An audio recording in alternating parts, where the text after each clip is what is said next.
been or hard to basically keep focused on any one subject and such.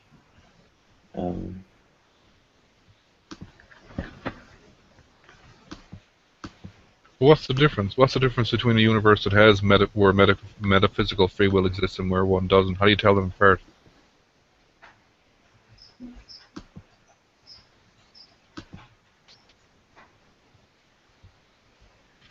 Yeah, I'd say would not be able to one with metaphysical free will would not be able to exist.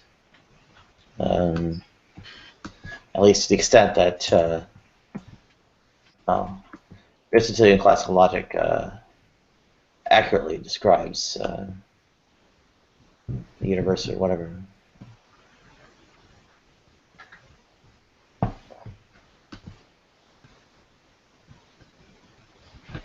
Well, because it denies cause and effect.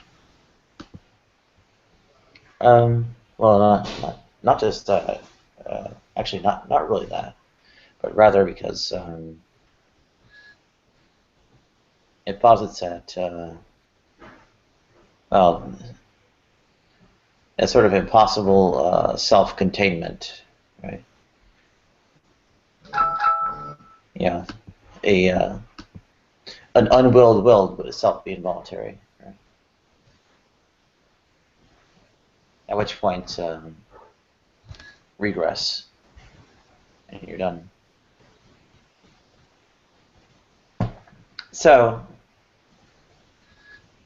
the way I often phrase it is, if you didn't will to will it, then you didn't will it at all. And if you if you can't will what you will, then you're in trouble. Except you can't. You have trouble doing that in a finite mind, first off, and second, even if it were an infinite chain itself would be unwilled, and any attempt to, well, will the whole chain itself would result in a similar regress, and at which point it's, again, impossible.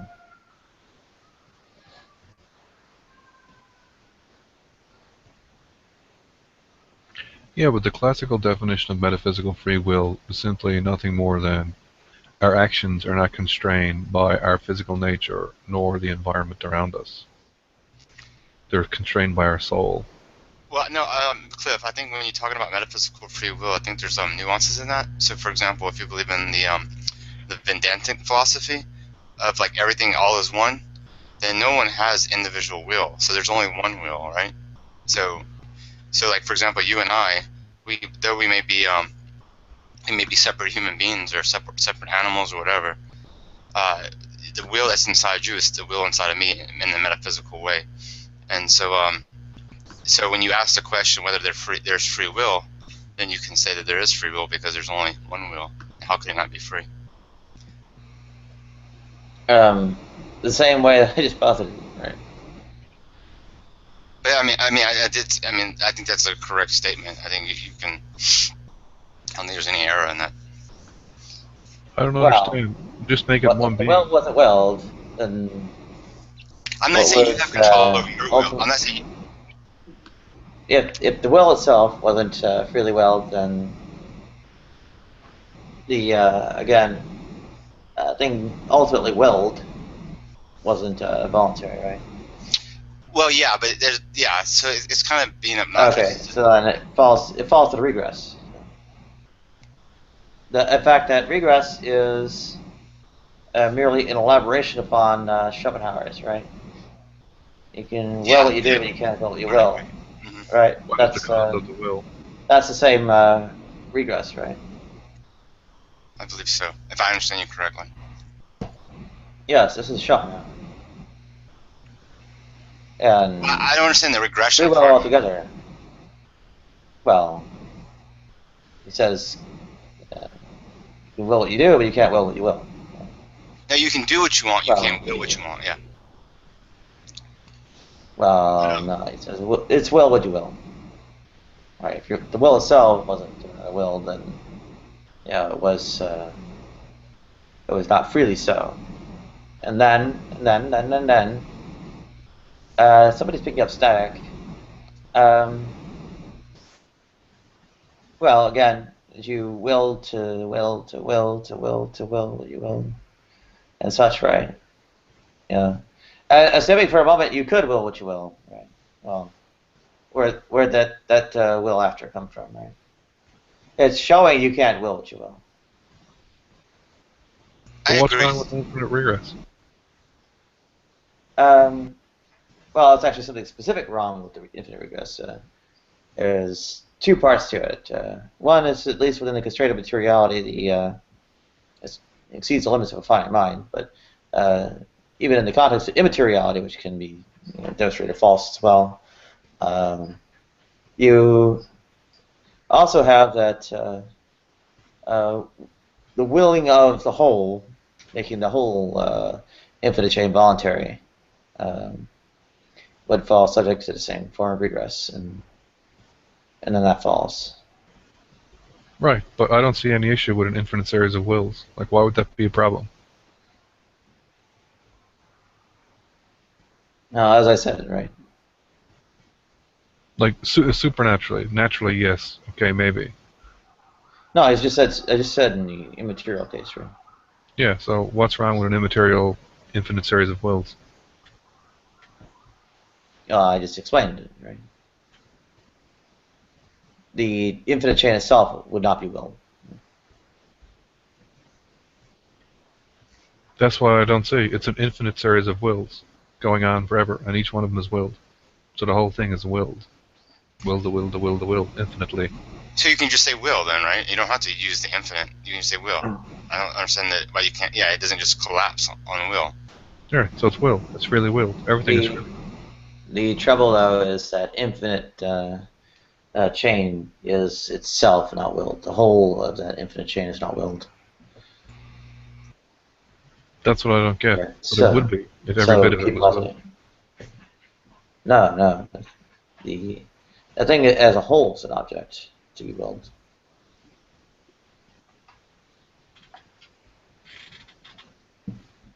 But do you guys understand the principle of individuation? Have you ever heard of that term? The principle? A principle? A principle of it. I know what individuation is, but not a principle of it. Well, I mean, that's how Schopenhauer used it, the principle of individuation. That there's one will, and it uses the principle of individuation to come into existence.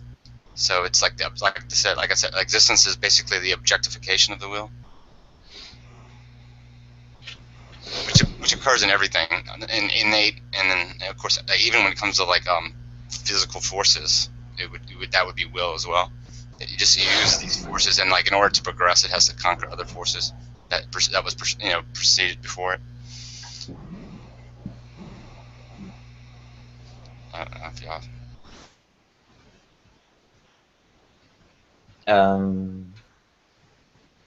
Did you somehow clarify further, or? Well, I'm not going to do a very good job in clarifying it, but for example, how do you?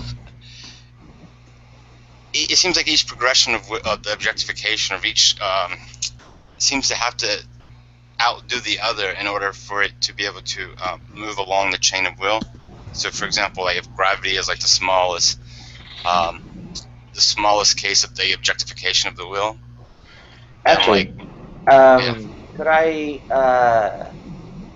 perhaps call upon DPR momentarily on a subject we touched on last night?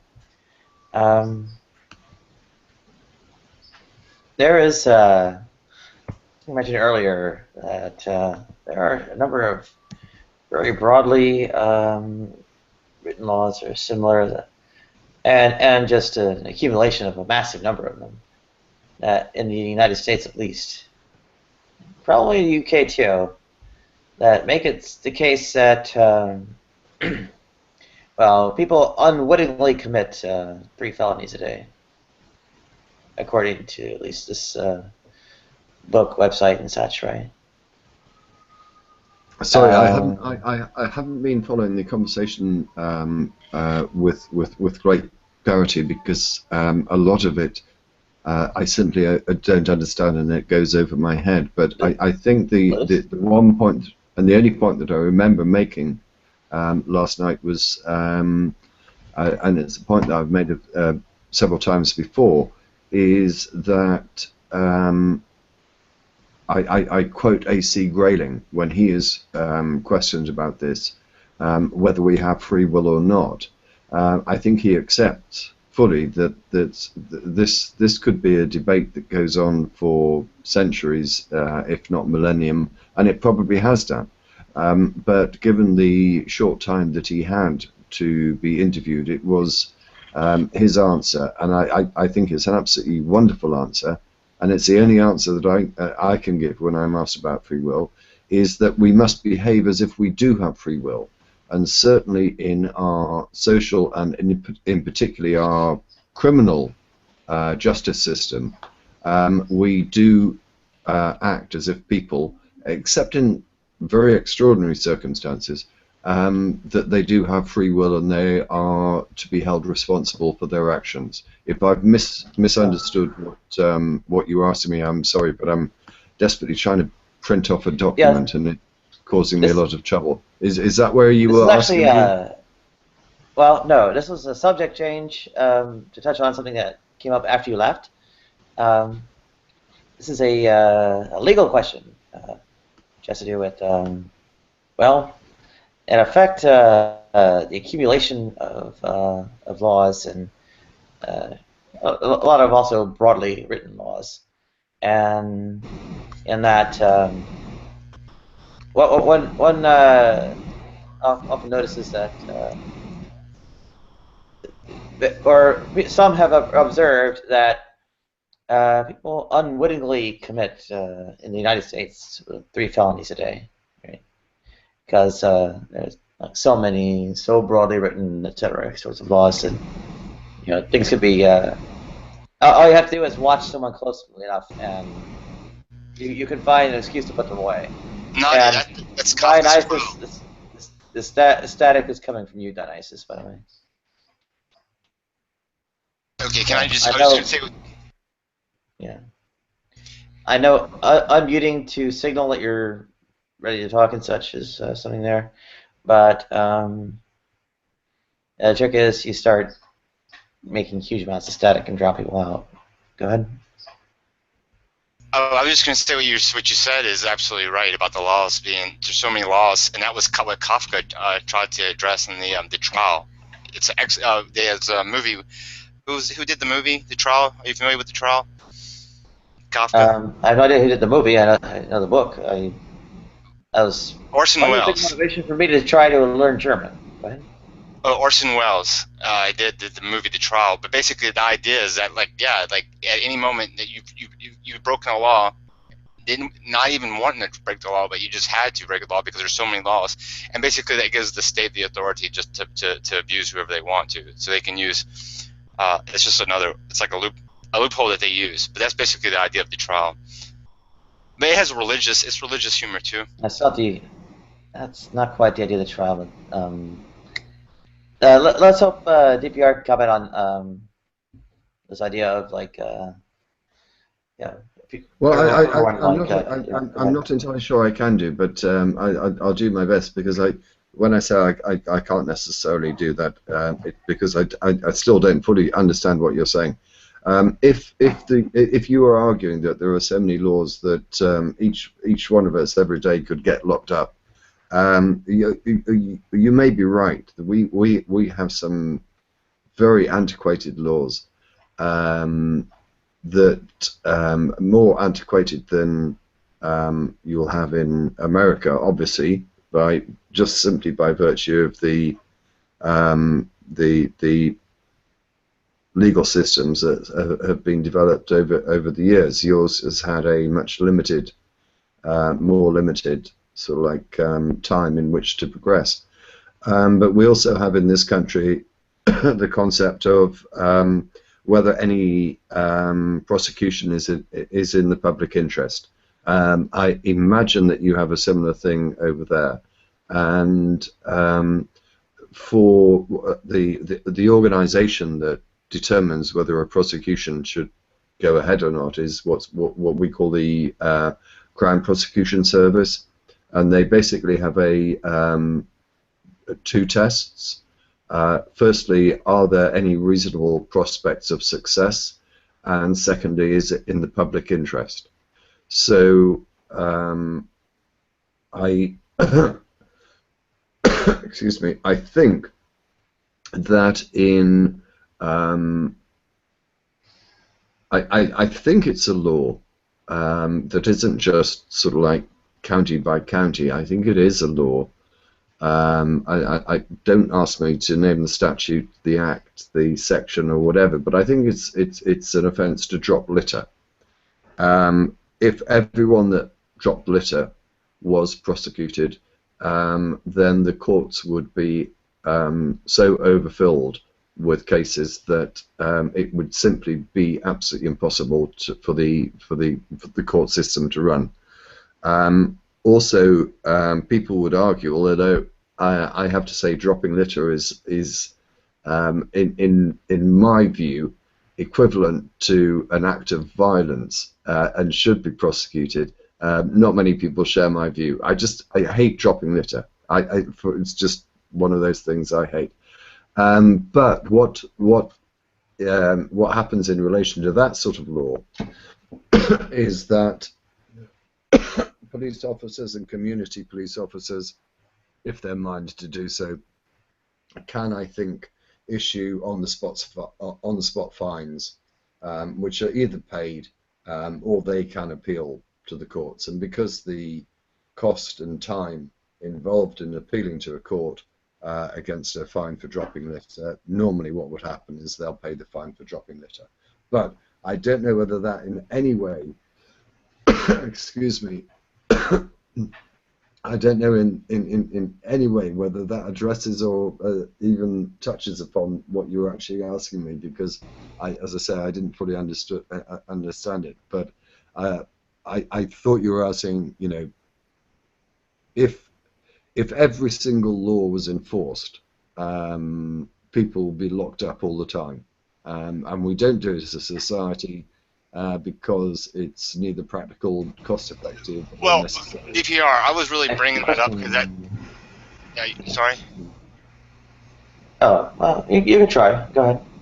No, I was just bringing the Kafka up again, because the Kafka it kind of brought into the religious humor of that we all feel guilty because we all feel like we're sinning. That was the point of the trial. So I think that's kind of like the effect that a lot of Americans feel, not just not in relationship with their God, but also in relationship with their state, right? So what I understand had to do with what I can understand though from America, and perhaps Nadia will be able to answer this question. There are many people in America, and certain states in particular, that don't consider that the government or the state has any permission to make any laws against them, and this goes back to the Constitution and freedom of whatever freedoms they think they have, and they pretty much don't recognize any legal system at all. Am I overstepping the mark when I say that now, dear? yeah. Sovereign citizens or freemen on the land, or what they're called. Oh, there. I can't hear you. I'm sorry. Sovereign citizens or freemen on the land, or what they're called. And I have a mountain here. I need to take outside. Bear with me. Well, wherever you take it, make sure your microphone works better.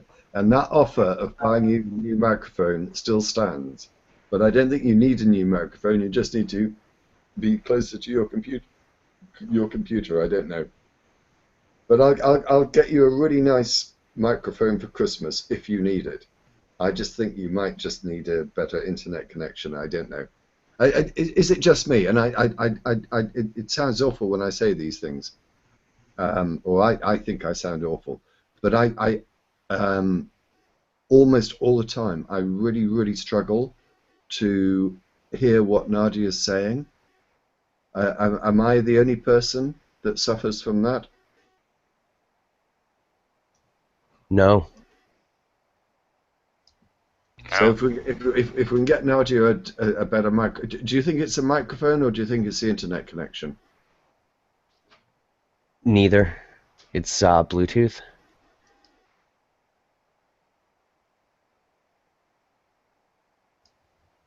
She's using Bluetooth?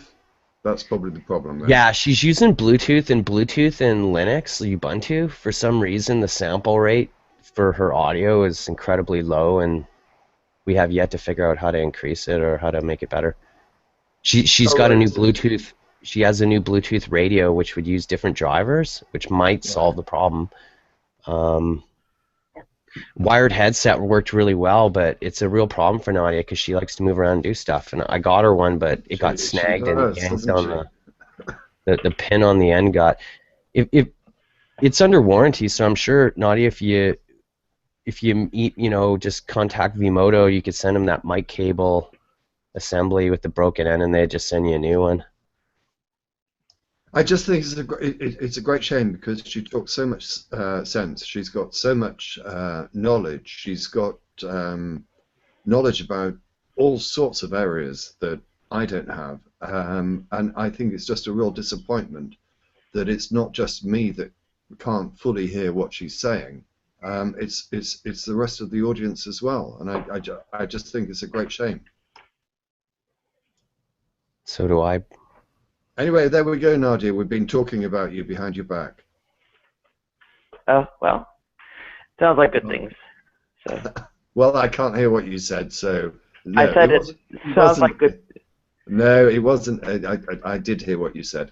No, it's just it's just trying to fix your audio so everyone can actually hear you clearly. Because I'm apparently not the only person that struggles to hear what you're saying.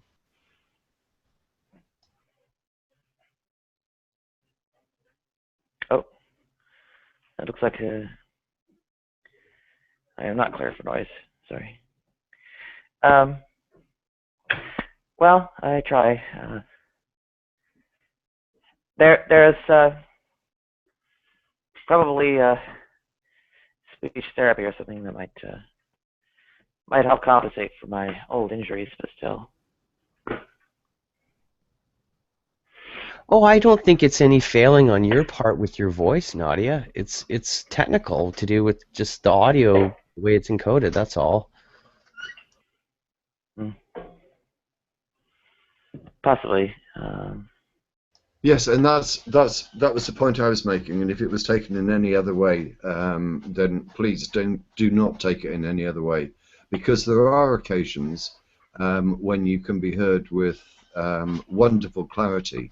It's not often that happens, and it just comes across not because of your accent, not because of your diction, not because of the fact that you can't speak. It's just it just comes across really, really badly as audio quality. That's all I'm saying. Okay. Well. I'm not saying you can't speak English good. What's the pin look like? If anyone can tell me who that was a quote from, I'll be very impressed.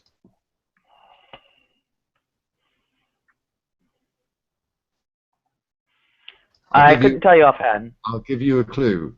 He was on a plane to Zaire, and he was in the cockpit of an aeroplane talking about black African pilots. And he said, "We can't even speak English good." And it was also, I can tell you the year, it was 1974. Obviously, none of the people here are boxing fans, and none of you are familiar with The Rumble in the Jungle. But it was a documentary when we were kings, and it was Muhammad Ali on his way to Zaire, as it was then called. Did you know my neighbor beat him in a boxing match when he was Cassius Clay? He was in the army together with them, and this is when he was like an amateur, and he actually beat him. I'm not making this shit up. Are you being serious? I'm so serious. Yeah. Wow.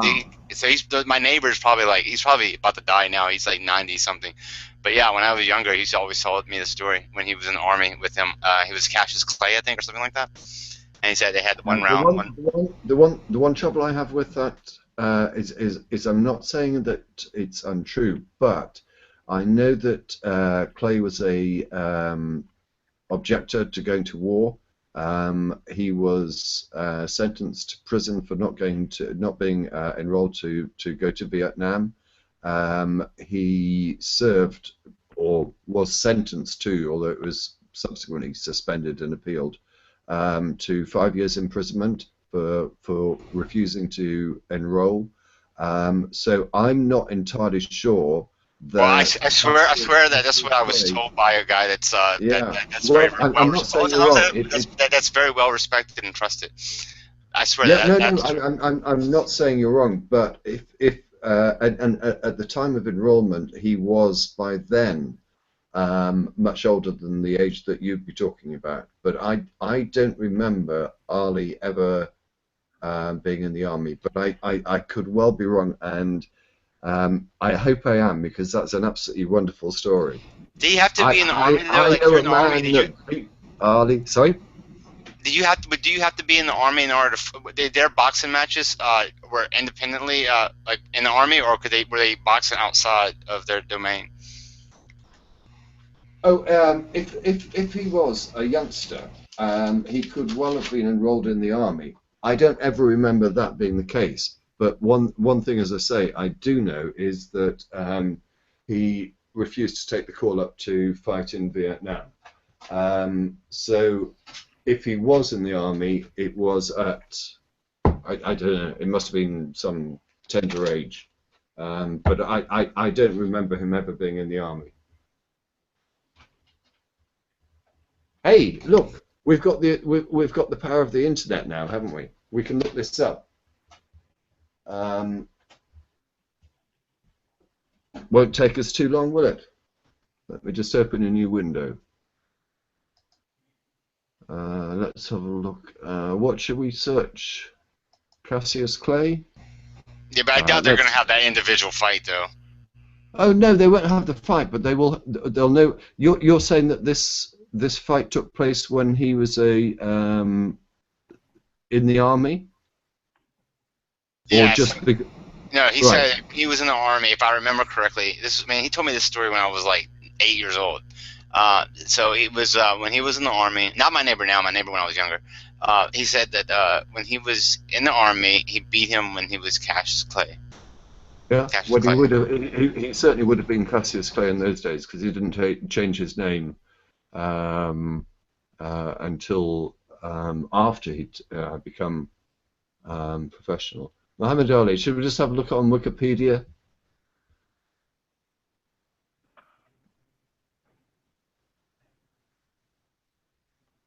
At the age of 12,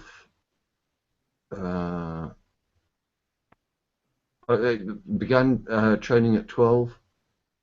Age of 22 was world heavyweight champion. Oh,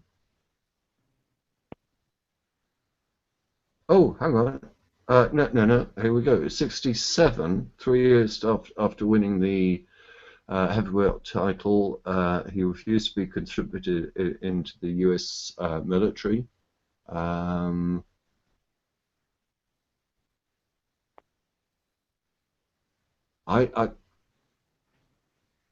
don't know. I don't want to say you're wrong. It's just I've never ever heard of Ali serving in the army. Yeah, I still have the Bible my neighbor gave me. He bought me I've got his biography somewhere, and I think it's downstairs. I don't think it's here. No, I don't think it's here. Oh, no. No, I'm pretty certain it's downstairs, and I can't bother to go and get it. But if anyone knows the answer, I don't think Ali ever served in the army. I also think he never served. And are you talking about Rumble in the Jungle, or? Yeah, That fight? he won the heavyweight title in 1964 when he beat Sonny Liston in their first fight, when Liston wouldn't come out after the end of the 6th round. There was a rematch, I think, also in '64, where there was the dubious anchor punch, as he described it, that put Liston down in the first round. But the Rumble in the Jungle was 10 years later against George Foreman. And I have to say, as a little bit of a boxing fan, it is my favorite. I've got two favorite fights. The Rumble in the Jungle is undoubtedly number one, because Ali was no one thought that he could possibly beat Foreman. Foreman was awesome and had been for 2 years. He'd absolutely destroyed Frazier and Ken Norton, both of whom Ali had not been that particularly successful against. There was the Thriller in Manila between Ali and Frazier, which is a fight that I cannot watch because it's just so brutal. Foreman had absolutely destroyed Frazier. He in I think 3 or 4 rounds. He destroyed Norton in 2 rounds, and both of these people, I mean, Fraser, the Thriller in Manila, went full 15 rounds, and it was just awesome, horrific. Norton broke Ali's jaw in one of their couple of fights, so everyone assumed that Ali would get absolutely destroyed in the Rumble in the Jungle, but he didn't. He won by eighth round knockout. And sorry, the second, if anyone is interested in watching any boxing match at all, my second favorite is Hagler versus Hearns. And I can't remember off the top of my head what year that was. But again, Hagler was the kind of favorite, but they were both out to absolutely destroy each other. It is on YouTube, and if you're interested, go and watch it. If you're not interested in boxing, obviously don't. But if you have not seen that fight, it's I think without any doubt considered to be the best middleweight fight of all time. And I will not give you a spoiler as to what happens, but go and watch it. It's awesome. In fact, I'm going to get you a link just in case I can encourage any one of you to be interested in boxing. Strange thing with I know I talk far too much. I know. I'm terribly sorry. I'll put a link. Strange thing about Rumble in the Jungle. I mean, I think Muhammad Ali was beaten first by Frazier. I think that was his first match after all this, trouble he had with not going into the army, and then he had a Foreman fight. But what was special about the Foreman fight was he was just hanging on the rope and taking beating. That was like that's why it's called. That's why it's called the rope-a-dope.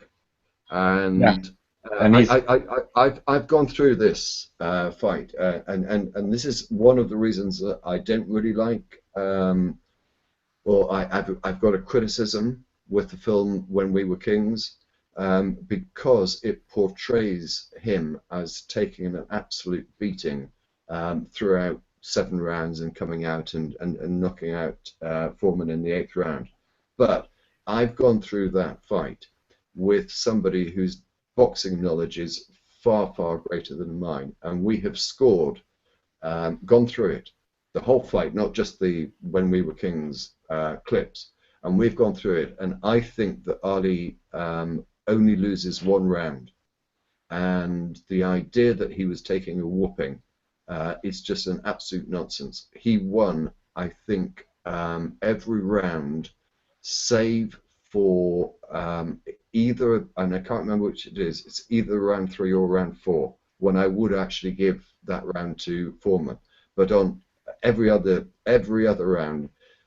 Some you may say were a draw, but on the whole, Ali was winning that fight hands down from the get-go.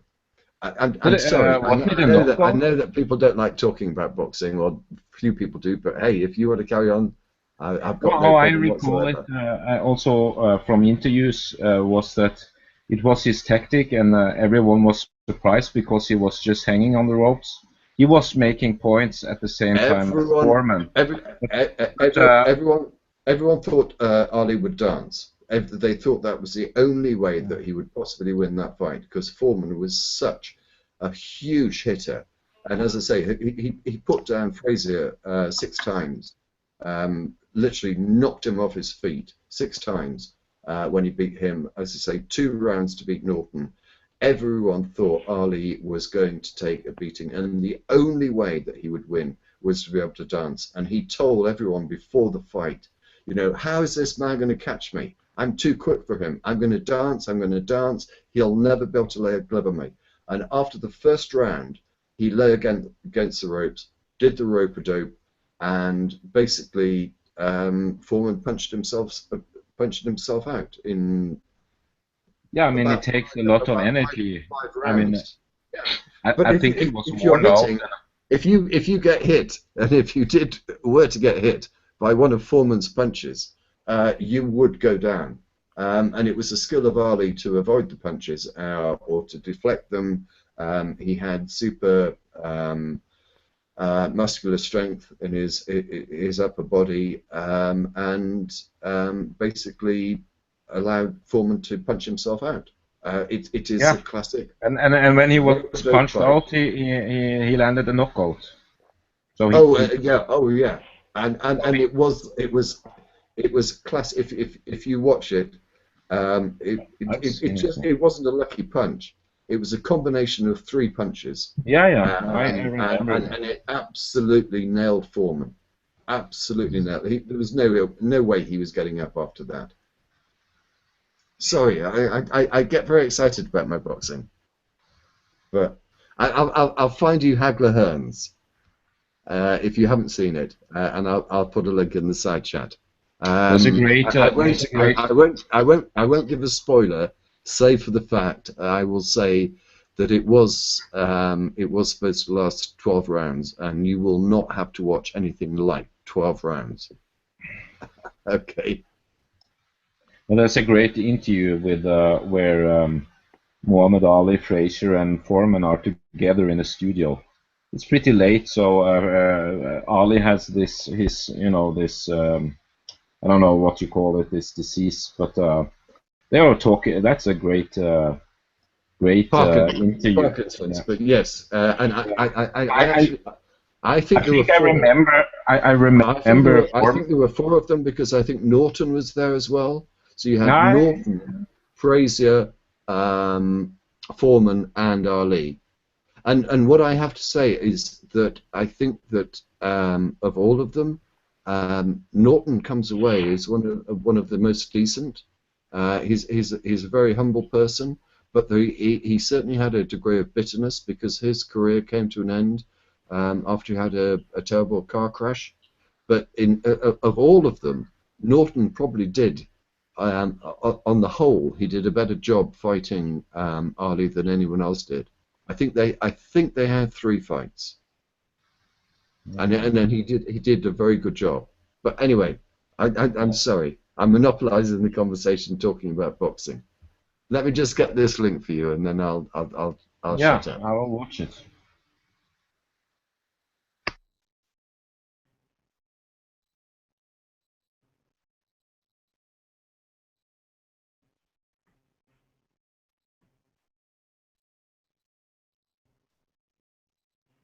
Oh, weird. This is one of my videos is 11 hours. So. Or almost 12 hours. So.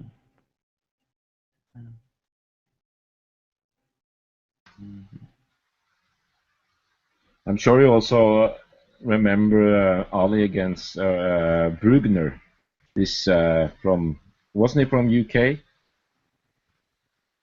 I think He had 2 matches with a. You're talking about Bugner. Bugner, That is also a good fight. I mean, there's. No, Buckner was a terrible boxer, really.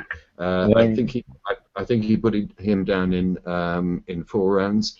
The other British boxer that actually did have a reasonable fight with him was Henry Cooper. And Henry Cooper, and this is an interesting trivia question. Henry Cooper was one of only 3 people ever to put Ali onto the canvas. And he did it at the end of the 5th round, Cooper. Now, can you name me the other 2 boxers that ever put Ali onto the canvas? onto no. He was never ever knocked out, but he was put down 3 times in his professional career. One of them was by Henry Cooper.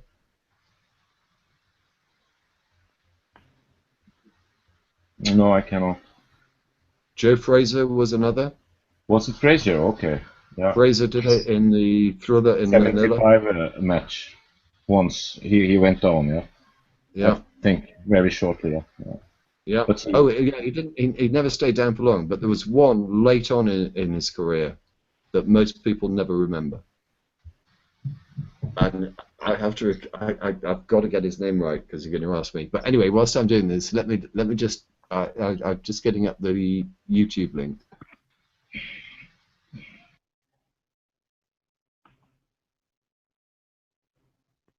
I'm being muted because I'm talking about boxing too much. But hey, you get me on a show, I'll talk about anything. I'll stop talking about boxing. Let me just get you this link.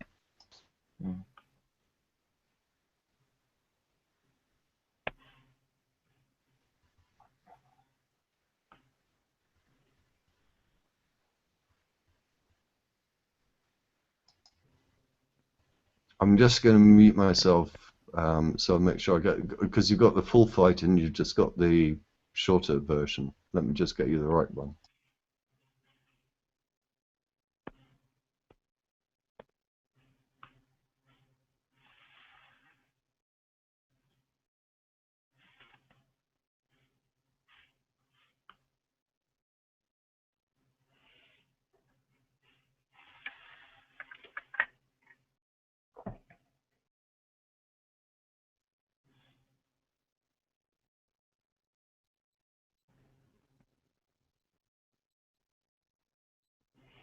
Oh dear.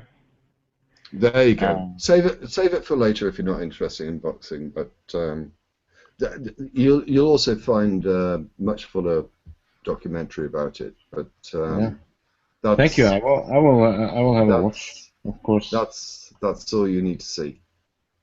In fact, I honestly I could watch this time and time again. I'm just going to mute myself and watch it again. I think I'll be listening to what you're talking about, but I think your conversations about free will and whatever are probably much more interesting than me just rabbiting on about boxing. But well, I'll stick in the call if that's okay. I was going on about legal system or whatever, but I think part of it was to address Dionysus, who's since left.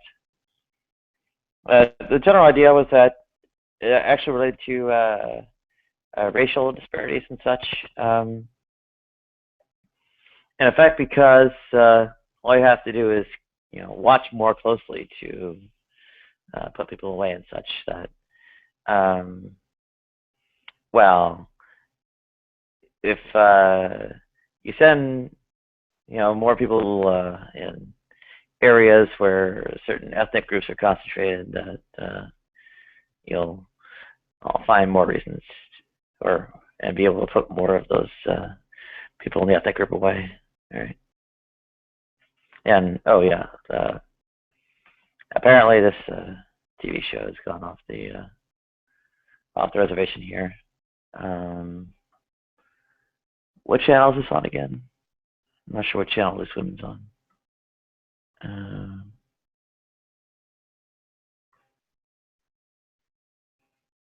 Okay.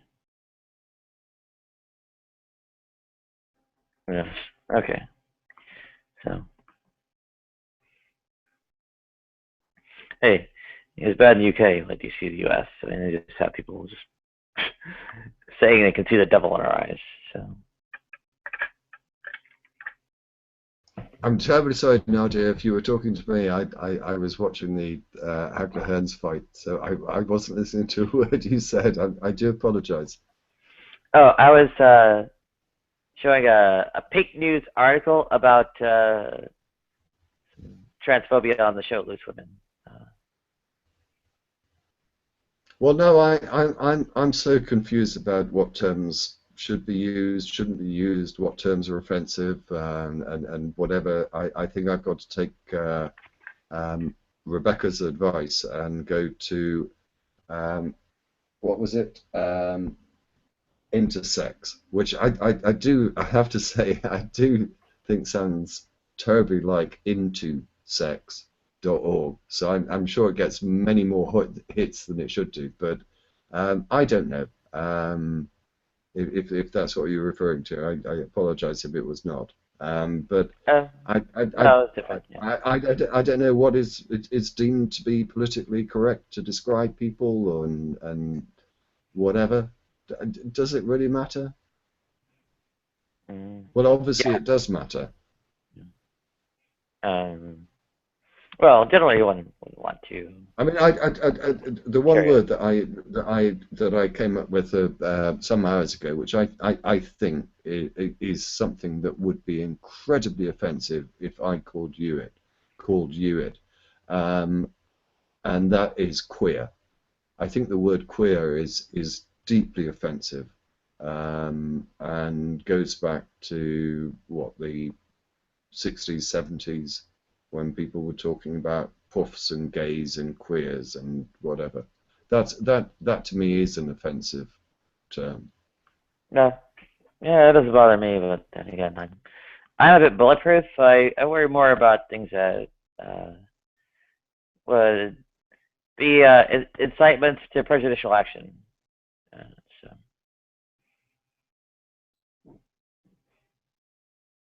Yeah, but isn't that in some ways sort of like bound up? I mean, if you have the ability to label somebody, not necessarily under that word queer, but under some sort of derogatory, pejorative sort of manner, then you have it makes it so much easier for people to enjoin in some sort of action against them, whether that is something as simple as depriving them of civil rights to marriage, equal same-sex marriages, and whatever. Medical treatment, like surgery, so the NHS covers, and the United States doesn't. Yeah. I mean, you know, I think it might be a little bit of an alarming analogy to use, but it was what was used by Hitler against the Jewish population, which meant that when the Holocaust began, people didn't really object against it because they had been so sort of like discriminated against that the name calling and the beatings and whatever could readily then be converted into the absolute horrific mass genocide, because he had alienated them so completely from his, what he considered his fellow countrymen. But anyway, leaving that aside, what surgery are you being deprived from that you actually think that you have a right to have, or ought to have a right to have? At the very least, sex reassignment surgery. I think. I don't want to be brutal about this, because whenever I think about it, it sort of like kind of pains me. But you're talking about effectively removing your penis and replacing it with a vagina? It works a little bit differently from that, but basically yes. Yeah.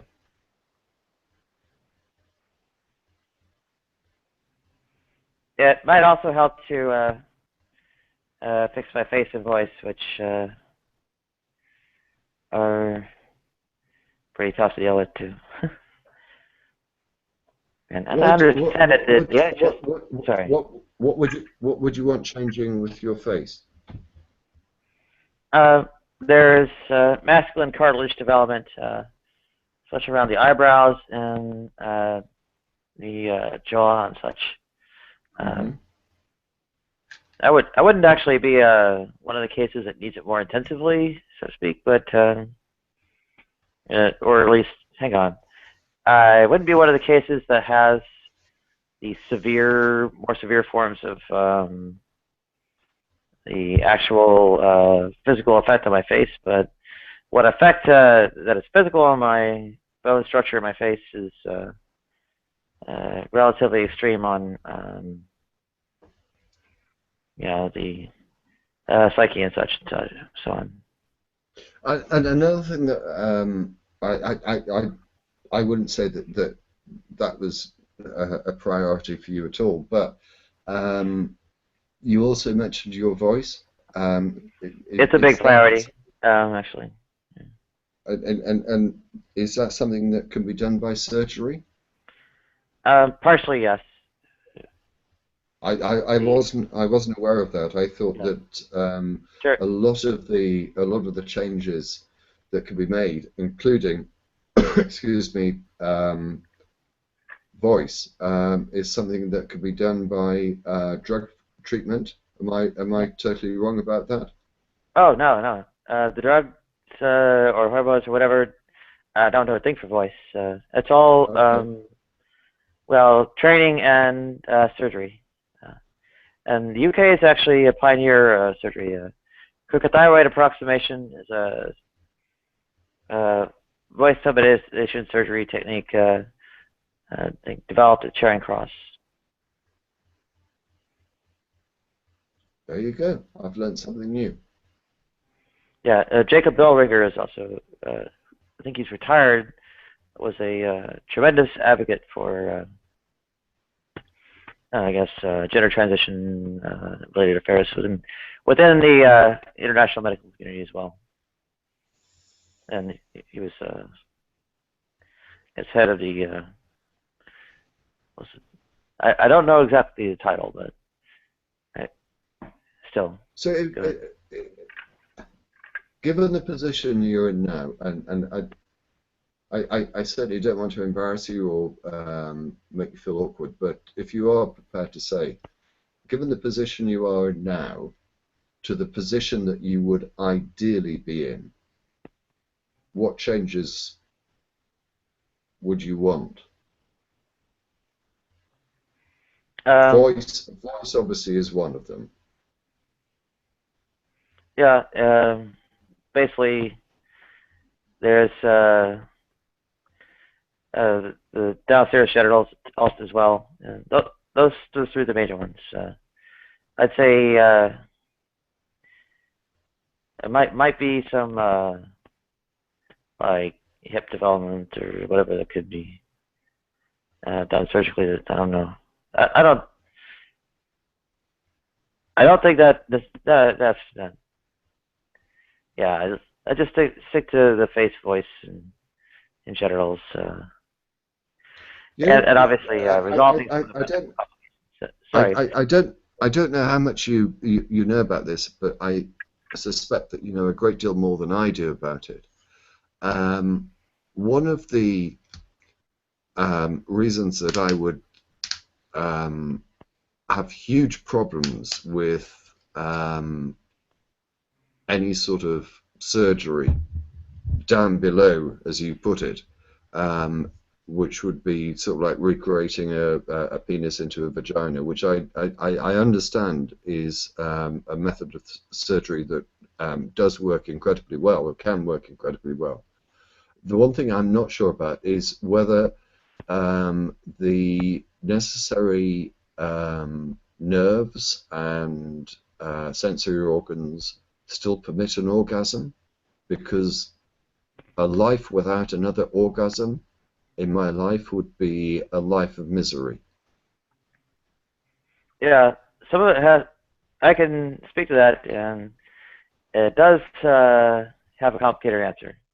Okay, so there are 3 branches to the what's called the pudendal nerve. There's like the, I guess, anterior, posterior, and I forget what the basically goes to the scrotum instead of the penis. The posterior, of course, goes to basically the prostate and such. So one has basically kind of an orientation, etc., as far as you know, which of those you find you know, pleasurable and such, as far as, or where you primarily get your pleasure from and such. And the ones they tend to affect in the surgery process are the front 2, the anterior, the very front that goes to the penis, and then the scrotal branch also. The posterior branch tends not to be that affected. I tend to do okay with the posterior branch, so I don't worry that much. I mean, if I lose the front 2, then no big deal. I can just keep using the back. There is a success rate. They call it being insensate. It is a complication. And I think a large majority, I can't put a hard number, but a large majority do not have the problem of being insensate. So, and I'm not 100% clear on the mechanics of how the nerves have trouble. I think they actually try to avoid cutting them in the first place, but I'm not sure exactly what else goes on. I'm not sure why they end up dying there or something. Yeah.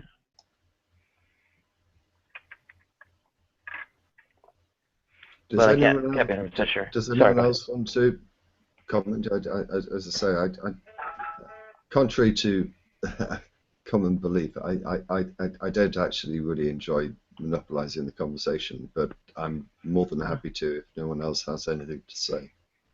I think Ludic's busy, but Xbox is here. Welcome, Xbox. And welcome, Seth.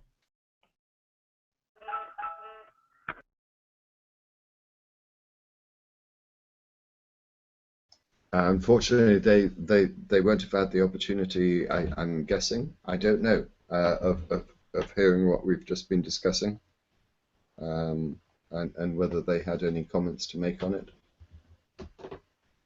I'm guessing they didn't, and I'm not minded to go through it all again. But yeah, we were just discussing. Shall we just summarize it for them?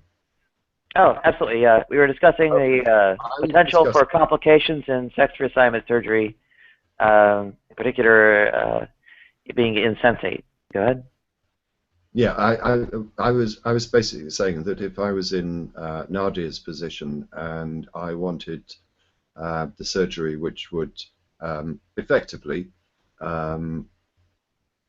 remove my penis and testicles and create a vagina, the one thing that I would be most concerned about is that I would not be able to have an orgasm again.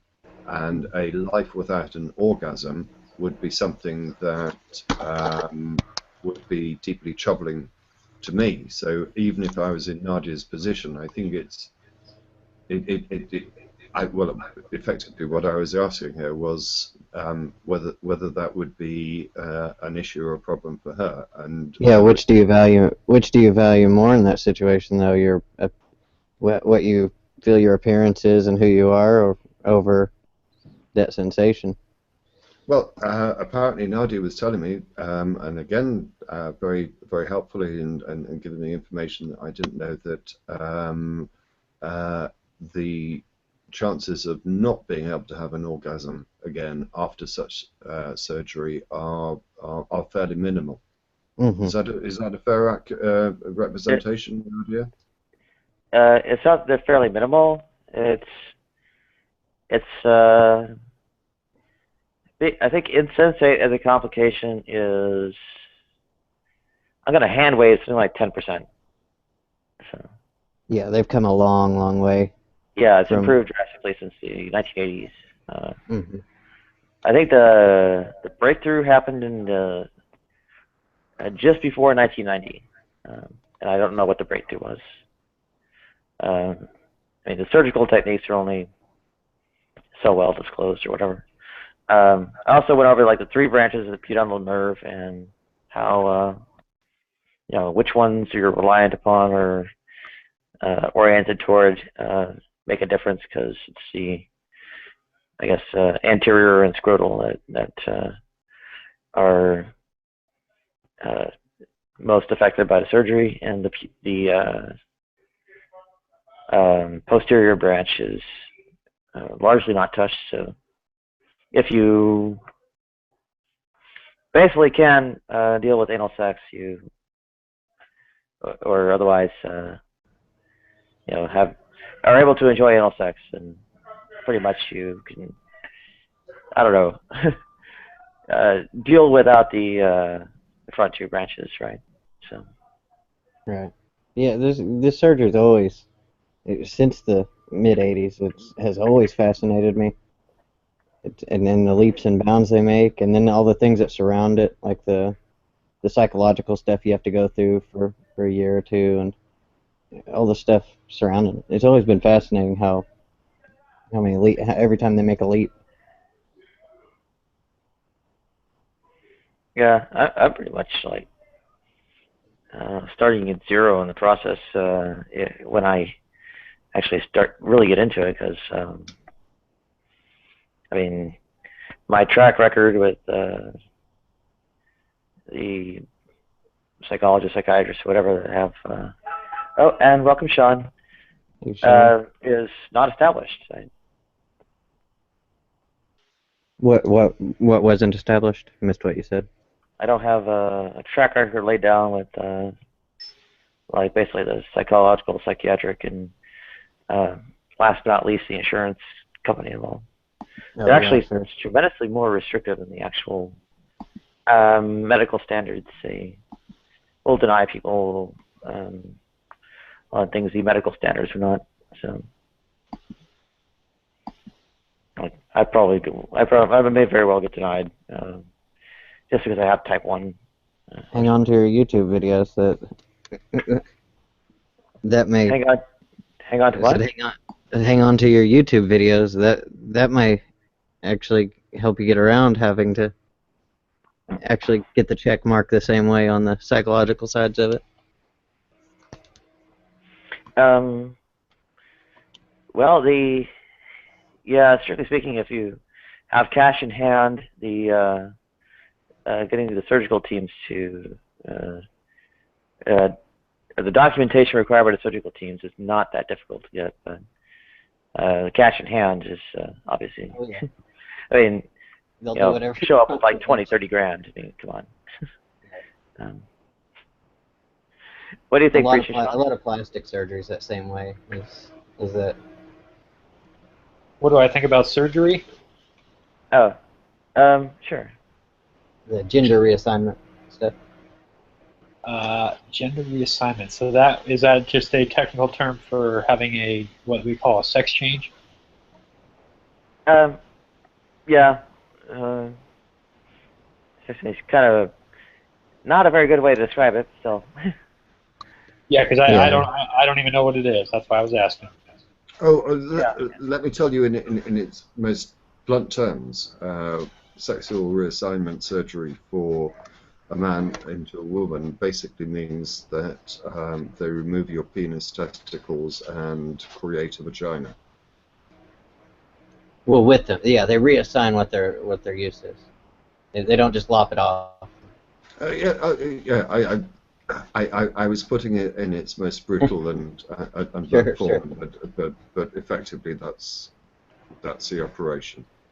Oh, well, I can give you a video of the actual surgery being carried out from surgery in motion.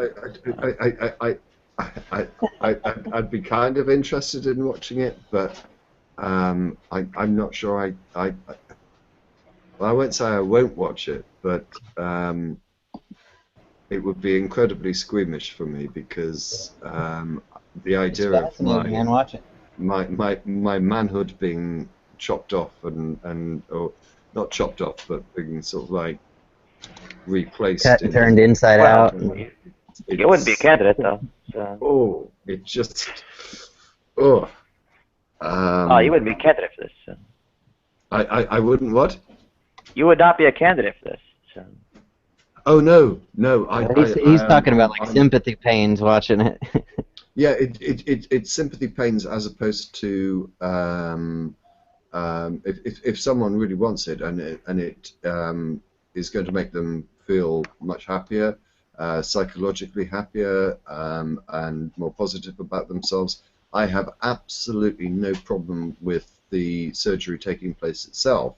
What I struggle to think about what the video would show is just how the operation is conducted, and it would kind of I know this is some sort of like pathetic way of putting it. It would bring tears to my eyes. It would just like, oh no, oh ouch. So I kind of guess now Now you've mentioned that you can post a video of the operation. Yeah, I'm going to have a look at it. It would be wrong and unfair of me not to, but Okay. it's still going to bring tears to my eyes, I'm sure. Yeah, I don't know. I guess I'm not as averse to stuff like surgery or whatever that is. I mean,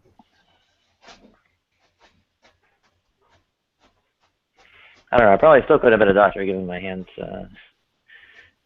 shake and touch, but still. Yeah. Well, the basic idea is. But I do want to make it clear that if as I say, and I know that I'm repeating myself, but if it makes someone happy and transforms their lives for a better way, I have got absolutely no objection to it at all. Absolutely.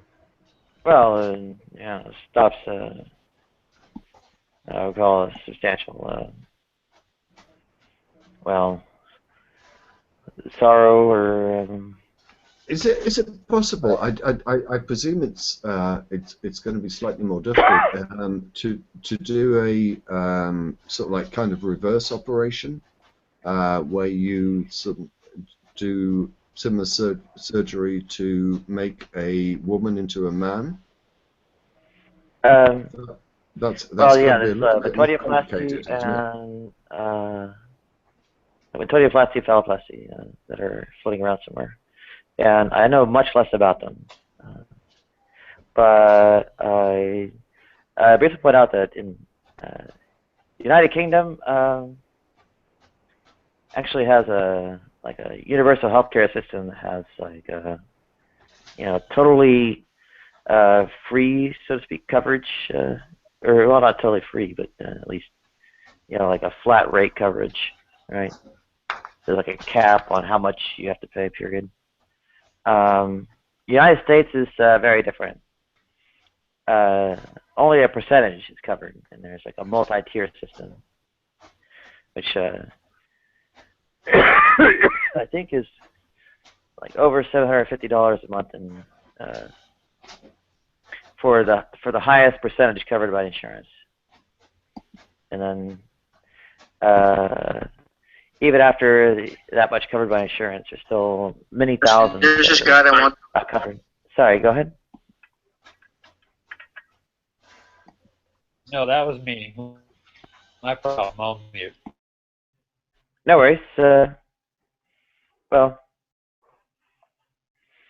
that difference between the U.S. and UK makes a big difference as to Well, can I well, ask Sean a question on what it, happens. since he's the only Christian in the room? Sure. It on this, and I guess it'd be on the. I'll ask you on just generally as a Christian. Do you have a problem with other people having this, and also does the theology have a problem with people having these type of surgeries? It's okay. So it would be one of those subjects that is obviously it's not addressed verbatim, right? You're not going to read anything in scripture about these types of surgeries. However, I think that sometimes things are addressed indirectly, and I think the general idea behind it is just that God had a reason for creating things the way that He did, and I think to kind of try to circumvent that is almost like you're trying to go against what God's will is. So Well, whether could His and will not be that? Could His will not be that I was created a man to want to have the surgery of a woman and actually be a woman?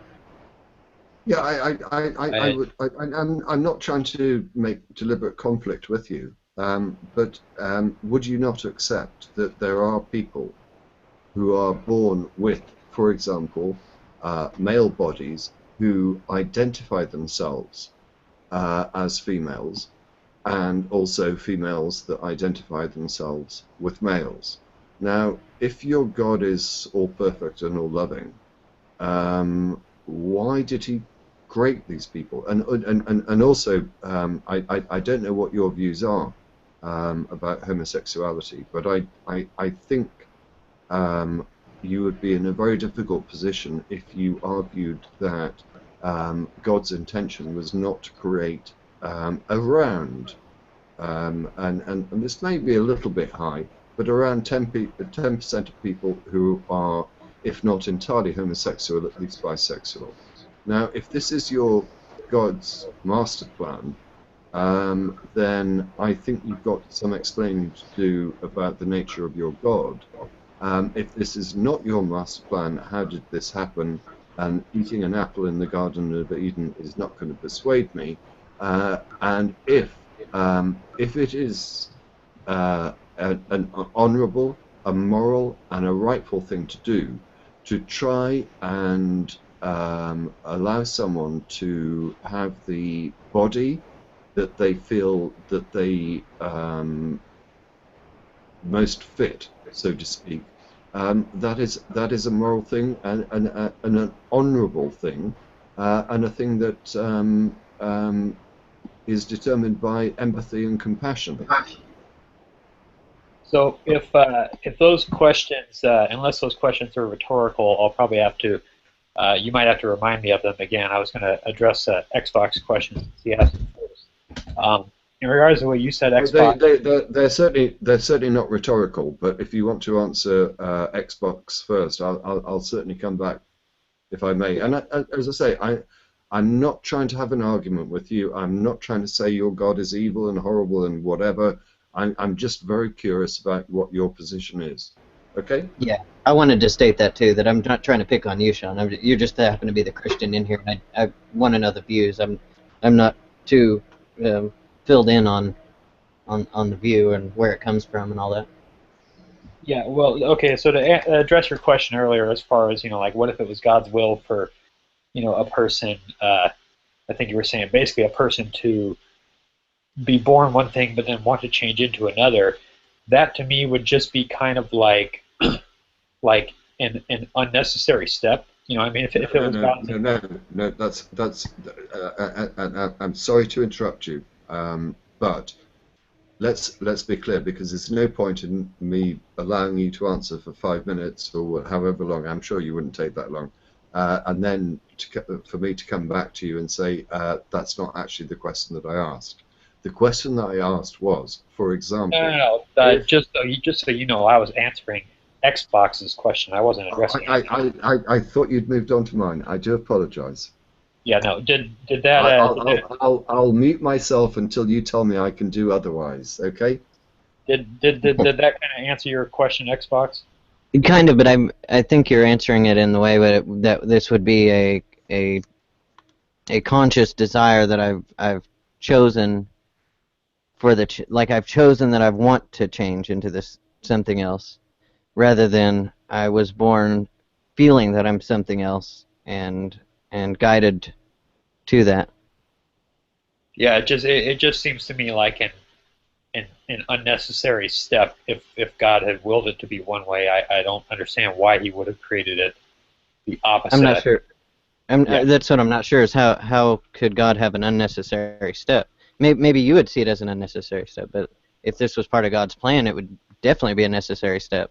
Well, yeah, that's just it. I wouldn't say that it was God's will at all. So I said if I claimed that it was God's will, then to me I would have to either say it's an unnecessary step, or I would have to have some other line of argumentation that makes sense. And No, you said it was God's will when you say that God created you by His will this way. Oh, I see what you're saying. You're saying that Follow. the fact that He created somebody with a desire to be a different sex. Is that where you were going? Sure, yeah, you can word it like that, sure. Oh, okay, yeah. Well, I would say that the desire to become another sex was not something from God.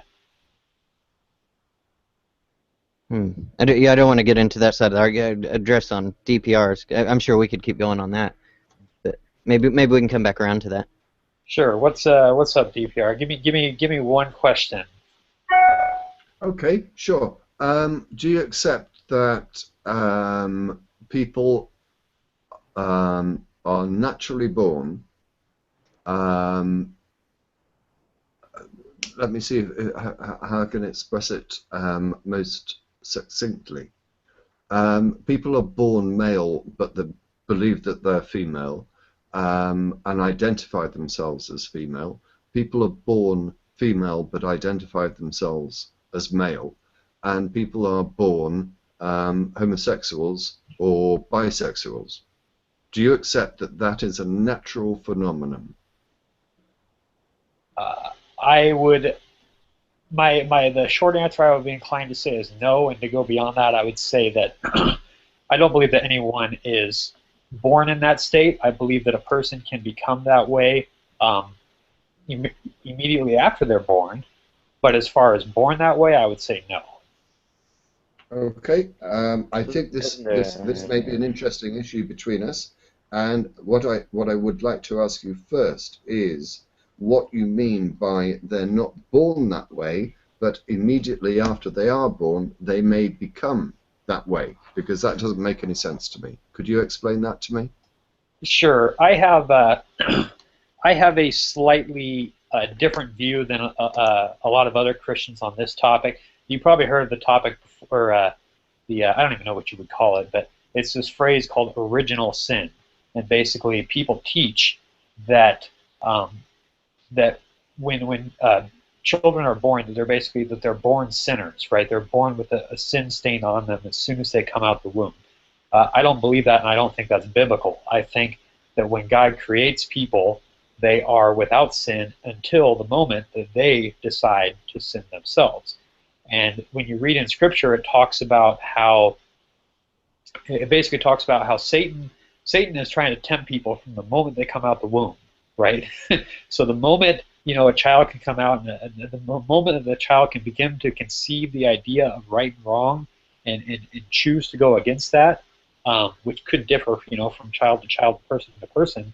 At that point, when they go against, what God is showing them, then they become a sinner. So that's why I said that I wouldn't believe that any person is born that way, but maybe when they come out the womb, Satan starts tempting them. Hey, you're not really this; you're actually this. And the moment they give into that, that's when they become it.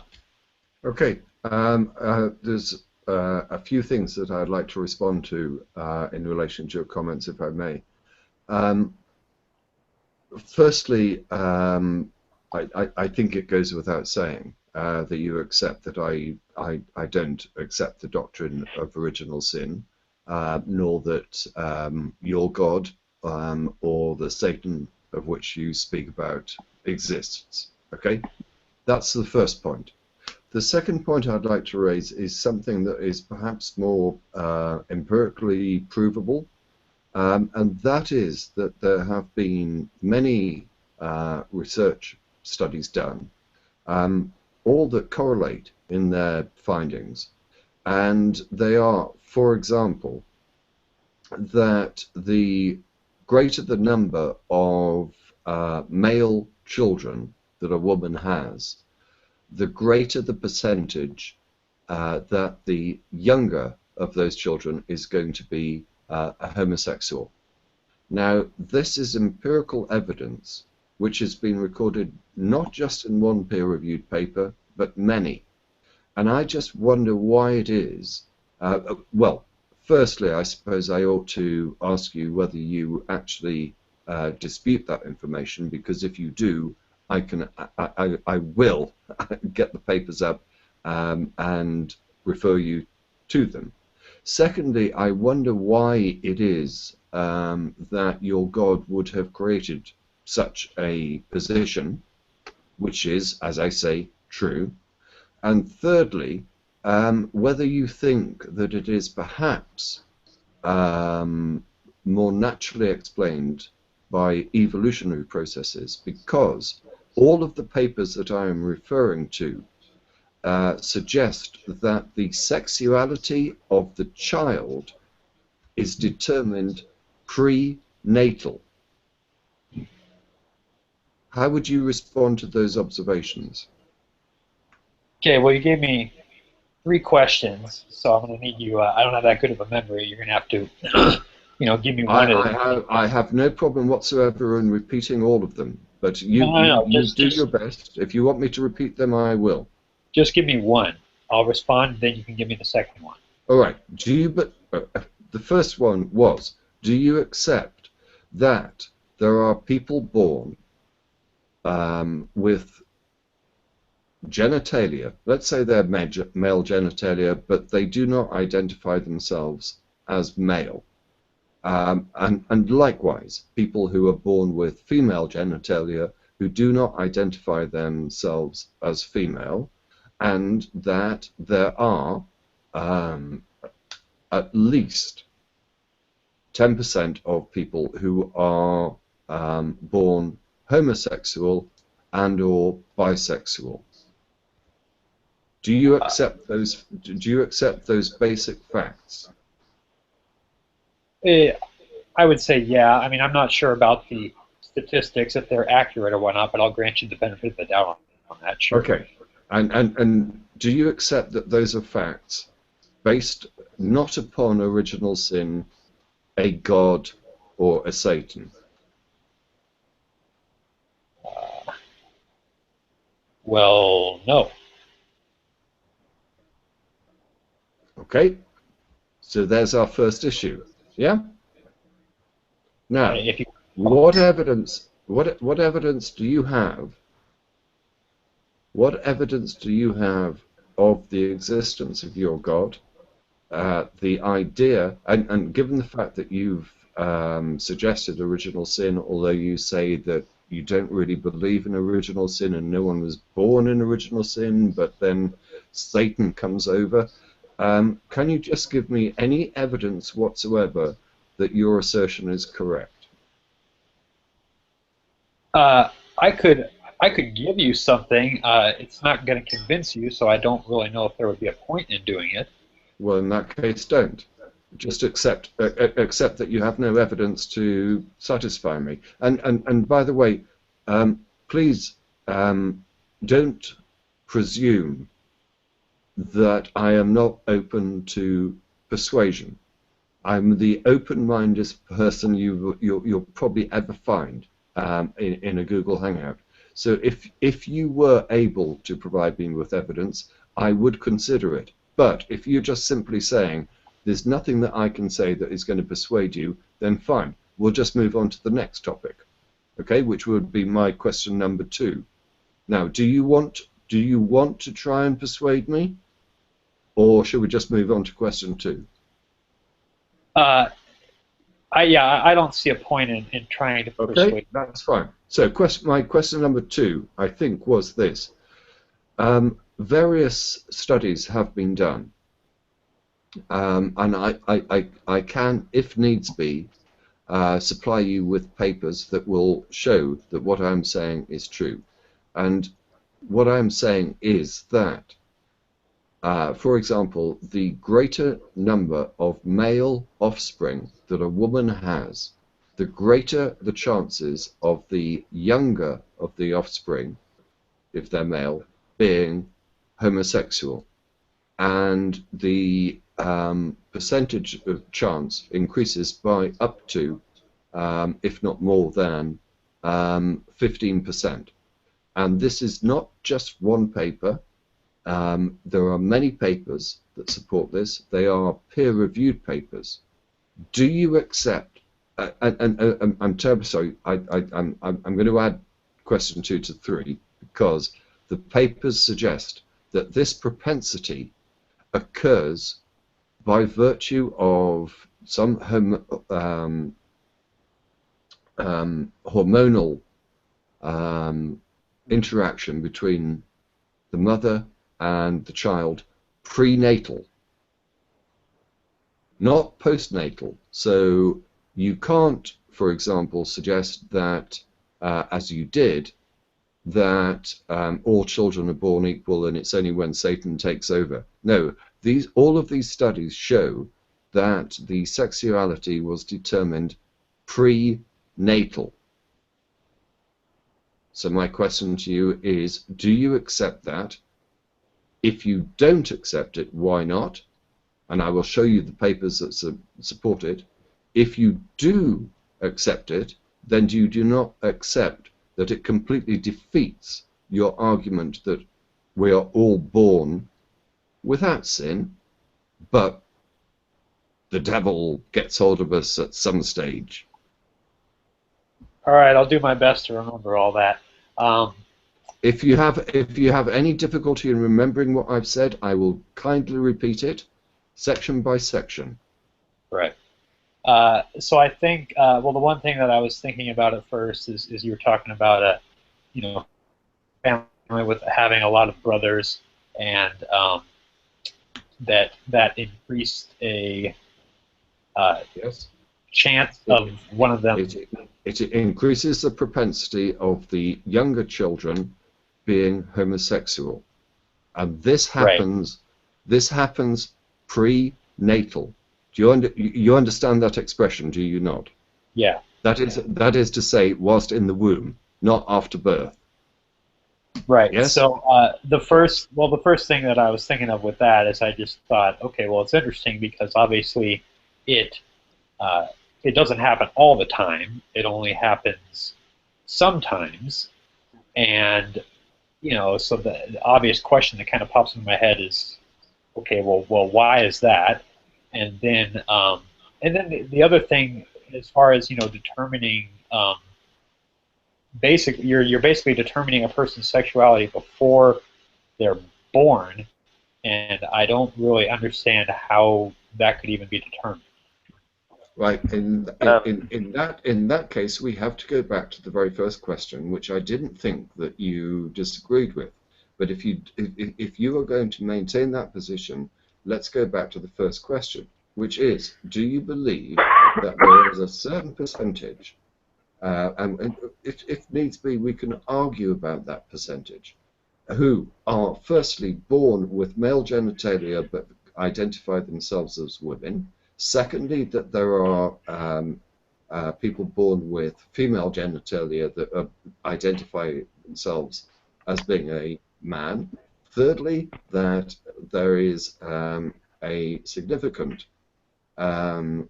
section of society that is born either homosexual or bisexual. Now, well, are you going to disagree with that? Because if you are, I will find you the facts. Well, here's one thing that I don't know if you realize. In the statement that you just said, you talked about how people were born, right? Born is postnatal. And the second question you asked was about something that happened prenatal. So I don't know how you're comparing the two when they're at two different periods. I think you're taking a pithy point, But if there is any merit in it, I will seek to address it. What I'm saying is that the sexuality of a child is predetermined at the point of birth and probably before the point of birth, which is why I keep on referring to the prenatal effects of on a fetus. I simply don't understand that what you're saying, that oh, suddenly nothing happened in the womb, but suddenly it popped out and whoa, it's a gay boy.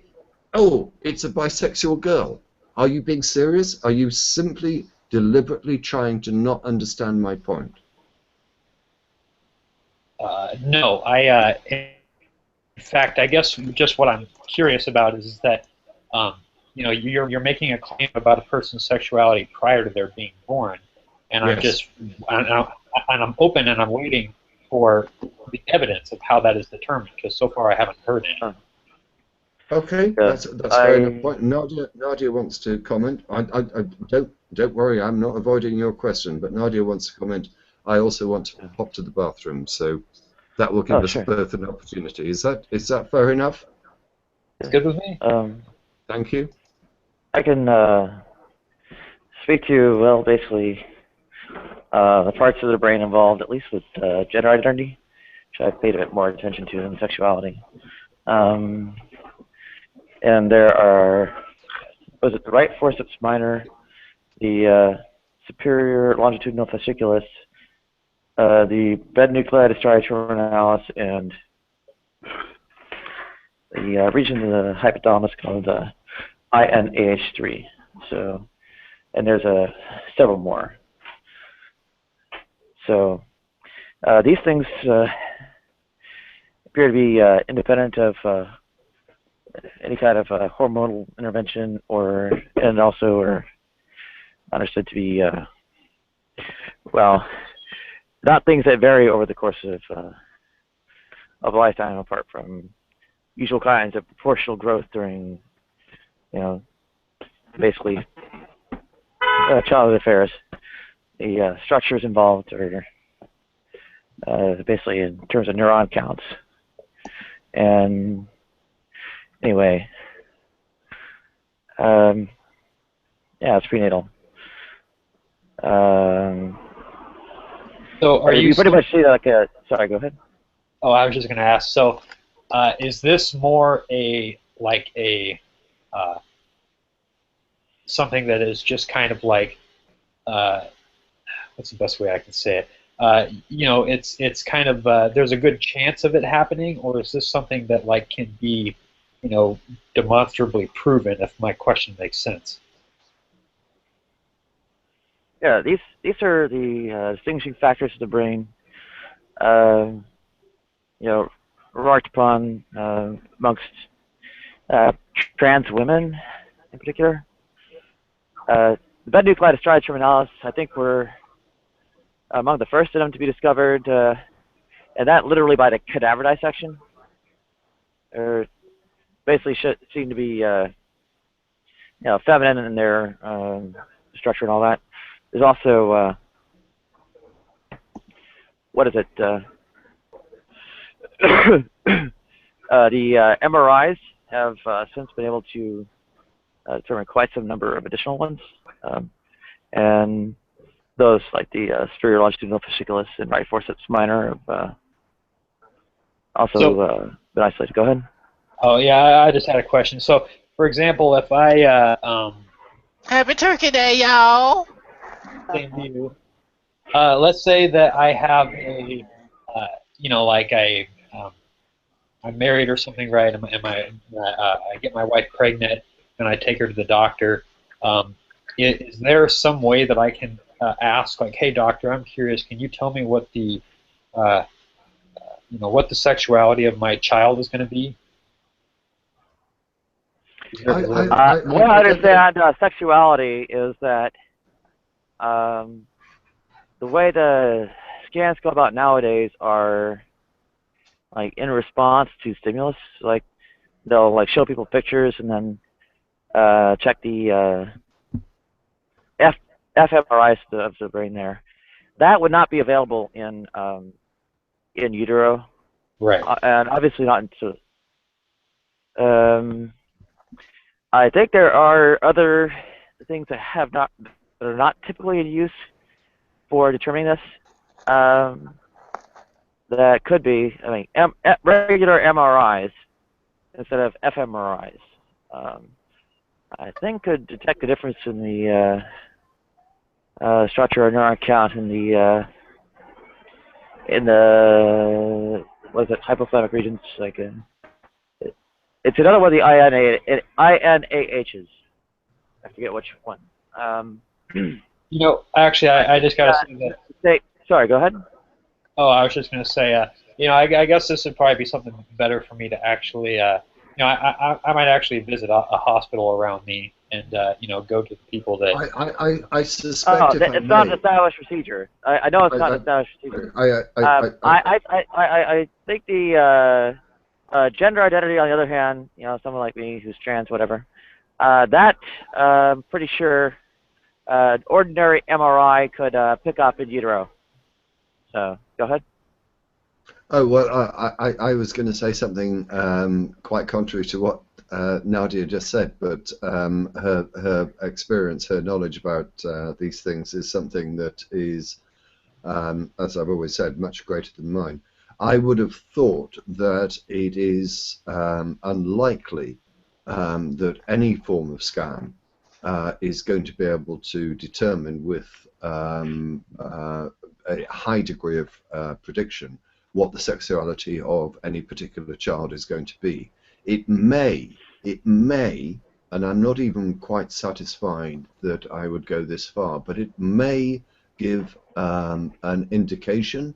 It may give a potential probability, but I don't think, so far as my understanding of the medicine and the ability to determine these things at the moment is concerned, I don't think it will give you any sufficient.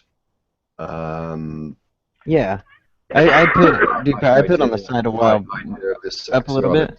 Child. But what you've got to understand, and it doesn't matter whatever other scans that are done, there is a approaching 10%. I'm pretty certain that's the sort of figure that we're looking at. That whatever child you have is likely to be homosexual. Right, here's a dumbed-down way of looking at that. On there, hang on, DP. I don't want you to get too far away from this. You don't need to. Hang on, Xbox. I need to say this. I'm terribly sorry, Xbox. I need to say this. No, please. This has got absolutely nothing to do with the God that you believe in, the Satan that you imagine exists, or the amount of prayers that you may give.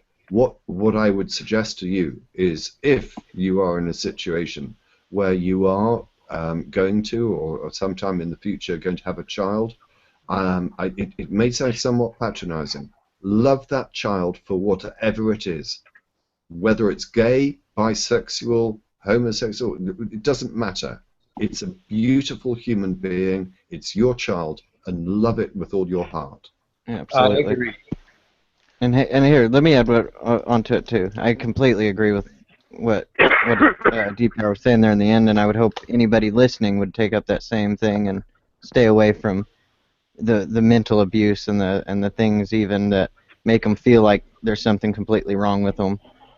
But I do think we're at a point where in neurology and chemistry things and our technology is there that we map out brain activity in the womb. We map out hormones in the womb, that we can come up with a higher probability of what one's sexuality is going to be. Is that set in stone? No, because there's also, at least from our worldview, nurture will play a role in that. You can have a propensity to be this way, and nurture also has a huge guiding force in this once you are born. But that doesn't but this is after being born. If the nurture and all that were gone away, then we're just speaking about before the baby's born. And we could say with a decent degree of probability what that one's sexuality will be. But you got to be careful, honey, because you got all I these TV shows that they try to make your kids gay. Would say the role of nurture here is a bit questionable, especially given the animal experiments where reliably inducing basically gay animals has been demonstrated since 1968, and obviously studied in more detailed sense, so the papers may be paywalled since. So, in that respect, things are crystallized a bit earlier. Yeah, when I spoke sorry. When I spoke of nurture, I was only speaking of attractions, not of the sexuality of women, if they would be gay or not, but just the type of attractions that they would have. Yeah, pretty sure this. I'm pretty sure that's burned in utero too. But still. Yeah, as well. So yeah, I agree. At least to the extent that the animal experiments are translatable to the human context. So, I mean, that's pretty clear anyway. Furthermore, gender identity affairs are,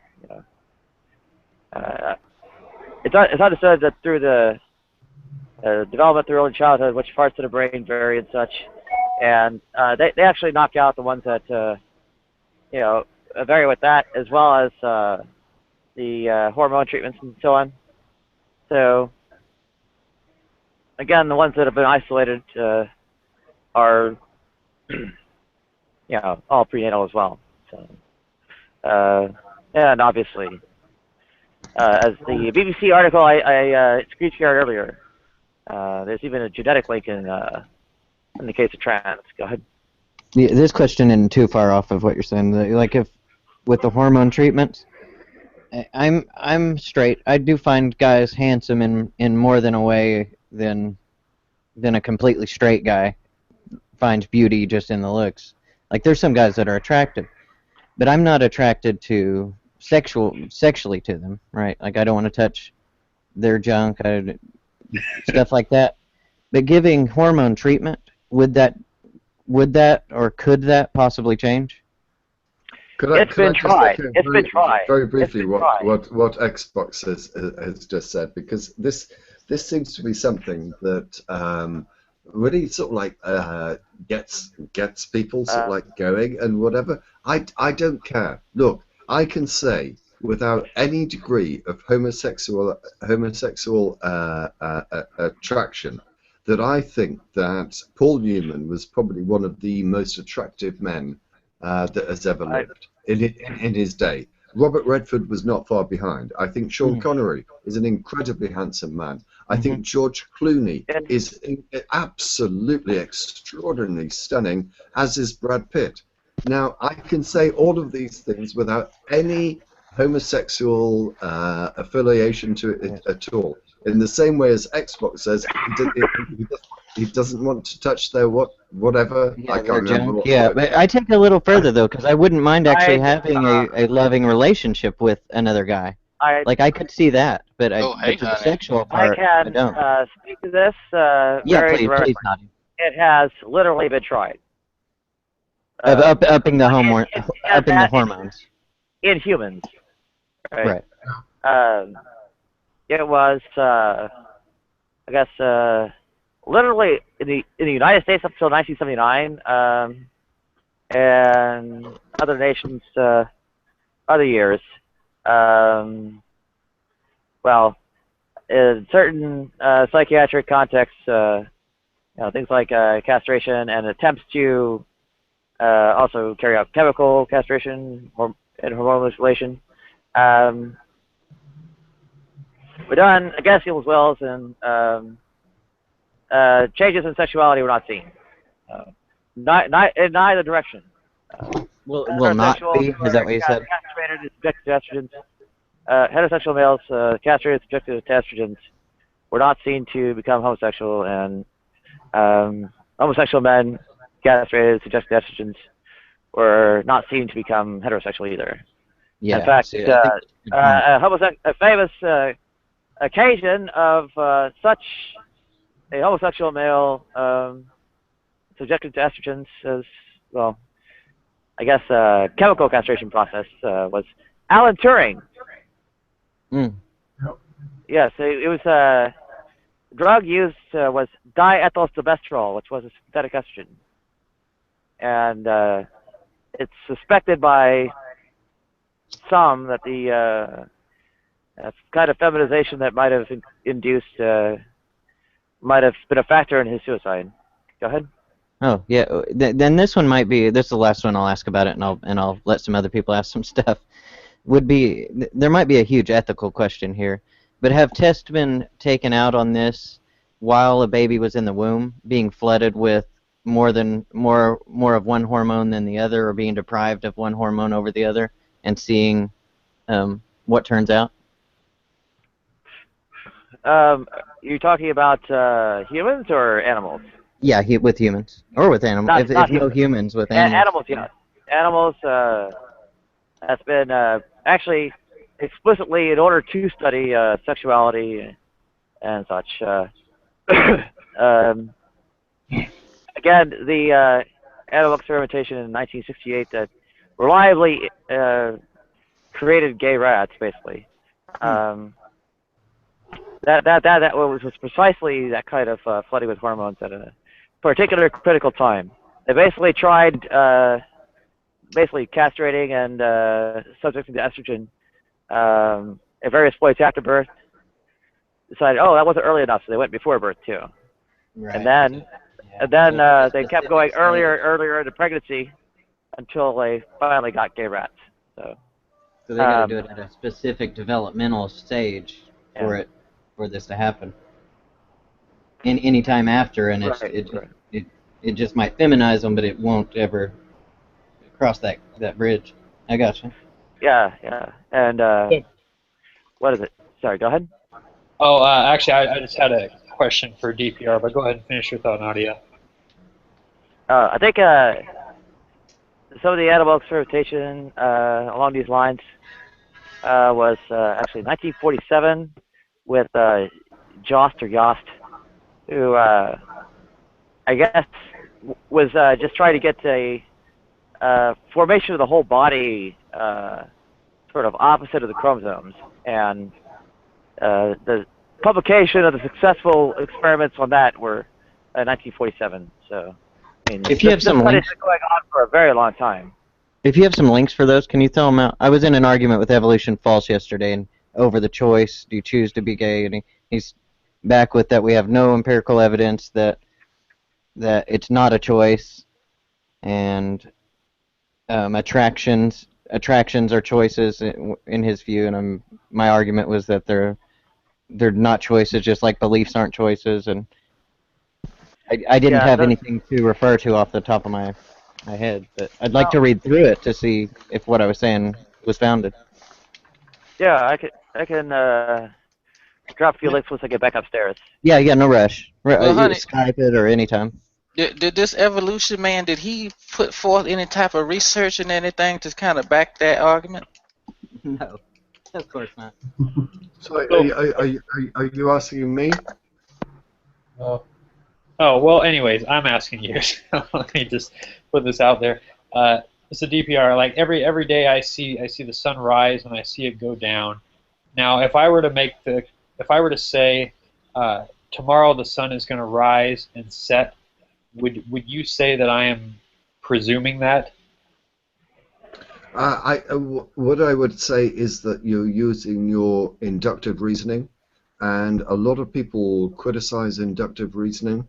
But given the inductive reasoning that you have, and also the objective reasoning that you have, I think you are perfectly justified in saying that the sun will rise tomorrow.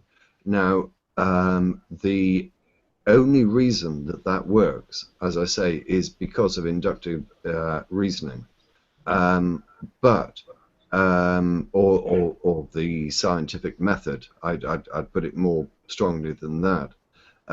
because we know that the Earth orbits the Sun. And not only that, science has shown such an enormous success in its predictions, its capabilities, and one of the most extraordinary ones that I think that has happened recently is the fact that it has been able to put a probe onto a comet that is 300 million miles away. That is to say, that is more than 3 times the distance of the Sun is from the Earth. And they have managed to put as I say, some sort of probe, object, whatever you want to call it, on the Sun. So whilst you may, and I think that inductive reasoning can be criticized justifiably, I think that the scientific method has got such a wonderful, provable track record that I don't think that you really are going to be in a position to question it. And it would be better stated if you said things being equal, it put the men sun on will the rise. it put men on the moon. It put satellites into space. It means that your sat nav works, and it works not only because we have satellites in space, but it also relies upon Einstein's theory of relativity, without which, if we did not take that into account, your sat nav would not work. It does so many absolutely glorious things, you misunderstood why I was asking including the fact that we are able to talk, including the fact that we are able to talk today, the medical care that it gives you, the transportation ability. The He didn't. I don't think he tried to tear down. I don't think he tried to tear down induction. And I would rephrase your question, Sean, of things being equal. Then you can say that you know the sun will rise tomorrow. I think I don't know, but I think DPR, you might have kind of went further and assumed that I was saying something I wasn't. I apologize if I did so. Yeah, no. The reason why I brought up that thing about presuming is because I remember earlier you had said that I'd appreciate if you don't presume, how I'm going to respond to evidence. And the reason why I did that is because I've seen you in other hangouts with other theists before, and they've been presenting evidence for God, and time again, you've rejected it. So my decision not to share it with you wasn't a presumption. It was based upon evidence that I'd seen. Oh yes, well I have no problem with that, and I appreciate your explanation.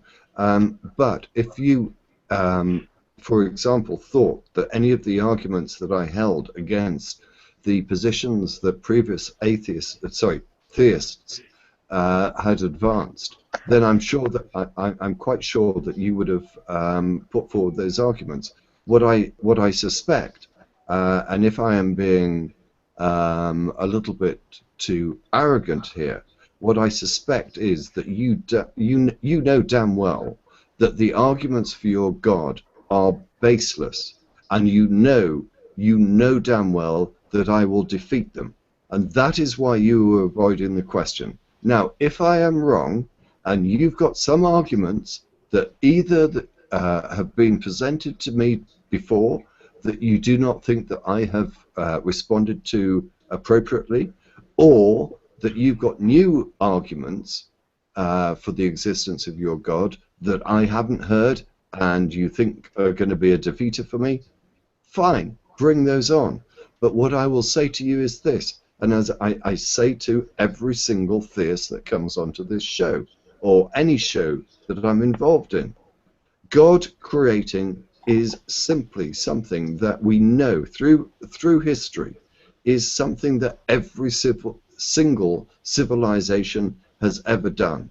And if I am standing from an independent position trying to determine which, if any, of the God claims are correct, then I require some degree of evidence, at least to separate them from the masses, and you will accept and if you don't, I'd be very interested to know why not, you'll accept that only one God exists, and the 99.99 other percentages of gods that have been created, you dismiss.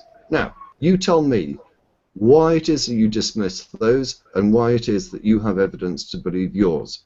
And I will make one further prediction. You will either rely on your good book, which I will immediately show you is utterly full of so many errors that you can't base any reliance upon it at all, or you will tell me that it's personal experience. And as soon as you say personal experience, I will say I've heard it from every other person I've ever heard claim that they've got religious knowledge. Okay, I'll shut up now. Oh, yeah, actually, well, I'm glad what you said on the end there, because it really, it really kind of sums everything up. So I, for example, yeah, I will trust the accounts given in Scripture, and this is one thing that I always kind of facepalm about, right? It's because, you know, in Scripture it reveals, you know, how people are, you know, are not going to accept certain things. And yet you have Christians who read that, and then what do? They come to you, they come to somebody like that, and they try to convince them.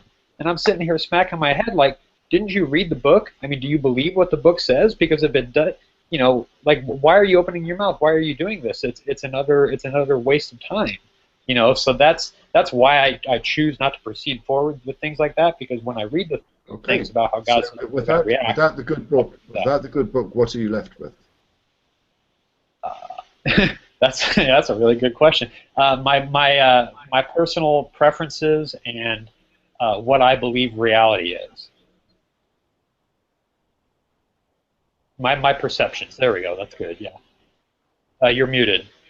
Like the general reliability of your perceptions? I'm terribly sorry, but what I said was QED, because I predicted exactly what you would say. You are not stupid enough to try and rely on your good book. What you are relying on, whether you admit it or not, is your personal experience, and that's exactly what I predicted that you would say, and it's exactly what I've heard. And I'm terribly sorry, Xbox. I'll only take a moment.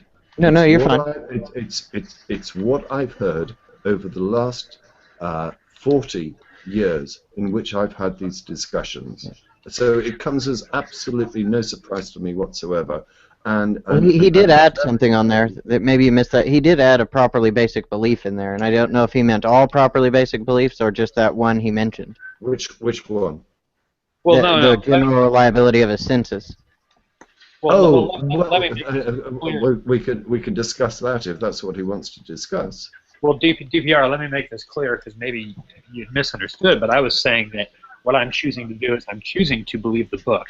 I'm not basing it upon my experiences, because my experiences could betray what is taught in the book. Yes, and I quite understand that, and the way I would respond to that is you are placing faith above evidence, and that's pretty much what every single religious person does. They place faith upon evidence, over and above evidence. And what is the definition of faith? Faith is belief without evidence. Now, I go back to the question, where is your evidence? And if your evidence is simply, well, I have faith in the good book, then that's fine. I've got no problem with that, but that's not evidence.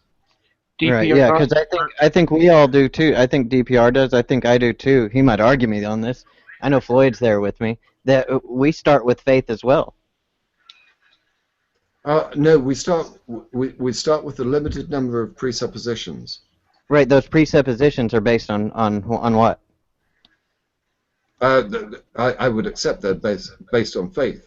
Okay, yeah, that's all I was saying. There is a distinction. Yeah, I just wanted to point out that there is a distinction between the faith that a religious person holds and then what you're saying, for sure. That's all I was trying to get to suss out. Yes, there is a distinction. Do you want to explain what it is?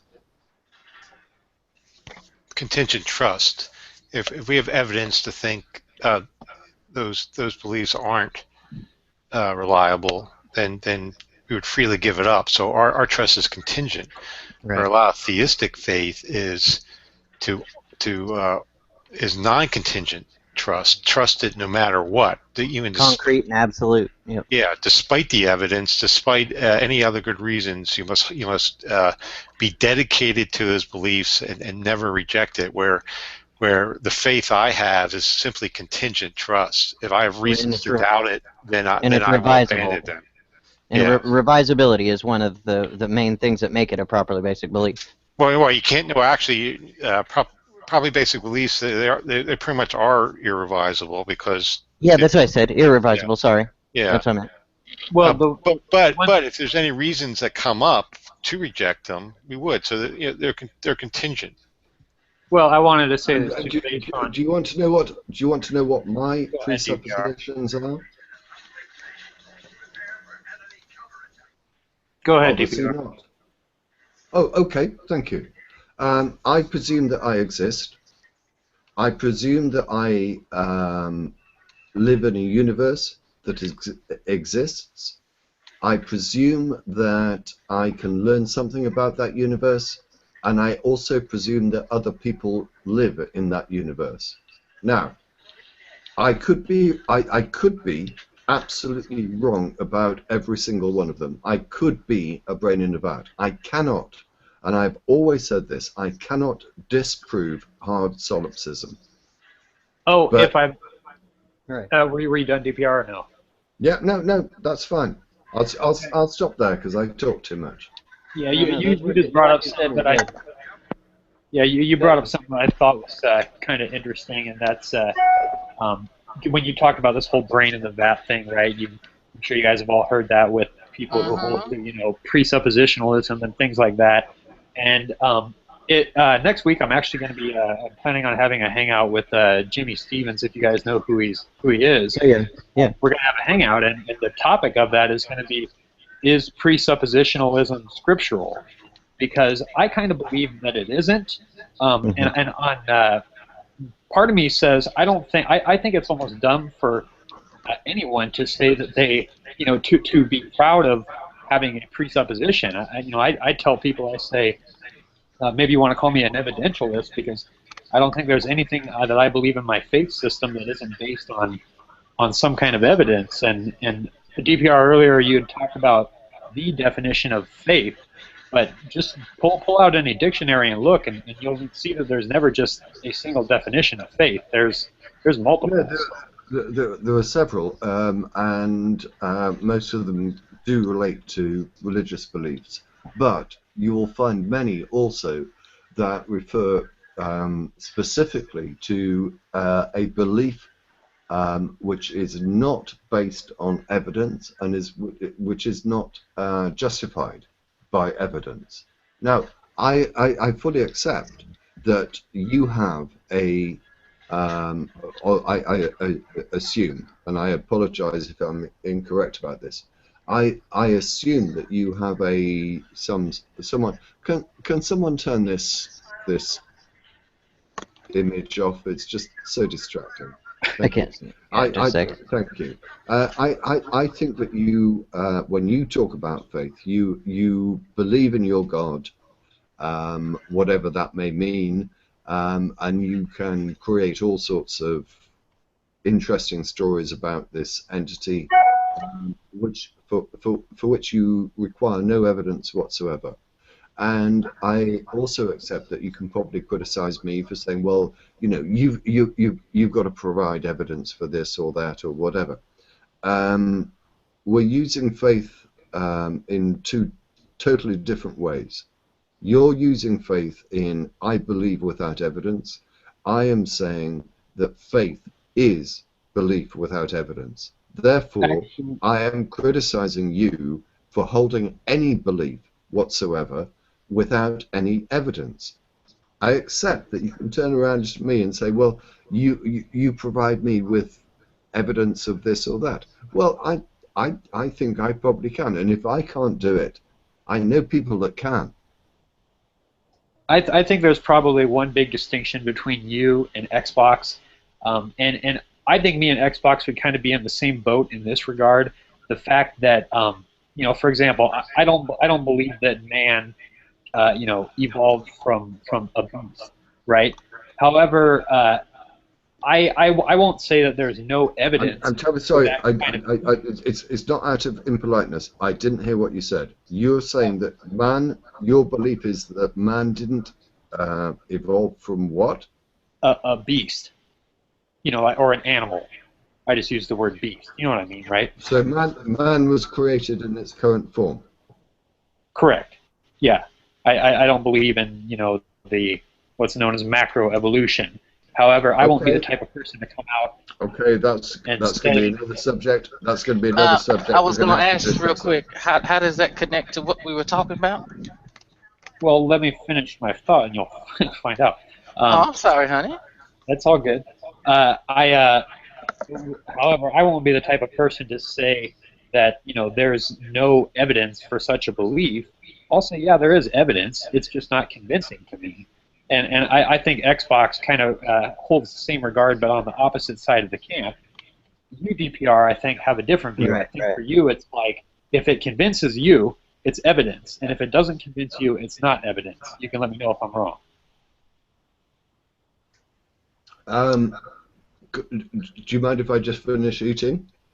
I'm terribly sorry. It's very rude of me. Yeah, and I'll try to clear out what you were saying by me on the other side would be that I do consider them both evidence, just there would be non-convincing and convincing evidence to me. Right. Sorry, let me explain. Sorry, I need to take a little sip of wine. Oh, what kind of wine you having, honey? I have some Spanish wine. Thank you. Now, the best kind. Let's see if we can address as best we can the issue, because before doing so, I think terminology, and whatever are important. So, can you state again to me exactly what your criticism of my position is? Well, I wouldn't say that I necessarily have a criticism of it. I was just, well, I mean, I guess I maybe would criticize in the fact that, evidence, for example, like if you have a court trial going on, right? Well, the prosecution has evidence that the person is guilty, and the defense has evidence that the person is innocent, right? Obviously, only one of those things is true, and the other one is false, and yet they're both referred to as evidence. So that's why I kind of hold the position that I do. Do I think that there's evidence for macroevolution? Sure. I just don't think it's true, and I don't think you hold that position. Yeah, I find the sort of like legal description you give is not particularly helpful, and I'll tell you for why. If you are talking about a criminal case, you are talking about the prosecution who have an evidential burden, which is to satisfy a jury beyond reasonable doubt, or what is now more commonly referred to, so that they are sure of the defendant's guilt. The defendant has absolutely no burden whatsoever in a criminal case. If you're talking about a civil case, that's a slightly different thing. Then we're talking about a balance of probabilities. And although the claimant has to satisfy the court, which would normally not include a jury, it would at least have to satisfy the court on the balance of probability that its case was correct. So I don't find the analogy that you use in relation to court cases particularly helpful in regard to the conversation that we are having at the moment. And I'll put my hands up to this, and I have done many times before, so it shouldn't come as a surprise to many people. I have said that my claim that I believe in evolution comes from an appeal to authority. And I can name those authorities. And if needs be, I can go to them and I can say to them, look, I've been challenged by this person about this particular issue. And whether it may be, I don't know. I'll just use common names that, or names that you'll be familiar with. Whether it's concordance, whether it's Don Exodus, whether it's Aaron Ra, whether it's Thunderfoot, or whatever. And I'll say to them, look, I don't really know what is the position, and they will be able to tell me. And because I do that, as I say, I have got absolutely no problem whatsoever in saying that I appeal to an authority. But the difference is, and I think that this was put most wonderfully by Matt Dillahunty in his debate with Cy Tim Brudengate, when Cy challenged Matt, well, he said, well, you're just appealing to authority, because Matt, although he knows a little bit more than I do, is similarly not a scientist in the way that we would describe evolutionary scientists such as Concordance or Aaron or Don Exodus. But he came up with a wonderful response. And it was the appeal to authority fallacy. And he said, well, the first thing about the appeal to authority fallacy is that you have to show that the authority exists. And this is something that I'm terribly sorry, I don't think any religious person can do. So you've got to prove, if you're appealing to an authority, prove the authority exists. You can't. Okay? End of. I can appeal to authority, and I do it all the time, and you do it all the time. Whether it's going to a doctor, whether it's going to get your car fixed at a mechanic's, whatever it is, we all appeal to authorities. The question is whether it is an appropriate authority. Yeah, and unfortunately, any God that is appealed to as an authority fails, because you cannot prove that that authority exists. Yeah, the only way it would become a legitimate appeal to authorities if we both agreed that God exists. Oh, so I wanted to. I also kind of wanted to address something that Floyd had said earlier, as far as having a religious belief or faith, and that you just you will not falter it regardless of what the evidence shows and everything.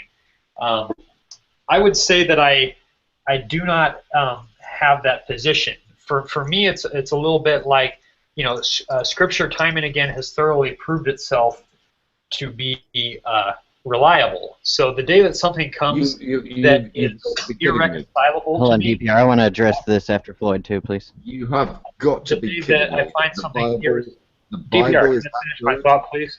Yeah, let him finish. Yeah, I had tons of questions too, but let him finish.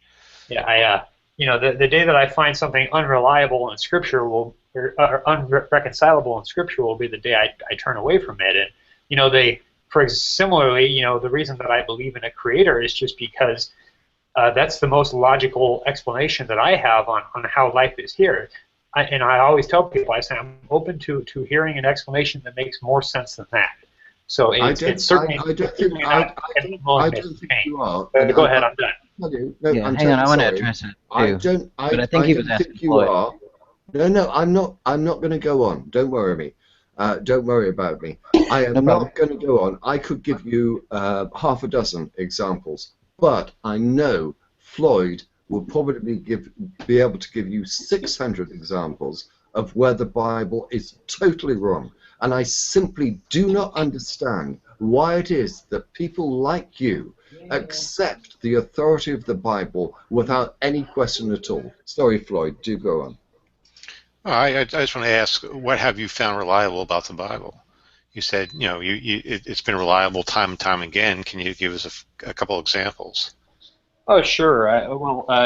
Probably I would say one of the most, at least the one that pops into my head the quickest, is it kind of lays out how people are going to react and what they're going to do with, in relation to things of spirituality.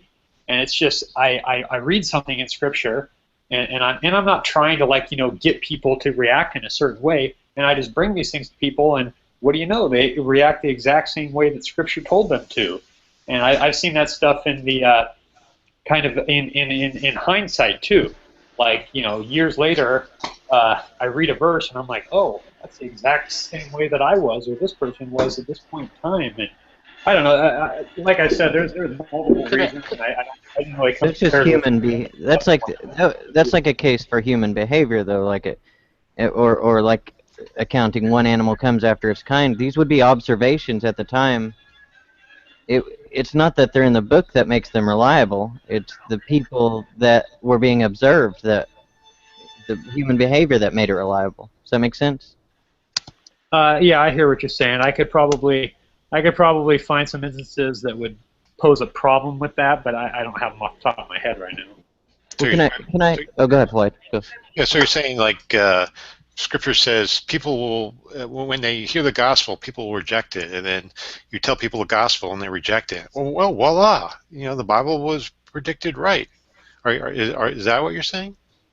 Well, there's similar things to that. I mean, that example is probably not the greatest because obviously people hear the gospel and do accept it. But the one that I always tell people is that there's a verse in the Bible that says that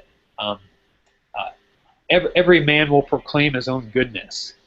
And is that not a reality? Go around in the world, anybody you go up to and say, hey, are you a good person? What do you think they're going to tell you? Actually, that's funny you should say that because I've actually met a lot of people that have said I'm a sinner. I mean, I live in a conservative state, and but in a Bible Belt area. But I don't think that's true. I think some people do view themselves as sinners. Well, I think on the same token, honey, everybody got their own kind of standard for what's good and everything. So people could just say I'm good because I haven't gone to jail yet, So yeah, that's kind of, I guess, how can you say, just a generic statement that anybody could just make. And before y'all completely destroy, hold on, DPR, hold on.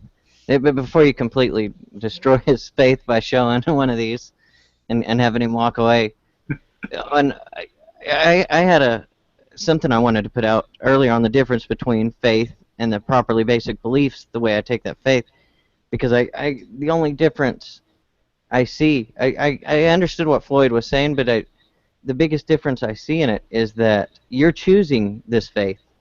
You make a conscious, deliberate choice on this faith, where properly basic beliefs, the articles of faith that come in with them are not chosen.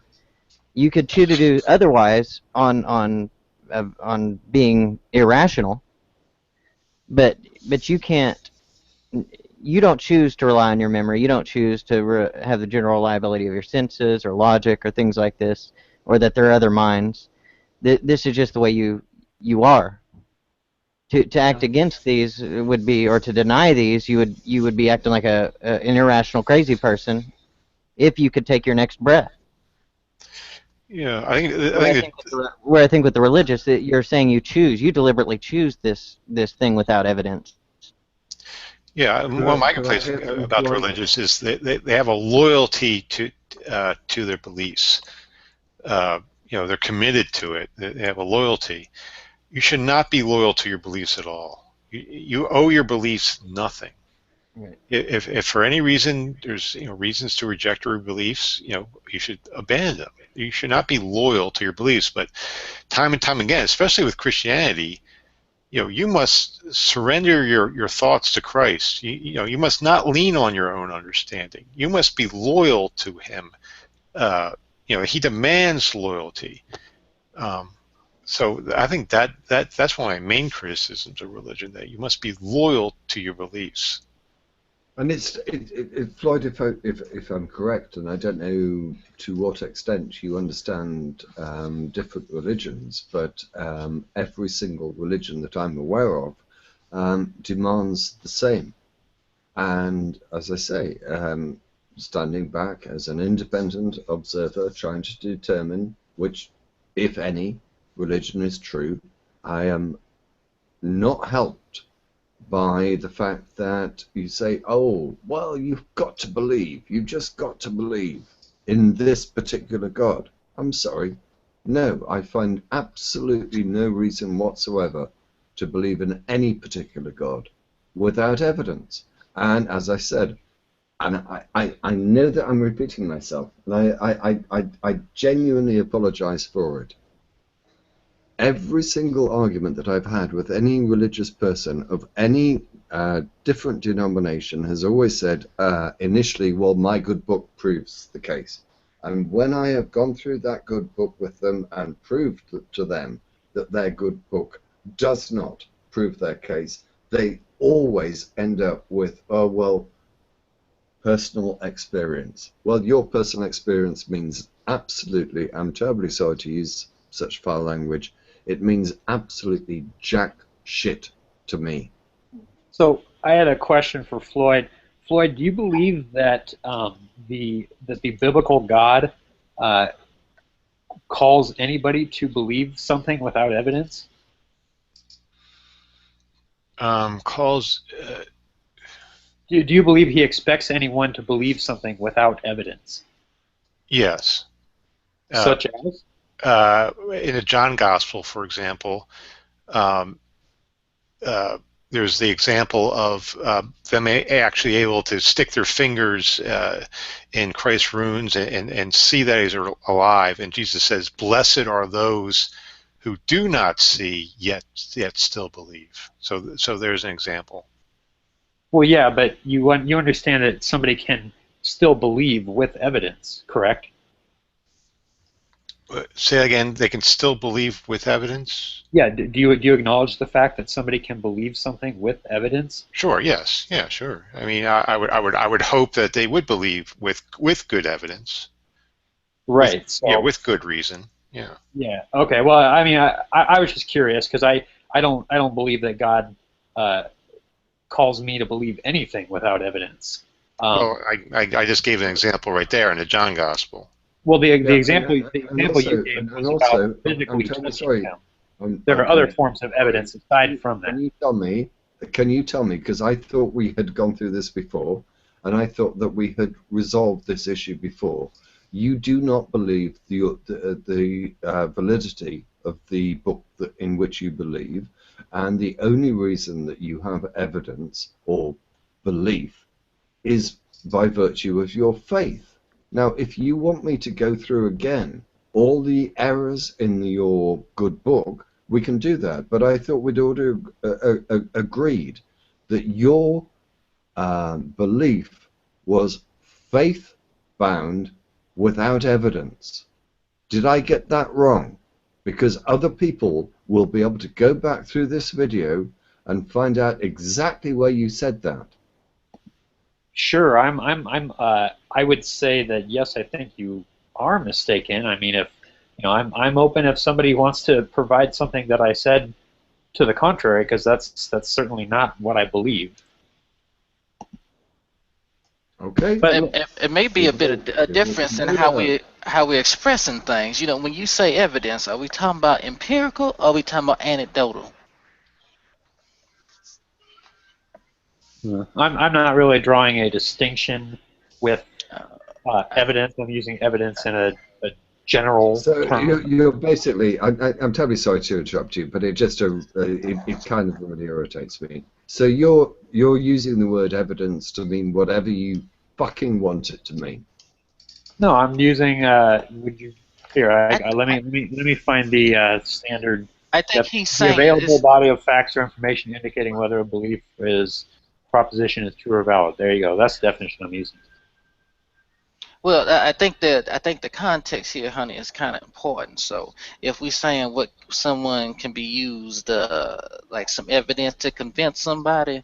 So if I tell you, I got a dragon in my garage, but I can't tell you and show you, no scales or nothing. Are you just gonna believe me, or are you gonna wait for me to provide some evidence, physical? Well, I wouldn't. Yeah, me personally. Well, I guess that depends on what what all was involved with it. Because if you just want me to believe that fact, there's no loss to me if I believe that you have a drag in your garage. So the but if you said believe it and give me your credit card information too, well, that's a different avenue. Then I would require more evidence, if that answers your question. But let me, unless you want to say something else on that, I was going to go back to something that Floyd said. Oh no, I was just trying to draw a distinction, honey. That's all. Maybe and sometimes we get in conversations and we start talking past one another. So I like to try and play the middleman, just a little bit. But no. You go ahead and answer, Floyd. Let's go back to Floyd. So let me see. So I found the verse that Floyd was talking about. It's in John chapter 20, verse 29 specifically. But in verse 27, right, Jesus says, "Bring your finger here and see my hands, and bring your hand and thrust it into my side. Be not unbelieving, but believing." And then in verse 29, he says, "Because you have seen me, Thomas, you have believed. Blessed are the ones not seeing and believing." So in this verse in particular, the believing, or what actually happened, he physically touched him and he saw him. Now you can still have evidence of Christ being alive without having to touch him or see him. So I wouldn't say that this says that belief is devoid of evidence. It's devoid of evidence. No, but he praises, he blesses those who lack evidence yet still believe. Well, I think you're reading in lacking evidence. Well, verse 29, Jesus said to him, "Have you believed because you have seen me? Blessed are those who have not seen and yet believe." Right. So it's easy to believe if you actually see it. If I saw my long lost grandmother resurrect and I can sit down with her and talk to her and so forth, that would be easy to believe that. But if someone just came up to me and said, "Oh, your long lost grandmother, who died 20 so years ago, has been resurrected," well, yeah, I'm going to doubt that. But Jesus praises that sort of belief in this example. Yeah, well, I think what he's praising is he's praising people that believe without having to see. So it says believing without seeing. I'm terribly sorry. I'm terribly sorry to interrupt you again, but that is what I would define as faith without evidence. And I'm terribly sorry. I know I'm repeating myself. I'm not interested in what the Bible says. It's a man-written book. It's got nothing to do with evidence at all. We're not Christian. And I can show you, as I said, so many occasions where the Bible has got it damn wrong, and you're still prepared to put your faith in a book that is just provably incorrect in so many ways. That is faith, and I have no respect for your faith or your faith in your God. Well, here that would be the question for you, Sean. Is what led you to have faith in the Bible before reading the Bible? Like, why would you take that book and take it as faith? Because I could pick up any book and read through it and say, "Oh, well, this stuff matches up," and then post hoc say I have faith in that book. Oh, well, I would say I definitely I didn't have faith in the Bible before I started reading it. That really wouldn't make much sense at all. My faith came not only from reading the Bible, but from reading it and trying to live out the teachings within. That's how my faith in the book came. So it wasn't there beforehand. Well, if I came up with a book that comported with reality closer than the Bible? Let's say it doesn't answer every question the Bible answers, but it answers other questions that the Bible doesn't answer. Would that be more of a compelling book for you to have faith in? Well, just as a matter of interest, how many other religious books did you read? Well, okay, so I'll answer yours, DPR, because it's really easy, but then I want to get back to Xboxes. Yes. Let me see if I can remember them all. I've read the Quran. I've read the Book of Mormon. Okay. Read the Rig Veda. I've read the Urantia book. I've read I don't know, a bunch of other ones I can't remember, but there's a few. Okay, I was trying to make a bad point. I apologize. Do carry on with Xbox. Xbox, do you want to reiterate what your question was? Yeah, if I were to present to you a book that I said comported with reality better, maybe it doesn't answer everything that the Bible answers, but it does answer things that the Bible doesn't answer, and it comports closer to reality. If I present that book to you, would you abandon the other and have faith in this book and live by it? The book that you are representing, did it come from a creator, or was it something that man wrote?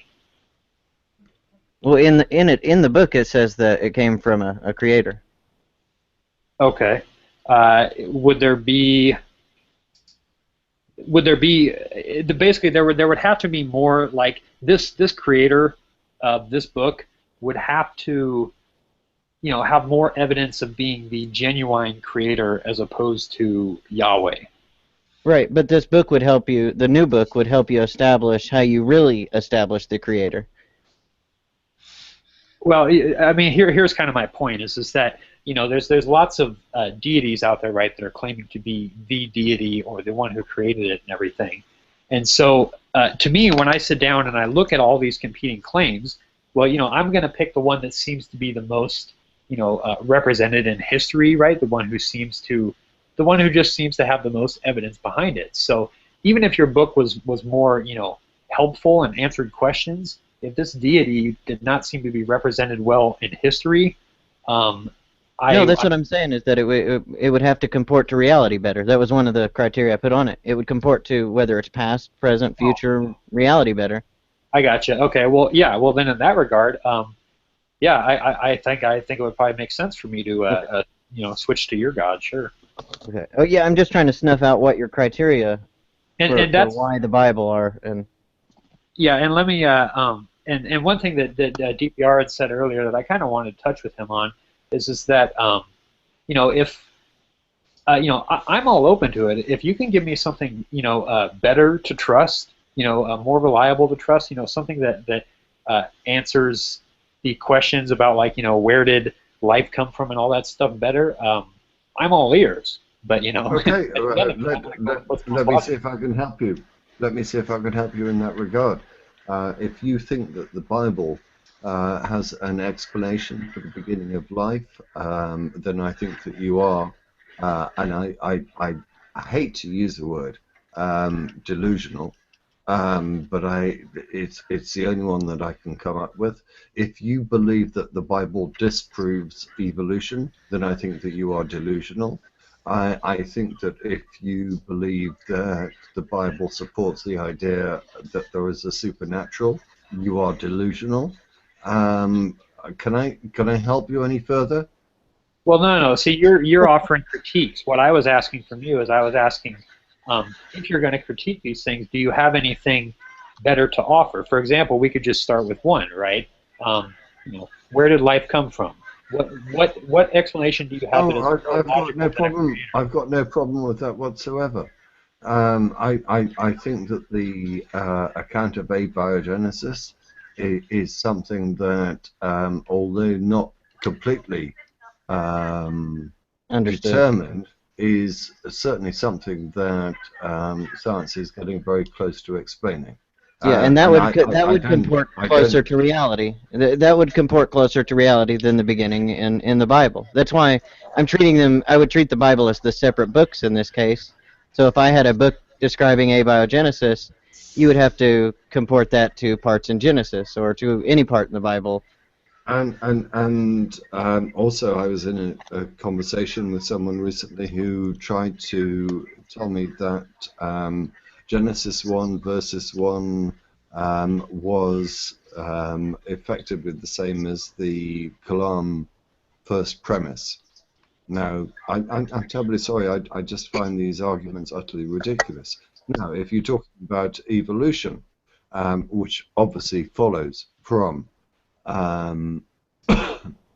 abiogenesis, then I think that there is certainly sufficient proof and evidence to support that argument.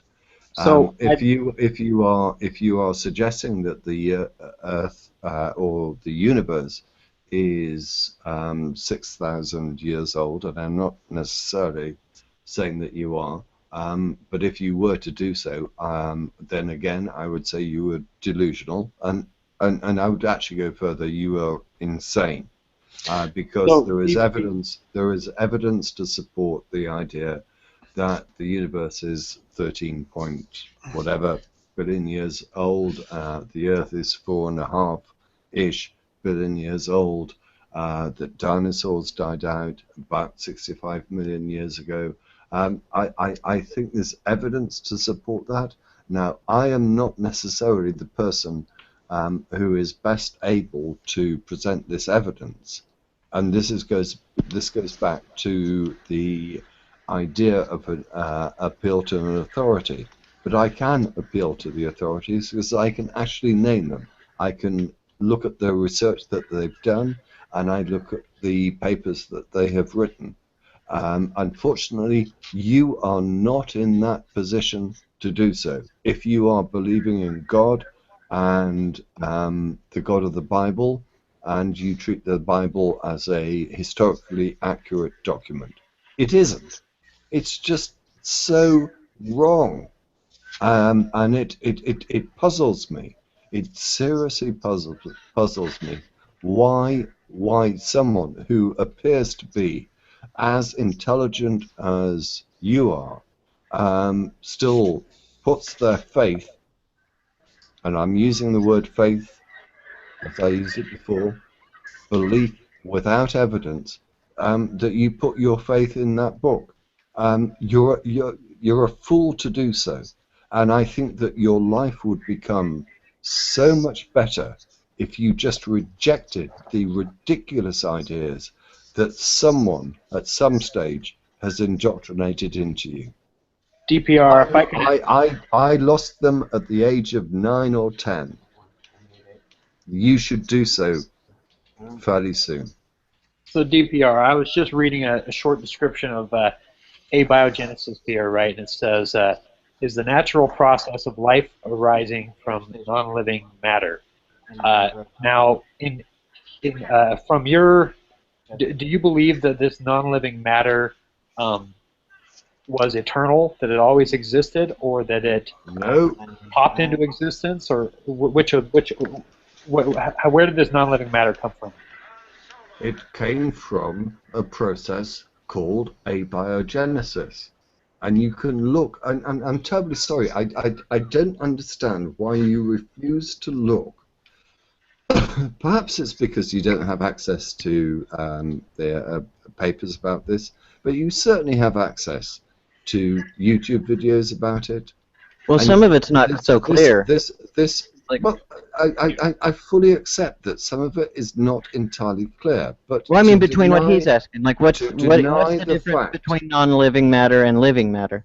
In the way he's talking, I'm not understanding your question, Sean, on that. Like, when you say non-living matter became living matter, what difference do you see between those two? Well, I'm just reading the description that I have off this page here, right? And it says, you know, the natural. What's the source? What's the source of your page? Oh, I'm just going off the Wikipedia. But it says it's a natural process of life arising from non-living matter. So what I'm doing is I'm saying, okay, well, life then came from the non-living matter. So then the obvious question that I have at that point is either where did the non-living matter come from, or if it didn't come from anywhere, is it just eternal? Are you talking about the molecules, honey? The molecules to make the amino acids, or supposedly make amino acids? Yeah, I mean, some theorize that it could have come from passing comments, or just organic material came about naturally with, what was that? There's one experiment that they were able to produce organic material and so forth. Ewer Miller experiment, is that what you're talking about? Yeah, the Ewer Miller experiment. Yeah, they did a few follow-up with that one, but it's still being researched. We still don't know a lot of things, so it's just hypothesized. But it's one thing that I find interesting about some of these conversations, that we get to talking about where things came from and how things was created.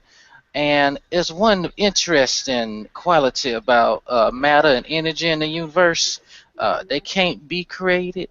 So to say that there is a deity, if you want to call them that somehow created the matter, we know that is not an attribute of matter or energy. So there is a problem with that. Yeah, well, see, ultimately, and you guys can let me know if there's other options, but I think, if you want to say this thing came from this thing, okay, this thing came from this thing, okay, but let's just trace it all the way back, to the source. And I think, to me, there's only really three answers that you can give. That source, whatever it is eternal. That source, popped itself into existence. I guess that's another option. Or you could just say, I don't know. Is there really another option aside from those three? Oh, I've got no problem. I don't know where eternal I'm terribly sorry I mentioned it again. I've got absolutely no problem. Sorry about this. I've got absolutely no problem at all with saying that I don't know. And I think that the majority of experts in this field, you do have to excuse me for reading this. And there is another one. Unknowable is another one. Sean. I just shoved down my mouth a caramel chocolate bar. Well, You shouldn't do that, honey. You put that whole thing in there. I know, I shouldn't have run. So, Well, read it. DPR, while you're I did. that, let me just. No, I would I say got it back. Xbox. I got it back because I got it in the side of my mouth now. Oh, that's disgusting. I would say, do you have to No, have answers look, for I've those got no things? problem. I've got no problem whatsoever. Xbox, can in you saying- explain the difference between unknowable and I don't know? Unknown is yeah, conditional. I probably can do that. Unknown means it's conditional. It could be known in the future. It is possible that we could know it. Unknowable would mean that we would never have a avenue to find that answer. Okay, But Sean, it sounds like you're saying that you have to have answers for these things. That any answer is better than no answer. So you're gonna pick some sort of religion that offers these answers, regardless if they're right or not. I wouldn't say. Yeah, I was thinking about that before you said it, actually, because there's some other parallels that I've experienced lately with that, and I don't know, man. I guess I'd have to think about that before I give you an answer. Yeah, 'cause religion will explain anything it sets out to explain. Yeah, and can I just echo Floyd's comments now that I've swallowed my food? And I do apologise about that, but I remember a wonderful quote by Richard Feynman, as some people would prefer to describe him as, and that is that he would much rather not know than have ideas that could be wrong. And that is very much the attitude that I take when it comes to religion. And his opinion about religion was obviously very similar to mine. But that is to say, until you come up with some evidence, don't try and tell me a God exists, because you do not have evidence. And there's also wonderful quotes that you can go and look at YouTube from, where he will talk about God and the beliefs in God and whatever. And again, I totally sympathise and endorse the statements that he makes. I am open to evidence, and a lot of people simply do not believe that. But I am open to evidence. I'm open to the evidence of the existence of any of the gods that man has made throughout his civilization. But without such evidence, I am not prepared to rely on faith to justify any sort of belief system other than this, that the scientific method seems to work exceptionally well. It seems to lack any necessity for the existence of a god, and well, I'll leave it at that. Well, did you just assume the scientific method works and then work on it? Like, how do you prove the scientific method? Oh, by its results. Are you using the scientific? Are you being serious? Yeah. So using the scientific method, you prove the scientific method. Is that what you're saying? Yes. Circular logic's not a problem. How objective can we say that this process is? It is a problem. If we're using it to check itself, I think that's what he's asking. But the fact, I think that we could say that the fact that the process has a built-in self-check gives it just a little bit more wiggle room than just any old kind of system, because we got to remember this thing has been revised for quite some time, and it didn't just pop up out of nowhere. So with this, what can we see that this thing has proved, and what has it disproved? Has it been able to pull itself out of all types of situations? So let's say if there's somebody being dishonest and there's a little bit of bias going on, can we use it to show it? You know, that's not necessarily what I would describe as the scientific basis. But if you're talking about the imperfections of legal systems, then I would fully agree with you. But also at the same time, I would say this: if you are suggesting that any religious book has come up with any accurate prediction whatsoever, then I would put you to I would challenge you to prove that. The Bible hasn't done it. The Quran hasn't done it. Any other religious book has provided nothing, absolutely nothing whatsoever, but the scientific method has. And if that's my last words, which it probably will be for this evening, then so be it. But you tell me if you can, anyone, not only those that are watching now, but those that may be watching in the future, if you can tell me that the scientific method has got it wrong in any way, fine, tell me it. If you tell me that the religious book that you believe in, whichever religious book that is, has got it right, prove it to me. Because my challenge to you is you simply will not be able to do so. Religion fails all the time. Science wins all the time. Hey, if I may bring up something that Floyd had talked about earlier. Floyd was saying, well, would you rather just jump on something as opposed to taking the I don't know position? And I thought about that for a second, and I guess for me, you know, the reason why I hold the beliefs that I do is because, this might sound a little redundant, but I believe them. They've demonstrated themselves to me as being true and factual, and so because of that, you know, why wouldn't I follow that? Like, why would I choose to follow something that I believe is false, like I believe that I don't know, I believe that's like a false answer. So that's why I'm not going to follow it. So there you go. Well, yeah. Again, I would need examples because I did the same inquiry that you did, and I find Christianity very lacking. I don't find Christianity, uh, uh, you know, uh, matching reality, at all. Yeah. Well, I can't fault that. I mean, I tell everybody, I say I look at different positions, and ultimately at the end of the day, I pick the thing that I think is the most logical. And if you did that and went in a different direction, I don't know what else to say. Well, I got a question for you, Mr. Sean. That's your name, Preaching Sean? Yeah, you know me. Go ahead. Okay. You know who I am?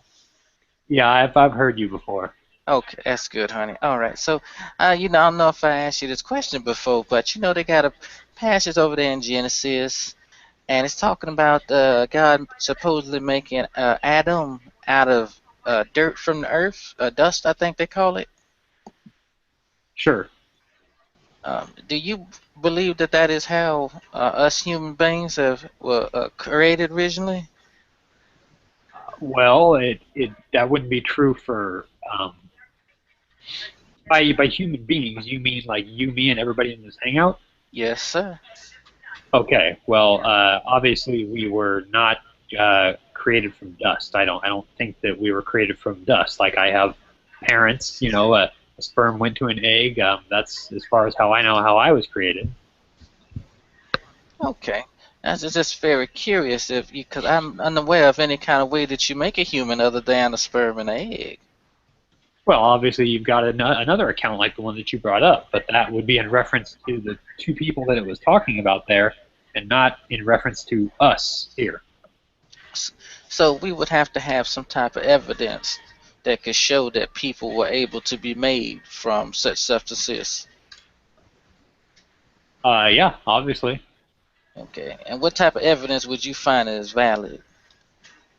Well, the evidence that I find valid is the Genesis account. But, Jesus also reiterated the same teachings in his, so there'll be two sources. So if I told you that I could make a human out of the dirt from the earth, would you believe me? No. Why not? Because you haven't proven yourself as reliable as Scripture has to myself. Don't you think that's a little bit circular, honey? Well, no, because I'm not.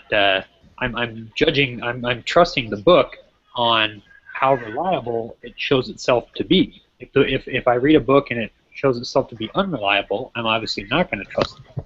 Well, we're talking about this particular claim. If the claim is within said book, and the book has this claim that has not been verified, then how can we use other claims to try and validate this separate one?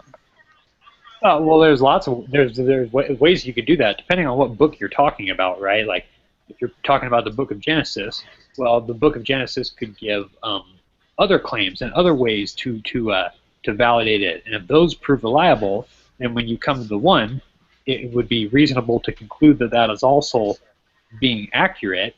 There's another way to go about it too, and that's looking at the person of Jesus himself, seeing if he appears to be a reliable individual himself, and if he is, and he validates X number of books, then you know that you can trust those because he himself has proven himself trustworthy. There may be more ways, but there's at least two. So rather than having evidence here and separate from the book, you rather rely on the testimony of the people supposedly within it? Well, the book is not, it doesn't only provide the evidence of it within the book.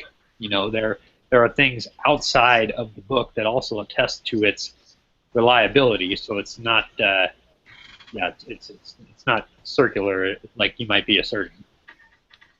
Okay, because my issue here is that if we would have a piece of Adam and Eve, would they have been made out of the same stuff as you and I? That'd be my question. I have no idea. I don't know what people's bodies are made up of nowadays, so I couldn't. Well, we know what people's bodies are made of nowadays, and we know what the earth is made of. wouldn't we be able to find some type of similarities between the two if such a story was true? I don't know if I'd necessarily make that connection, because it says that God made Adam from the dust of the earth. I'm not aware of anything that says that the same things that Adam was made up with are what everybody else is going to be made up with, or that everybody else is going to have dust within them. I don't know where you would draw that from. Well, we are not descendants of them, are we not? Well, sure, but just being a descendant doesn't mean that you're going to have all the exact makeup as the one who you descended from. Well, not the makeup, honey. Just I would say, composition as far as what your body itself is made of. Not necessarily the genetics, but you don't see some of us humans with certain skin and others with like feathered skin. You know what I'm saying? Yeah, I hear what you're saying. All I'm saying is that there's I don't have to match exactly, my father. So obviously there could be differences. So Yeah, not everything has to carry over. That was the point. So yeah, so if I look at your blood and your father's blood, your father's blood's gonna have water, it's gonna have platelets, it's gonna have plasma just like yours, correct? As far as I know.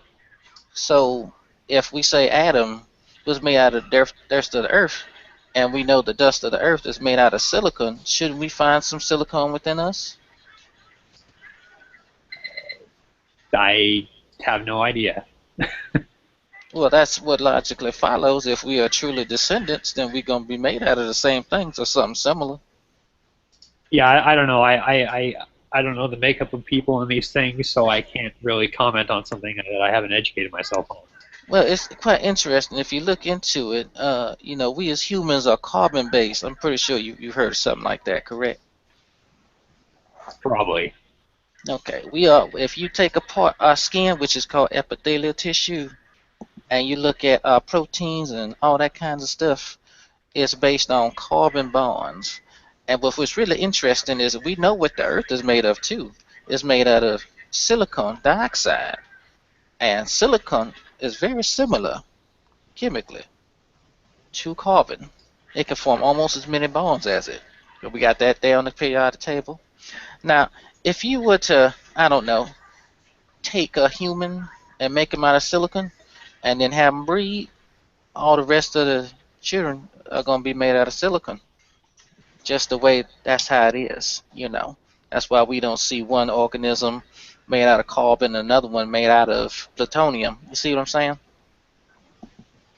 I hear what you're saying. I might not follow it, so Well, that's fine. I'm not going to argue with you.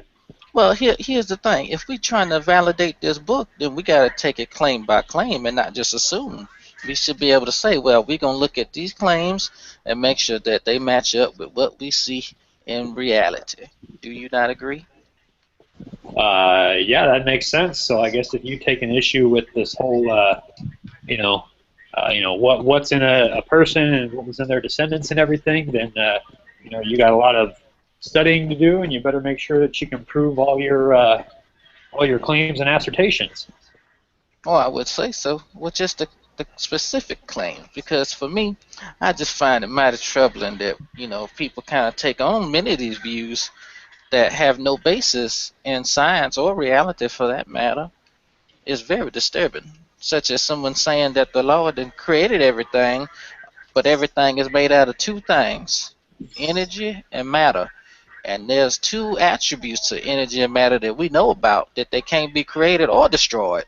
So that proves a very, very troublesome little conundrum for people making them claims, does it not? Well, the problem is that like many of the things that you're saying, you would have to validate that they are, realities before you would even use them as arguing points. Oh, we've already shown that. It is impossible to create or destroy matter and energy, sir. That's been proven over and over again. We got physicists still trying to destroy matter.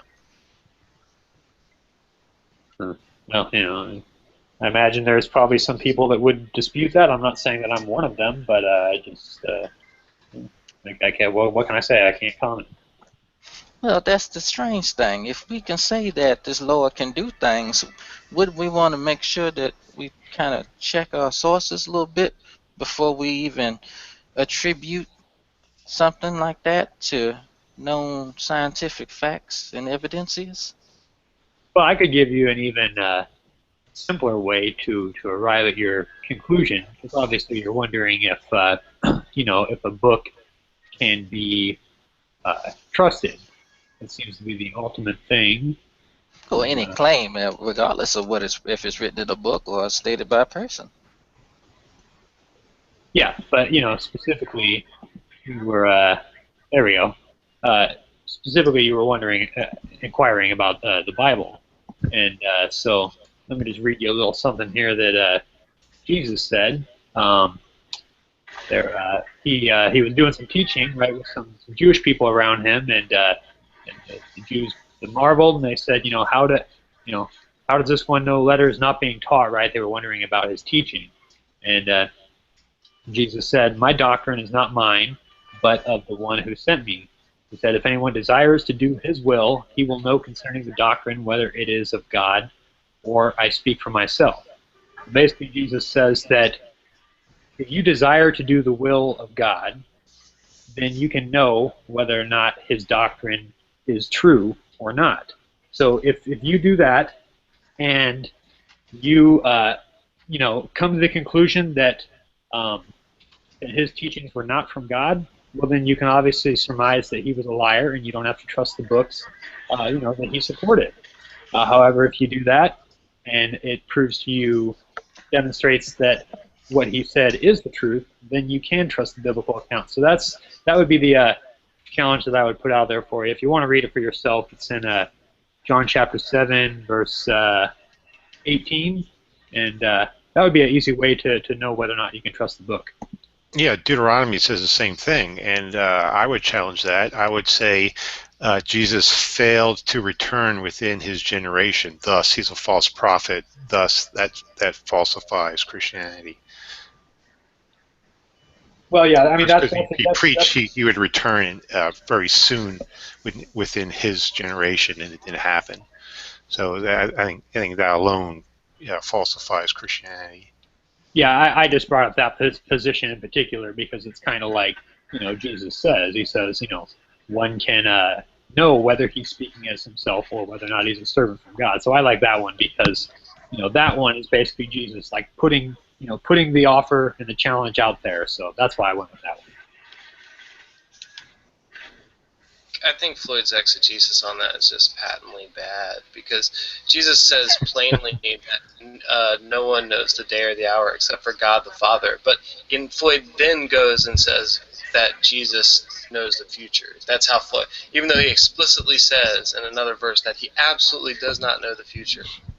No, I didn't say that. He says Jesus he doesn't know the day or the hour, but that doesn't mean that that's not going to happen soon. He just doesn't know the exact day or hour.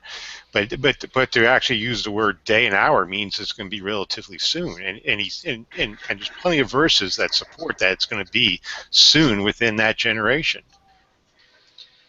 No, but what I'm saying is when he uses the word generation, you interpret that as what, like within what, 10 years, those people's lifetimes or something like that?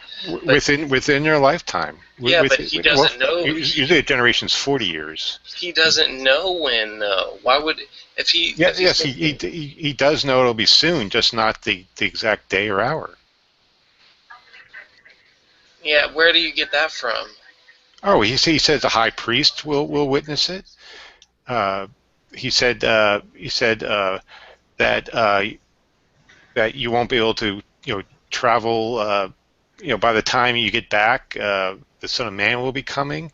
There are many verses in the Pauline epistles and in other New Testament all those books could be that say today. that they were in the last hour, that he was going to return soon.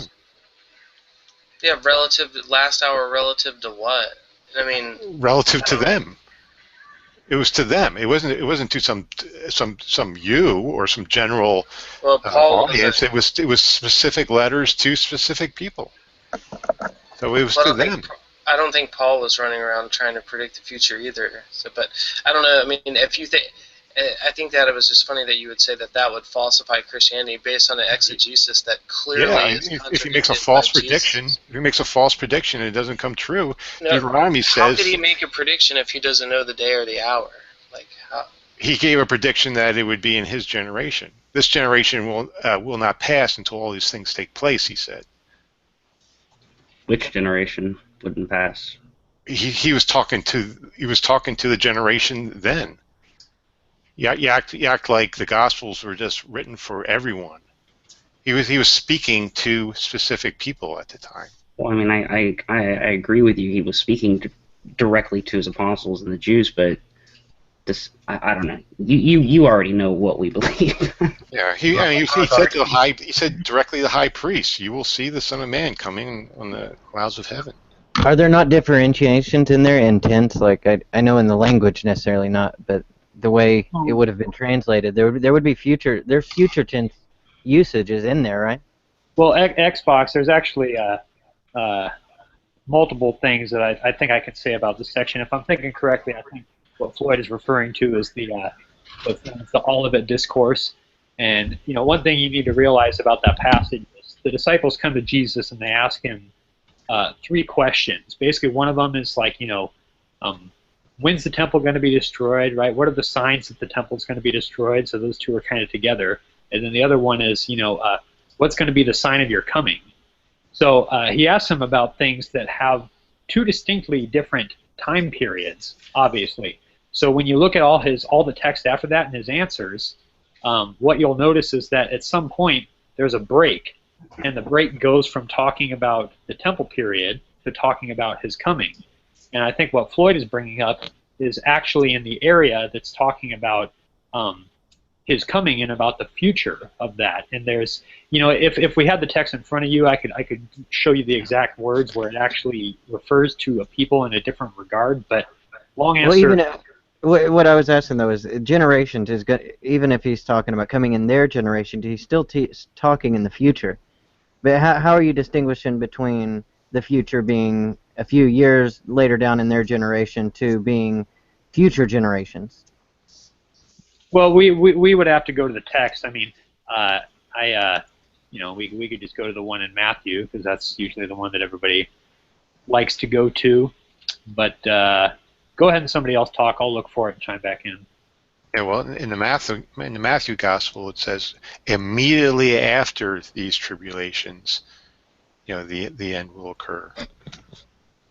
Immediately after these tribulations. And again, I can point to multiple verses in the New Testament saying we're in the last hour. Historically, I don't think any Christians throughout history interpreted that it would be within that generation, and that if it was past that generation, it would falsify Christianity. For example, like when Paul was running around establishing these churches and establishing and Paul lived a pretty long age, running around establishing all these churches and setting up. I mean, those really wouldn't need to be if that was that generation and Paul lived almost a full life. I mean, that was it. Why need to do that? Everything was set up to a point where, and if you look at the church fathers and on and on and on, it was never ever. That's why I think your exegesis is patently wrong, because no Christians historically were running around exegeting it that look, if something crazy doesn't happen in 15 years, then that's it. And no one ever thought of it as that ever. That's false. Just look at 2 Peter. 2 Peter addresses it directly. You're saying where is he?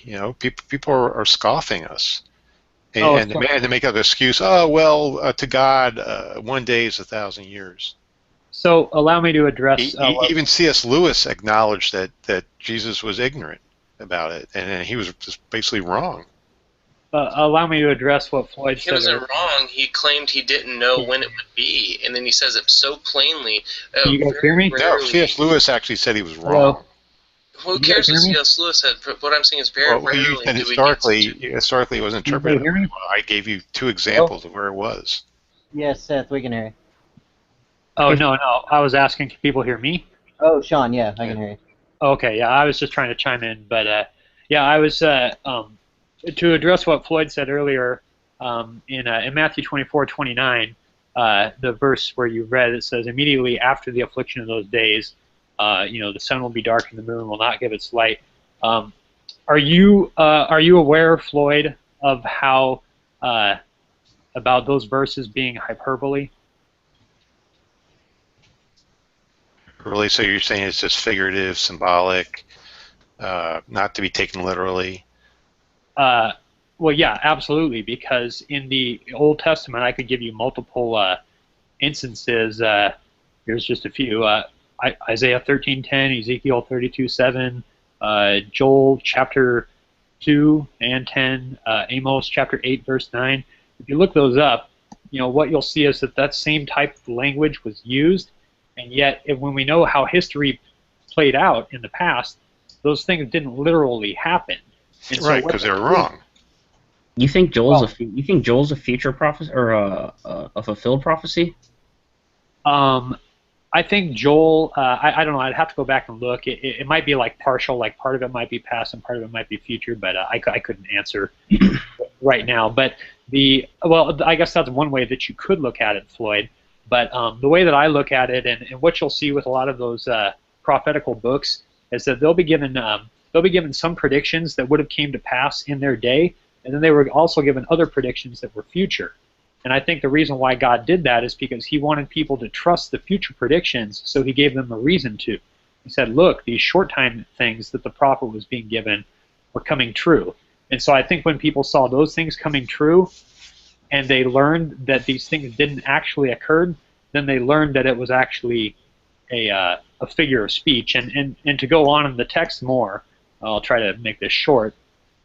Basically, he in verse 30, right, he says, and then the sign of the Son of Man will appear in the heavens, and all the tribes of the land will wail, and they will see the Son of Man coming.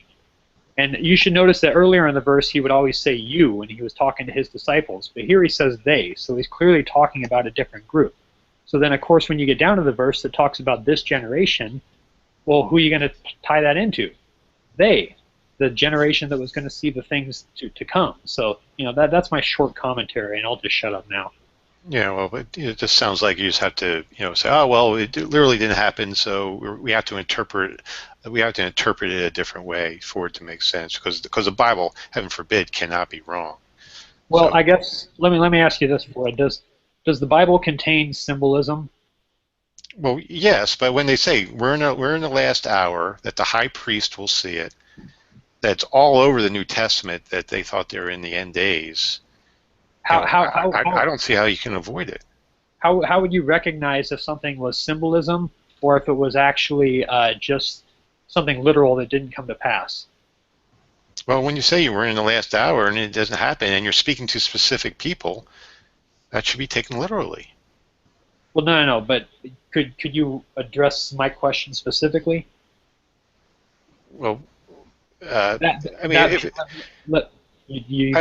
pretty simple. When he says, you are the salt of the earth, I think we know that that's not literally. That we're not sodium chloride.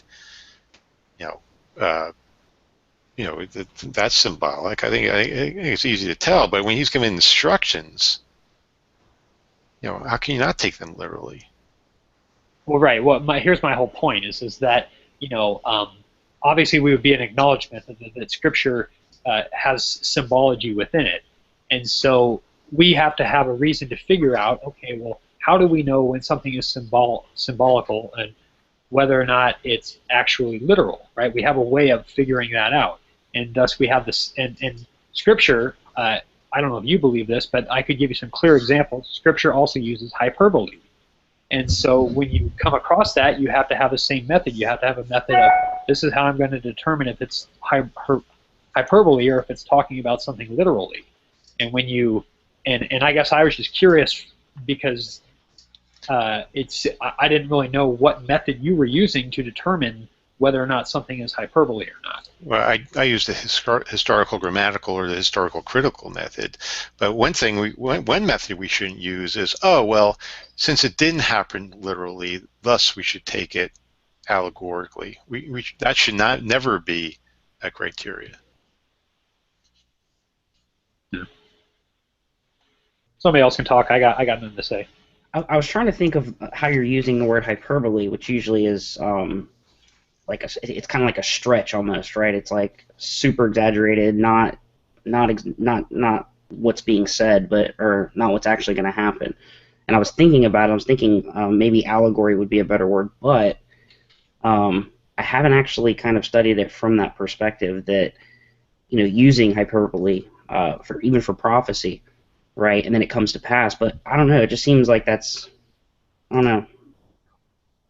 Yeah, I think I looked up the definitions of both words, and I can see how you could kind of apply them both. So I'm not going to say that it has to be called hyperbole. Yeah, it does bring up an interesting question though, because you see a lot of symbolism. Some statements or some prophecies are meant to be taken literally, like Christ riding in on a donkey. We have a pretty broad spectrum when it comes to prophecy. It's weird. But we also have instances where prophecies are given, coded in allegory, and are interpreted sometimes in the same chapter, literally. So we get the prophecy. It's coded. It's an allegory, or it's symbolic in nature, and then it'll explain further down what this means, right? So. But I should say that Floyd, I wouldn't get frustrated on your end on trying to, make sense or square what Scripture teaches, because Scripture says that if a person doesn't have the Spirit of God in them, then they're not going to be able to make sense of it. So don't stress yourself out with it. Oh, I think I can make pretty good sense of it. Well, prophecy's not for an unbeliever, so it shouldn't be something you should look at prophecy and think it's complete nonsense. I mean, that's I can't really blame you. Well, then on that point, then you're removing logic from being part of the scenario here and part of the argument. And are you sure you're okay doing that? No, actually, I would take issue with what you said there, because I think, for example, God created people with brains, right? and we know that if our head gets hit or something and we get brain damage, well, we can't necessarily think that clearly. So we know that our some of our reasoning faculties are operating through our brain, right? They're not coming directly from God. So while I think that God obviously, basically what I'm saying is that God works with our brains. So well, then on the other hand, and I don't mean this, I don't know how else to word this. You're saying that the Spirit would give us a type of spiritual brain surgery that would correct our rationality and reasoning and use of logic. I wouldn't phrase it that way, because it's entirely possible for me as a believer to misunderstand Scripture, right, and to not have a correct understanding of something, and that can be due to a lot of things. That can be due to my personal biases, the fact that I'm not willing to be led by the Holy Spirit and things like that. So there's definitely more to it than what you said. And Christians are just as apt to misunderstand things as somebody else. The only difference is that that would be the we have counterpoint. a teacher while the unbeliever does not. Right, that would be the counter to it. It would be, or the counterpoint to it, that there's believers that have the Spirit that still get the opposite of what you're saying. Sure. So that's why I was saying, like in those instances, is the Spirit lying to them? Is the Spirit misinforming them? Is it misinforming you? How do you tell the difference? Okay, well, no, to answer the first part of your question, no, the Spirit is not lying to them or misleading them. The Spirit is always there to guide people into truth. And what was the second part that you said? How can you tell the difference when the Spirit tells me something and the Spirit tells you something and it's completely different? Right, well, that God gave us two good sources of truth, right? He gave us the Holy Spirit, which would guide us into all truth. But then he also gave us the Scriptures, which Jesus said, praying to his Father, he said, your word is truth. So in that regard, if the Spirit is telling you something and Scripture is telling you something else, then you can know that Spirit... Well, no. I'm saying me and you have the same understanding of Scripture. Right. But the Spirit tells me the conclusion of that is this, and it tells you the conclusion of it. It actually means this, and they're conflicting. Oh, and you're saying that it's something that Scripture cannot clear up? Yeah, it couldn't clear up of which one of us to tell is telling the truth, because we would both have the script. We both have the same Scripture, same set of facts. We both understand it the same way. Yeah. And the Spirit tells us we're both right. Well, then ultimately, I guess I'd be inclined to say that maybe we wouldn't know, until we were in God's kingdom, and all we could do is go forward with what we believe, where we believe the Holy Spirit is guiding us. I don't come across that too often that I don't even think I can. Yeah, I know. It's yeah. Trust me. Sometimes you guys might know. Sometimes humility and saying I don't know can be kind of lacking sometimes. But I think any honest Christian would be willing to acknowledge that is the case sometimes. Oh yeah. Specifically with prophecy, right? I mean, prophecy is only ever understood by its fulfillment. Ultimately, I mean. And how would you, because you took this view too, this is to Sean Orker or anybody else who takes it, that to have the Spirit, you've gained something at that point. How do you demonstrate this gain of higher reasoning or rationality or evidence, or how is this something you show that you have? Show that we have it? Yeah. I could. Well, yeah. Oh, let me just give you mine because I'm. Yeah, and this was based on the complaint that Floyd's never going to understand it because he's a non-believer. Like. Right. Well, I think you would demonstrate it in a couple of ways. One, you would demonstrate it by understanding and accepting the gospel, which is kind of like your foundation stone. But the other way that I think you would demonstrate it would be by displaying the fruits of the Spirit, which you can read in Galatians chapter 5. These would only be evidences for other people that already believe it, though, and then you would run into the problem where you'd have some people disagreeing. Like, how could you would never be able to show to an unbeliever that you have this extra bit of information. Well, I think you mean prove, not show. Well, you wouldn't be able to prove it either. Because I can show it to somebody, but are they going to accept it? Yeah, probably not.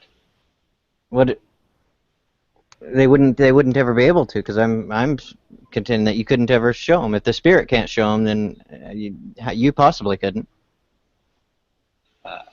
Well, the Spirit can show them. I don't.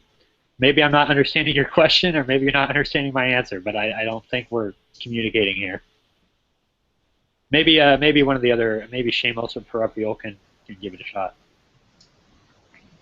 Yeah, and I'll try to clarify the question. It would be, you have some bit of information that you've received through the Spirit about some verse of Scripture, and it makes sense to you. The unbeliever doesn't have access to this bit of information because he's an unbeliever. He could never be shown without believing that you actually do have this extra bit of information and this nonsense actually makes sense. That doesn't mean that God can't reveal certain things even to an unbeliever. You know what I'm saying? Like, the Bible has to be comprehensible enough for you to if that's all you had, to read it and accept the gospel. That's exactly what you were saying. To do with these prophecies, that it's never going to make sense to Floyd there because he's a non-believer. You would have to kind of open your heart, man. But as far as a lot of these prophecies, we can generally tell whether or not they've happened or not, and how they pertain to the future. But there's certain aspects of these prophecies that once they're fulfilled, even Christians are going to be, unless they've been given more direct insight, but even Christians are going to, they're going to look at it and say, okay, that wasn't exactly what I thought it was. Ultimately, because it says it's going to catch everybody off guard, and even the elect might, if it were possible, would be deceived, right? So they're not going to be deceived, but the delusion is going to be so strong And the way everything plays out, it's going to be like everybody's not aware of what's about to happen. It's Well, here's the way I see it coming down to it is if you had no capacity for logic, I could never show you that logic works. I would have information and an ability that you don't. There's no possible way I could ever show you that logic works.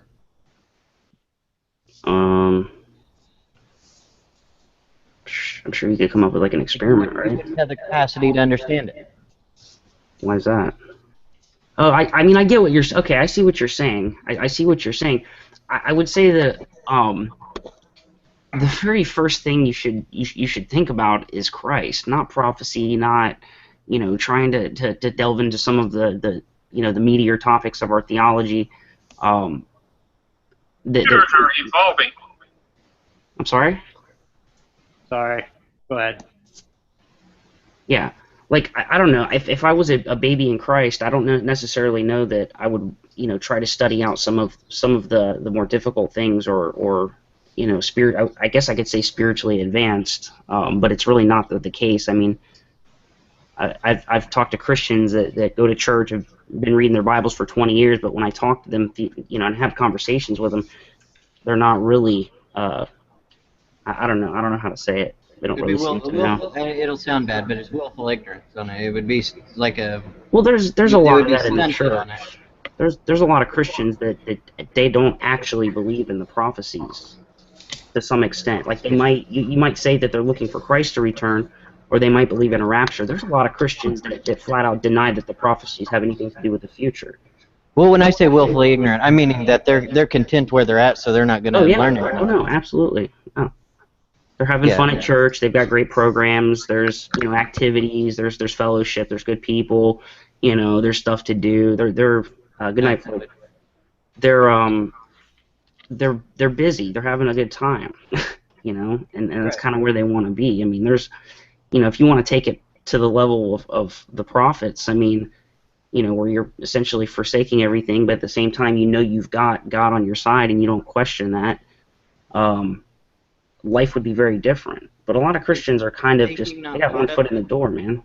Is seeking not part of Christianity?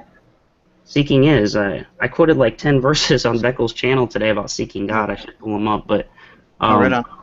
But yeah, seeking God is important. God commands us to seek Him. He promises us that if we do seek Him, we will find Him. But it's a hard thing, man. We gotta, if we're coming at Him and trying to hold on to our presuppositions, well, that's I don't know. It seems like we're trying to hold two ideas in different hands, and I don't know, man. It just seems like there's what I would call cultural Christians, and then active Christians, right? Absolutely. There's Christians who are Christians just because they were born and went to church when they were kids, and that's why they're a Christian. They, a lot of it. I've talked about how a lot of people, even because they like the inclusion of something and may not have a bent against Christianity, will also claim to be Christian. And really, it's only because they went to church when they were kids, or what I'm saying. Yeah. They don't have a particular argument against Christianity, but they don't really practice the faith. They kind of just live like regular people. And then I don't know. I've seen this happen on occasion. I think it's fascinating. Yeah, no, that's around where mine went. Around 15 or 16 is probably when I actually stopped being what I would call a Christian, as being active and believing, and then another almost 15 years of just being culturally Christian, or as identifying as a Christian. And some of that had a lot to do, the last 12 years or so had a lot to do with still being scared of hell. Dude, it was funny when 9/11 happened. Like, my mom calls me. No, I'm just saying, my mom called me on 9/11, and like, you should have seen how many people were going to church the next Sunday. It was crazy. There was like, people that had never been, people that hadn't been in like 2 years, type of deal. It was like everyone came out of the woodwork, and I assume that those people, if you ask them if they were a Christian, or if you're in a group of Christians and they hear that, oh, I'm a Christian, just because. I don't know why that is. If there's a calamity, then suddenly everyone's religious all of a sudden. Because they're afraid. When you say God reveals something to you that allows you to understand the scriptures, is He revealing knowledge, or is He revealing like God logic? It's funny you say that. Well, it's not necessarily. I wouldn't necessarily say God logic. Obviously, it's logical, but at least from God's perspective, maybe not everyone that's reading it, but take some of the parables that Christ talks about. Because the first thing I did when I set out to disprove Christianity was I looked at a lot of the stuff Jesus said specifically, because he's like the central figure of Christianity. Why not, go in for the kill? And I started looking at some of the passages where he's like, you got to hate your mother and father. He refers to women by the word woman. That's degrading. And I started going through all this stuff, and I'm just like, man, this guy's a jerk. But the more I read, and when I came to Christ, which was that was only God. There wasn't any part of that had anything to do with me except me dropping to my knees, right? But I started reading the Bible differently, I guess. I don't know how else to say it. Like I feel as if God's working with me instead of not helping me at all. You know what I'm saying? To understand it. And then I'm reading it, it's like, oh, okay, that's what that means. And there's a lot of, you know how you can say a sentence like, I'm not saying you stole my car, and depending on what word you put the emphasis on determines the context. You know what I'm saying? Oh, if I can chime in on what Cliff said, it should be interesting to note that words like logic or logical, they don't appear once in Scripture. So I think in answer to your question, I would be much more inclined to lean toward knowledge, because it seems like man came up with the word logic. Well, if it's just knowledge, can you just tell it to an unbeliever? We try. Yeah, and I think that's one way in which the gospel is communicated, right? Because because God uses His people to communicate that message. So yeah, exactly. Right, but I mean, earlier the comment was made that Floyd couldn't understand Scripture because he's not a believer. But if it's just knowledge, you can tell him knowledge. Well, he's trying to disprove to himself or to in general the idea that this is valid. And so he's actively working against the faith to try to take people from the faith. He'll say this openly. He doesn't deny this. He's trying to pull people from the silliness of Christianity, or I'm assuming that's how he views it, right? It's a silly belief system. But to do something like that would put you at zero odds of getting any help from God. You know what I'm saying? Yeah, but you can just see. I'm sorry. Like God mightn't reach out to Floyd, but you could just share him whatever God told you. I could just tell him. Yeah, whatever God's telling you, you could just tell Floyd. Oh, sure. Yeah, but that's fine. He's just going to try to refute it. Well, yeah. Look at it like this. Like, think of like when a parent has their child is like accused of a crime or something, right? Well, they always say, "Oh, my baby would never do that," right? Because they have an emotional connection, right? They have something that they want to believe to be true, and so even though you could say, "Hey, I have a video of showing your child doing this action," they can try to reason out of that. I mean, will is a strong thing. Well, it's not only that, but there's a little bit of a backstory here. Floyd was a Presbyterian, and Presbyterians are like anti-prophecy. They just don't deal with it. They don't talk about it. They're la la la la la. I've literally got that reaction when I talk about eschatology with a Presbyterian. His favorite translation to use when quoting Scripture is from the NRSV. That's their particular translation. It's not really that great, but hey, I'm not going to say you can't get saved reading it. So there's some of his bias from his previous encounter with Christianity, specifically regarding prophecy, that he's kind of carried over into his arguments. He knows full and well that we as Christians understand him as a non-believer. It's his job to try to take us from where we're at, try to convince us through philosophy, whatever, that we're wrong. But we get that already. We know that about him. We've already seen him coming. And when he's working against God, trying to undermine the Bible, for example, it stands to reason you're not going to get it. It's gonna sound like silliness to you. It did to me at one point. I don't know how else to say that. I would start with Christ, the character of Christ, and go from there instead of jumping into like prophecy and like some of the deeper theology that Paul talks about this, man. Right. So, but I mean, it's the same thing as I'd say if I wrote down a calculus equation and someone had never seen math, it looks like gibberish to them. But I can just tell them the knowledge, and then they understand it. But Well, if you're saying that's life part of it. is, Like I can yeah, break it down. I could break. I'm sorry to cut you off, but listen, check this out. Like I can show you prophecy. I can teach you. I teach prophecy at two different churches. I could teach you prophecy, but are you coming at it with an open mind, and do you have the Spirit to guide you, or are you it would just be kind of weird to go with something like prophecy for a non-believer. I would, like I said, I'd stick with Christ and the cross. Because that's really where you want to get to before you even jump into this other stuff. You can if you just want, if you find it entertaining or you just enjoy some of the concepts or whatever. But Well, what part of the Spirit, like you're saying you could do all that, but then you add in that the Spirit would have to guide. Like this component, what does this component do for anything that you say about prophecy? Well, here, check it out. Can I'm you just explain that component? I'm gonna explain my situation and see if it sheds some light on it. When I came to Christ, it wasn't. I didn't start going into prophecy, and I didn't start researching Judaism to try to find out exactly this and that. I kind of stuck with soteriology, and the message that Christ came regarding sin and the cross. I wanted to understand that first. Now, prophecy is something I thought people just argued about prophecy, and no one ever seems to agree on it. You've got all these different camps that can't make heads or tails of it. Well, And on this end, though, real quick, on this end of it, I would have to be convinced of a God before I would start picking a religion.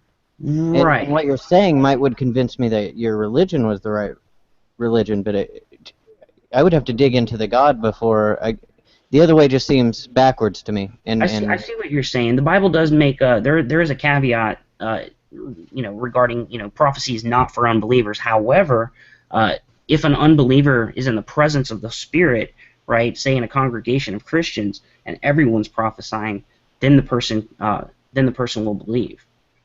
But then God's actively in the equation at that point. But you would have to be in that situation, and obviously if you're in that situation, you're a little bit more open than say someone who's just a staunch atheist would never be caught dead in a church, right? So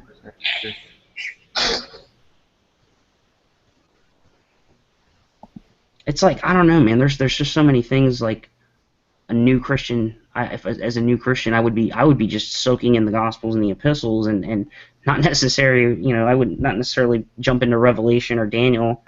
I mean, you have to start reading and studying the Bible on another level, man, to really start seeing how these allegories are used in the Bible, and then you see why God's using the same imagery in prophecies and stuff that he's used in the Old Testament. It's funny. I mean, I really believe a lot of prophecy is decoded if you simply have a strong understanding of the Old Testament. A lot of Christians don't do that. They focus primarily on the New Testament. I don't want to say every Christian, but a lot of Christians primarily hang out in the Gospels and in the epistles.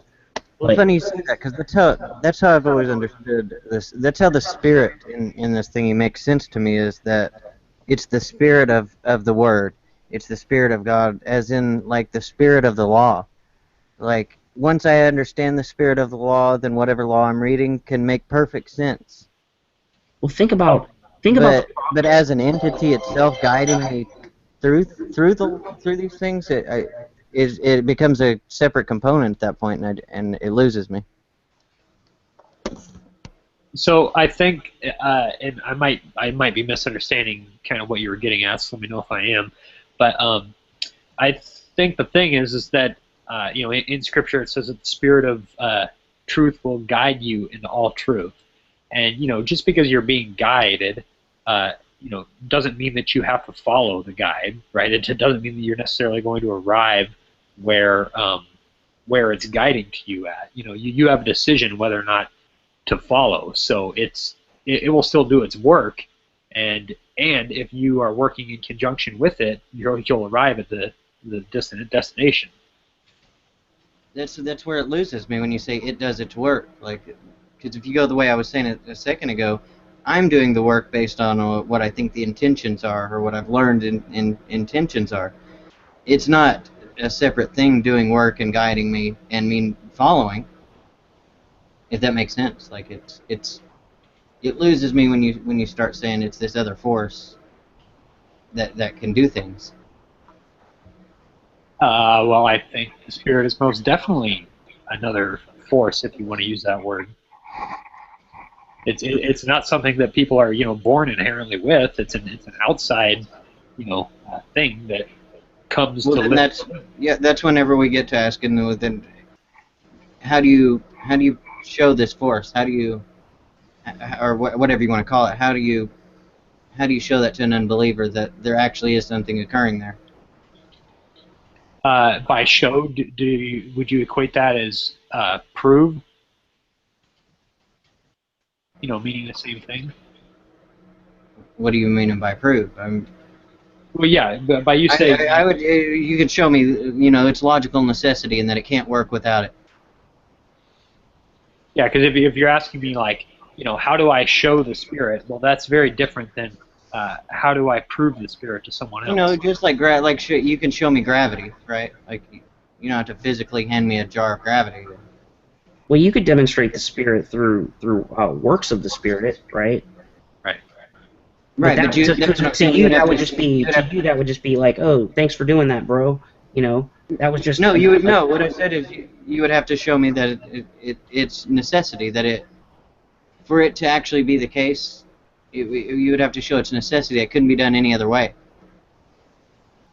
Well, it could still be done. Otherwise, it just becomes a probability matchup. Well, no, I understand what you're saying now. Yeah, you're trying to say, how would you show that it is the reason you're doing these things, and that there's not another possible, explanation from it. And I don't know if you necessarily could, because let's be honest, if somebody, is inclined to reject something, they're gonna be able to come up with any other reason for why something is happening. That would be a contrarian. I know a couple contrarians, but I don't know many. They're out there, so there you go. No, this is saying I know a couple here on Google Plus, but every atheist is by no means a contrarian. And actually, the two that I know on here wouldn't even take the label atheist. They're non-believers, but they would despise the label atheist. Well, to use more of scriptural language, you're either a person who accepts Christ, or you're one who rejects Christ. So there's clearly two camps in that regard. And I know here in the world we might want to take people and chop them up into all kinds of different categories, but scripturally speaking, there's too. Yep. It's either if you're speaking to other Christians, sure. But like when you're speaking to us, I'm not a Christian. Like that wouldn't be as true as you think it is. Well, I mean, I would say that I think this is actually pretty simple. But let me just ask you, Xbox, do you accept Christ? I accept Christ as being real, or being my savior, or as or. Yeah, thanks. I should clarify. Well, do you believe that Christ died for your sins, rose from the dead? I mean, not some other Jesus that has similar characteristics. Like, do you believe Jesus is God in the flesh and he died for your sins? I don't know. I don't know if that's the case or not. Okay, that's fair. Okay, well, yeah. So at the very least, you have yet to accept that. Sure. Yeah. I would be open. Yeah, I would be open to it if I could get behind it. I'm not ruling it out. Yeah, and I'm just telling you that's kind of the language that Scripture uses. I'm looking for one thing in particular that Jesus said. Where's that? Well, I don't remember, but it's basically, he's letting you know that if you haven't accepted, then you have. Well, actually, I don't want to say something if I'm not sure the text says it, so I'll just be quiet here. Can you be a Christian and not accept him? And I'm not saying only in the sense that you're a Buddhist. If you follow Buddha's philosophy, you could not. I don't know who we talked about one time about Christian atheists, but or an atheist Christian, someone who doesn't actually believe that Jesus was real, but takes value from the teachings of Christ from a moral perspective.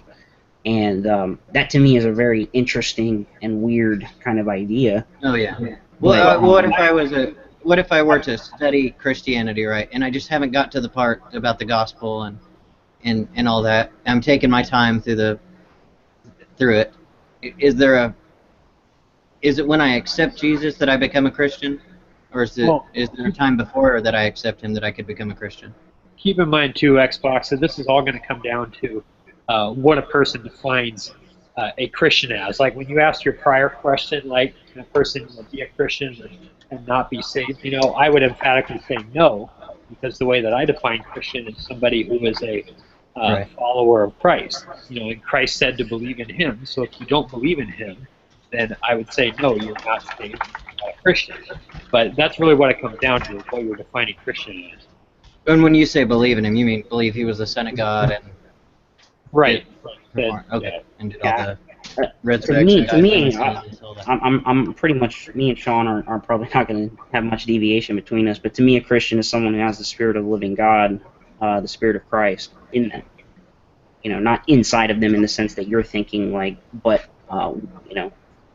So my spirit bears witness to that when I'm communing with other brothers or sisters in Christ.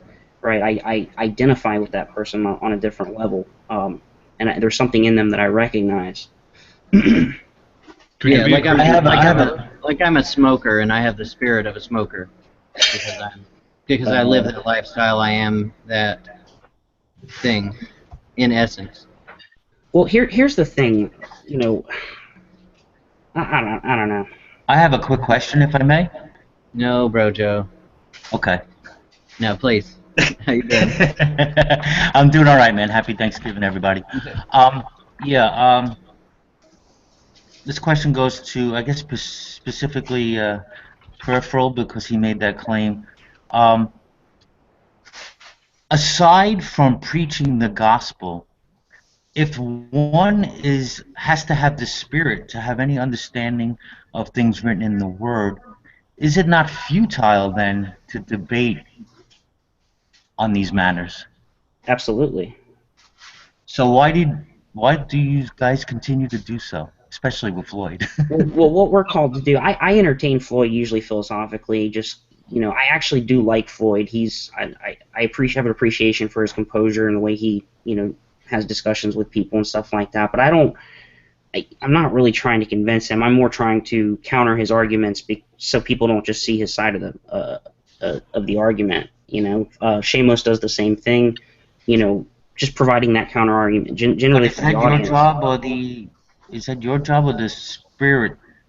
Well, the Spirit, you know, the Spirit would be something I would probably be given for, especially if I'm witnessing the gospel, right, or if I'm ministering to somebody or helping somebody out, and you know, using God as essentially the reason. So let me get this straight. You admit that it is futile to debate Floyd, right? Because he would not understand, because he does not have the Spirit. You say you do it because of what other people might be listening in on. So in essence, you're just trying to be God's lawyer?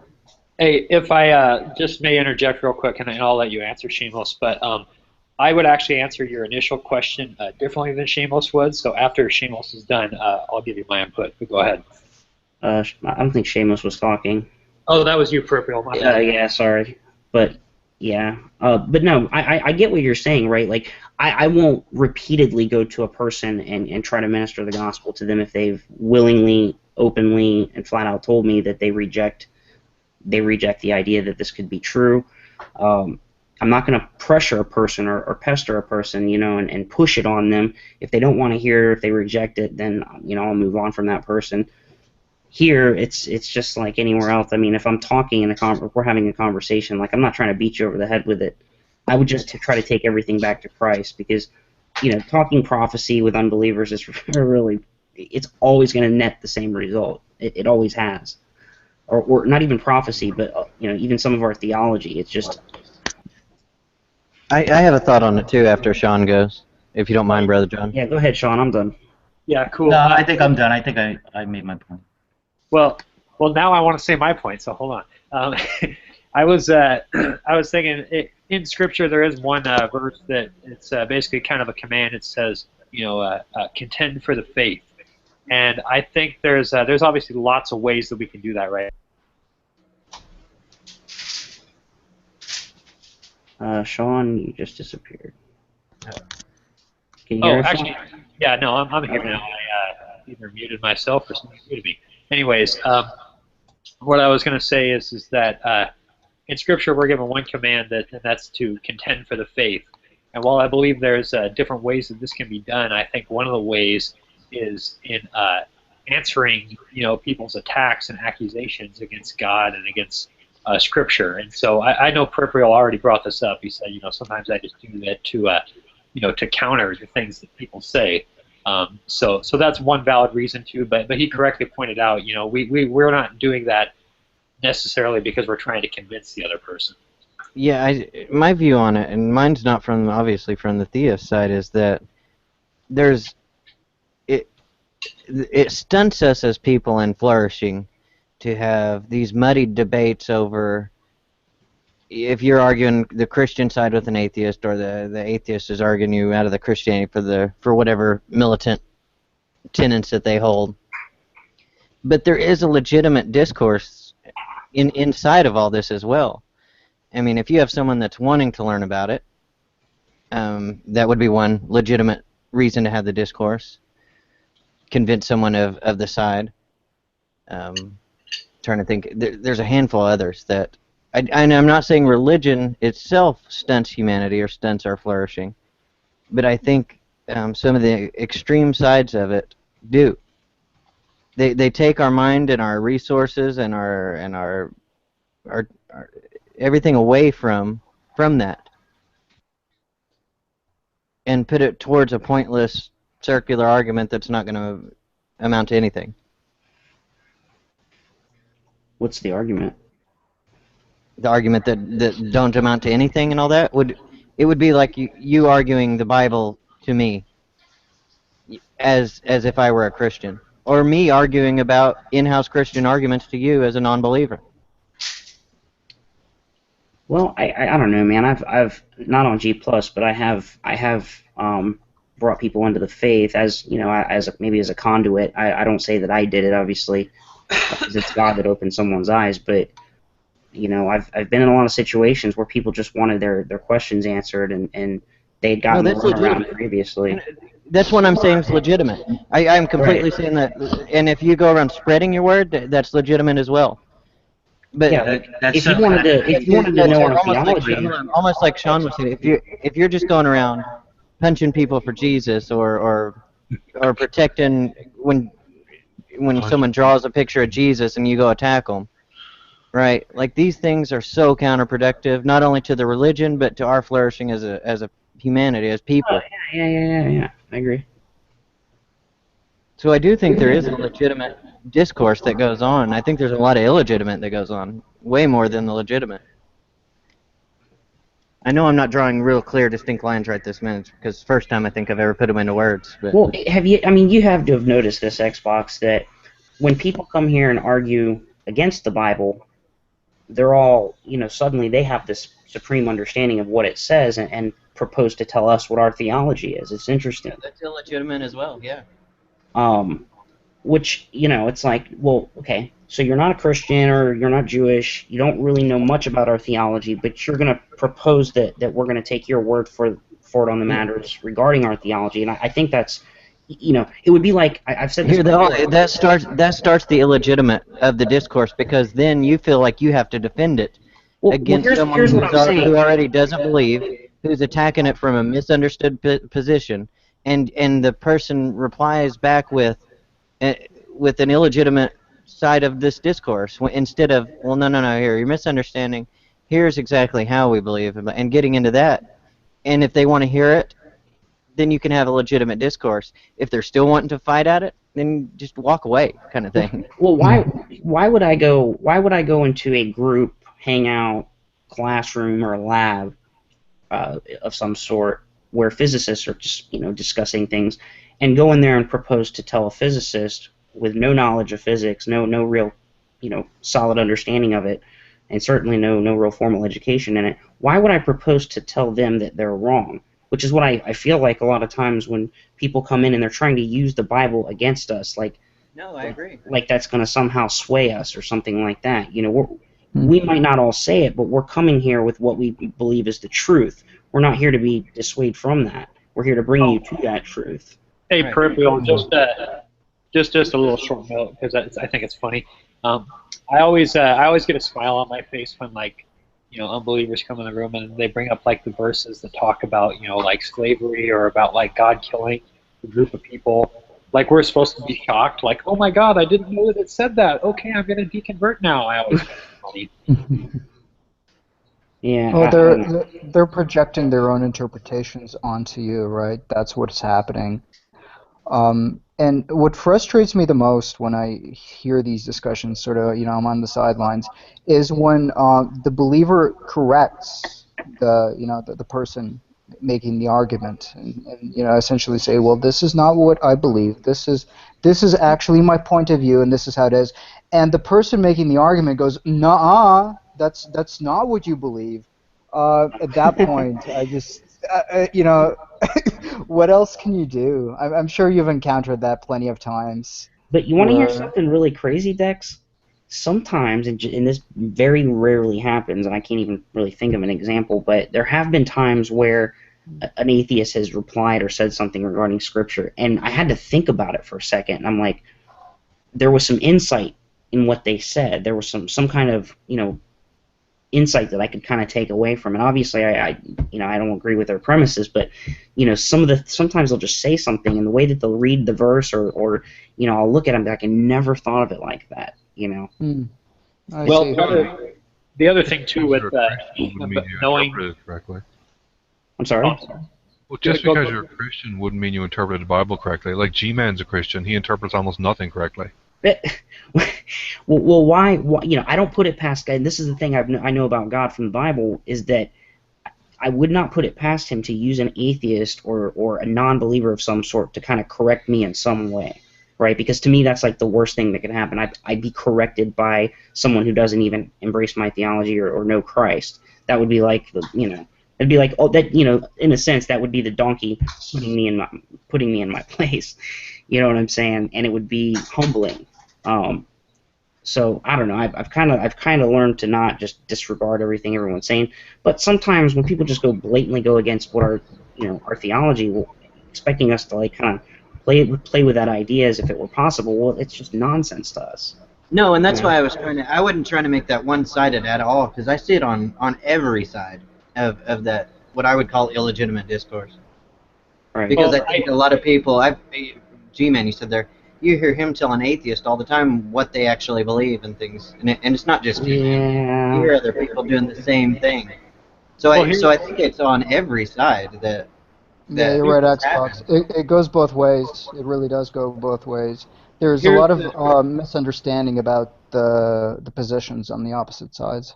Yeah. Here's the thing too about telling people what they believe is that the reason why a lot of theists and I'll even be inclined to do this sometimes. Sometimes I might not bring it up just because the what do I want to say, the wisdom side of me is saying, Sean, you don't need to voice that.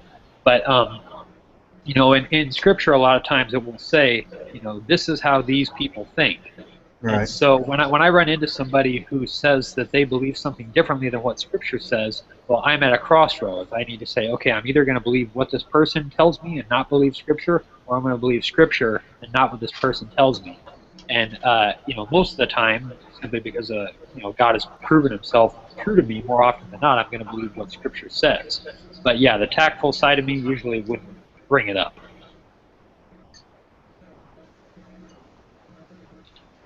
Yeah, I just wanted to be clear that I wasn't saying this is only Christians doing this, coming in with doing that. And I don't think it's only atheists. I don't think those are the only two sides of the coin. But I think every side in any discussion.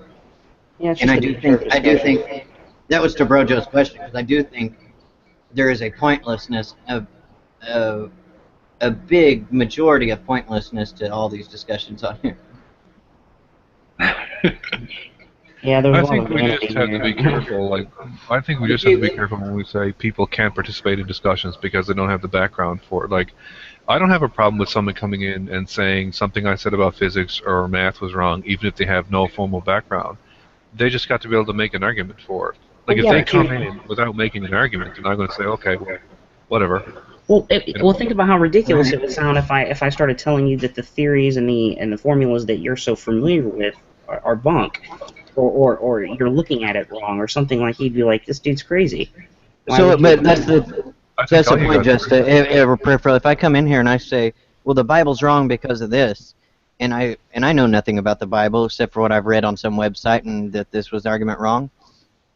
It's when, and not you personally, but I'm going to use the example, would start arguing back with me about this point, knowing that I just got this from a website or I'm making a ridiculous argument. That right there, now the discourse has gone wonky. I think a lot of people in this, especially this particular group of people in this room right now, are the kind of people that when they approach something they're unfamiliar with, they kind of go into student and observation mode. You know, just kind of it's a more, you know, humble way of approaching things unless you think you've got all the information, but no one does. You know, so if you're, you know, like, okay, you know, when I was in the Navy, there's different rank structures, right? But there's like, I think, I can't remember exactly what we call it, like situational rank, basically, where in certain situations I could outrank, you know, an 05 officer. You know, it depended on the situation, right? And there was times he would take a backseat to me, but for the most part I took a backseat to him, you know. And if I know somebody has information, and I don't have it or don't fully understand it, I want to know what they know. So I'm going to kind of try to listen to them or observe them more or ask them questions rather than, you know, try to tell them what they believe or, you know, they're, you know, that they're wrong or all that stuff. Because, you know, but that's not a lot of people do that. A lot of, you know, maybe younger guys, I don't know, have a lot of pride or something like that. They go into it knowing everything, or, you know, I think as you get older, you start realizing that, you know, wisdom will tell you to be an observer and to be calculated and not so quick to speak on matters. Yep. See, that's one of the big differences between religion and science, because that doesn't happen, right? So if you go into a classroom, your lecturer could be one of the most renowned people in their field, and you could be just starting. And if they're saying something and it doesn't make sense to you, they want you to say, hey man, look, this doesn't make any sense. What you're saying is like complete nonsense. What's going on? Like, you're supposed to say that. You're not supposed to just accept any of it. Like, you're supposed to challenge everything that's said all the time. I agree with that, though. I don't. There's not, that doesn't really have anything much to do with what I'm saying. I'm just saying that, you know, I think that wisdom would recognize, you know, that one is inferior to the one that has the knowledge and would submit to that person. In any situation. I mean, heck, dude, there's, you know, people that I work with that are not necessarily, they don't have any, they're not supervisors, they don't have any authority over me, but they have my respect and the authority as instructors because they have more knowledge in my field than I do. So But that's not what we see on here. What we see on here is the Christian come in the room telling all the unbelievers that God exists, and then starts using their religion to back it up when that person doesn't know hardly any. It's not part of their religion. Well, there's a lot Doesn't know a lot of the stuff from it. pride and vanity that affects Christians too, and it comes across. You know, I see Christians, you know, making T-shirts with their own faces on it, and I'm thinking to myself, like, what the heck is going on in your world, man? Where you're so consumed by yourself that you want to see yourself on a T-shirt. Who puts their own face on a shirt? I saw the intro to. Oh, I'll be right back then. I gotta go change my shirt. I don't know. I tattooed my face on my chest. Bam. But actually, if I may, I was going to address kind of what Xbox was saying, because in Scripture it uses this phrase. There's this one phrase called the wisdom of the world, and that's the one thing that that Christians always need to remember is that there's the wisdom from God and there's the wisdom of the world, and like the wisdom of the world would say, hey, if you're talking to an atheist, go and present them evidence so that they can believe that God exists. But the wisdom of God says, preach the gospel to that person. And show them the gospel. Right, and often believers can get caught up in that. And believers can use the wisdom of the world in their applications. And guess what? When they hit a wall and nothing happens, surprise, surprise. I just have to say, like, when you start segmenting populations like that and start calling people like believers and non-believers, it comes off to me as hate speech. Because, like, I don't look at anybody as like, well, you're a scientist, I'm not a scientist, so I'm going to talk to you differently. Like, you're just a dude. If you ask me a question about physics, I'm going to talk to you about physics. It doesn't matter if you're educated in physics or not. So, like, I don't understand why if I ask you a question about the Bible, you talk to me differently than if I'm a Christian or if I'm not. Like, it just seems really weird to me to do that. What do you mean talk differently? Well, no, I understand where he was coming from. But go ahead and elaborate for peripheral. You would only talk differently on the basis of their knowledge, how much they actually understand about the subject. Well, one of the worst cases is like the worst example of this is Seitan Bruggencate. Because if you ask Bruggencate about any part of Scripture, he'll go, "Are you a Christian?" No, I'm not a Christian. Okay, well, I don't have Bible study with non-believers. That's hate speech. There's no other way you can go around it. He's judging a whole group of people. Well, and it's like, not really how we're called to respond. We're called to respond with an answer, not try to like get out of it or deviate from that. And I don't know what his mentality is, trying to use the Bible study with non-believers thing to get out of answering a question. I've seen him do that before. I don't get it. I don't understand it. Yeah, like, it just, to me, it just seems freaky. Like, I was talking to Seamus earlier today, and Seamus was going on about he could defeat the evil God challenge because he said evil God can't exist because there's no such thing as evil. And most of what Seamus does, he gets straight from the Bible. And I was like, cool, so what's the passage for that then? And he goes like Isaiah 45:7. And when he reads it off, he goes like, I form light and create darkness. I make well-being and I create calamity. And I was like, okay, but how does that fit with what you just said? He goes, just read it. Because he's saying evil is the absence of good. Evil is not a thing on its own. He goes like, I've heard that. I form light, so he makes light and he creates darkness. The darkness is created because of the light is being formed. And he says right after that it talks about, like, you know, good and evil or whatever, it depends on what verse it is. I was like, okay, cool. So I can understand exactly where he's coming from. I can understand exactly where he's coming. So, like, I was like, cool. Like, so there's no, like, I have never, and any time I've talked to Seamus, was like, okay, I've never felt like that he's going to speak to me any differently about the Bible because I'm not a Christian. Like, he's just like, do you want to understand? This is how I understand it, and this is why I understand it. And I'm like, okay, cool. I understand what you understand now. Well, that's not hate speech, right? No, that's not. Okay. Well, yeah. No, that's what I would do. He like, was, if I he was was giving a legitimate example of it. Gotcha. Yeah, I guess I kind of find it confusing what Cliff was saying because, like, you know, anytime you talk, you know, like, for example, like, you know, I've done martial arts for a long time. So if I'm sitting there, like, watching a fight with somebody, you know, and I know somebody else knows a lot about the martial arts, I'll be like, you know, naming the moves. Oh, look, he's doing that move, blah, blah. He's going to, you know, he's got the double underhooks, you know, all this stuff. I'm going to use all this terminology because they know what I'm talking about. Now, if I'm sitting with somebody who doesn't, I'm going to talk in a different way. So I think that's all we're doing. Yeah, we use them terms, right? That's all that you would do. Like, that's the other thing, right? I mean, some people, you have to understand the audience that you're speaking to, right? So, I mean, and some people do it, I think, because they read a few terms in a book, and they're like, I know a few terms now. So when someone asks them a question, they start throwing terms out that they know the other person don't understand. But you don't need to do that. If you understand the terms, you can say the words behind the terms. So, like, if I ask you a question, and it's called something or something or something, you're going to know most likely, oh, he's not going to understand what these things are. So I just explain what the term is instead of saying the term, right? Yeah, instead of naming the fallacy, explain why the person was wrong. Yeah, or whatever is going on, right? Yeah. But, like, I think we need to be careful too, right? Philosophy, right? Like when I throw around ontology or epistemology, I could throw around, you know, the nature of this or things like that. I don't have to use big words to. Yeah. It is what it is versus how we know what it is. So, like, the thing is, I think we just need to be careful, too, about generalizing. Like, there's crazy Christians and there's crazy atheists. There's weird dudes on both sides of this discussion. You know, like some people come in and like, you're all sinners. And some people come in like, you're all idiots. Right? So I think we could just ignore all those people and let them go play in the sandbox by themselves. And then everybody else can actually have sensible discussions and see if we can figure out and try to understand each other. Yep. I agree with that.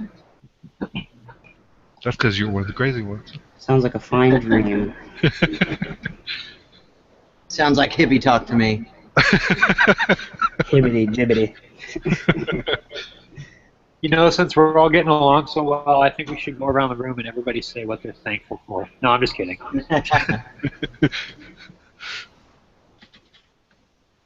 I'm thankful for like last night because Seth's interaction with DPR was the funniest thing I've heard. And, like it was Who's? I missed that. Seth and DPR and I can already imagine. I'm still laughing about it now. What was it about? I'll have to flip through it. Well, DPR was doing his regular, like, I don't give one jot about the Bible, or whatever. And Seth was trying to explain a few things to him, and DPR would just make odd tangents. And Nicholas came in. It's the first time I've ever seen Nicholas, like, sort of be like this. And he was like, it is absolutely useless to try to explain anything to you because you have no ability to understand anything that anyone says to you. And he was, like, really brutal to him. And then Seth was like, okay, fine, I'm going to make an argument if you think you can understand it. So he brought up the Raven paradox, because he's like, I'm going to make an argument about evidence, because you're a lawyer and you know evidence. So I'm going to take this right on your ground. And Seth starts the Raven paradox and then asks DPR a simple question, and DPR goes, are you insane? And then the conversation went downhill.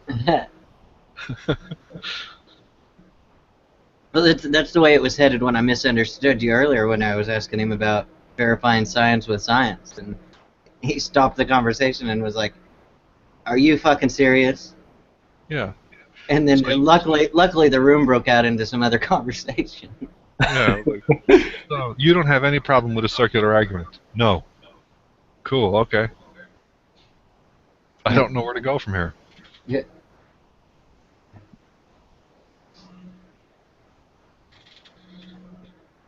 But the funny thing about most of this is that a lot of these people read something. Sam Harris does it an awful lot. Lawrence Krauss is horrible for it. And they're ignorant of almost everything except the one basic thing. Like Lawrence Krauss will say something like, well, yeah, I mean, there's no need for philosophy or religion or any of that. I mean, we know what morality is. Morality is just hurting people, and we can measure how well you hurt people or whatever. And then you ask him, like, the simplest thing about, in moral philosophy, like the simplest conundrum that you can ask, like the trolley problem or something, and he's totally flummoxed by it. Mm-hmm. Like, dude, that's the simplest thing. Like, that's the simplest thing. It gets way more complicated than that. That's like the first question you get asked when you take a moral philosophy class, or ethics. Why does Krauss think he's a philosopher? Or why would he get in the ring with philosophers? He's clearly not. And it is really sad because he's a physicist and I'm a physicist, and he makes me sad every time he does that. Publicity is the only thing I can reason with that. Yeah, publicity. I think there's an element of ego or something. Because he really, I don't know, man. It doesn't make any sense to me. Some people any of us either should not, be into philosophy. I agree. I mean, there's definitely topics that I know nothing about, and just the idea of being in a debate type of situation with somebody who does is like, why would you find that appealing? I don't know. I just find it really funny, too, because, like, if I expected Lawrence Krauss, if he was going to attack William Lane Craig, which would be a bad thing to do in a debate because he has no skill at debate, but, like, why not go after him just on things like the fine-tuning argument or the Kalam argument? Like, he'll go at him on something like morality or something really weird about, Jesus or something. And, like, dude, you know almost nothing about history whatsoever. Like, that's why the Sean Carroll William Lane Craig debate was a decent debate. Was because he had William Lane Craig come on cosmological grounds instead of philosophy grounds. Yeah, and William Lane Craig knew enough about the other subject to have it. But when you're saying that, Krauss will go against William Lane Craig not on theoretical physics or anything. He'll go on to philosophy. He'll go on the Bible. Like he'll attack the Yeah, Bible. and they go on the Bible, morality. Yep. He was like, well, it says this in the Bible. Do you know anything about the time or the culture or the language? No. Okay.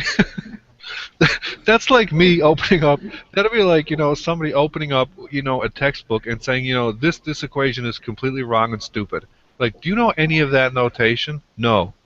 Well, Okay. the thing too, especially when you're talking about like a book like the Bible, is I realize there's a vast difference between reading something and studying something. Because like, have I read the Quran? Yes. Have I studied it? No. And just from doing that with the Bible, I realized they're two entirely different things.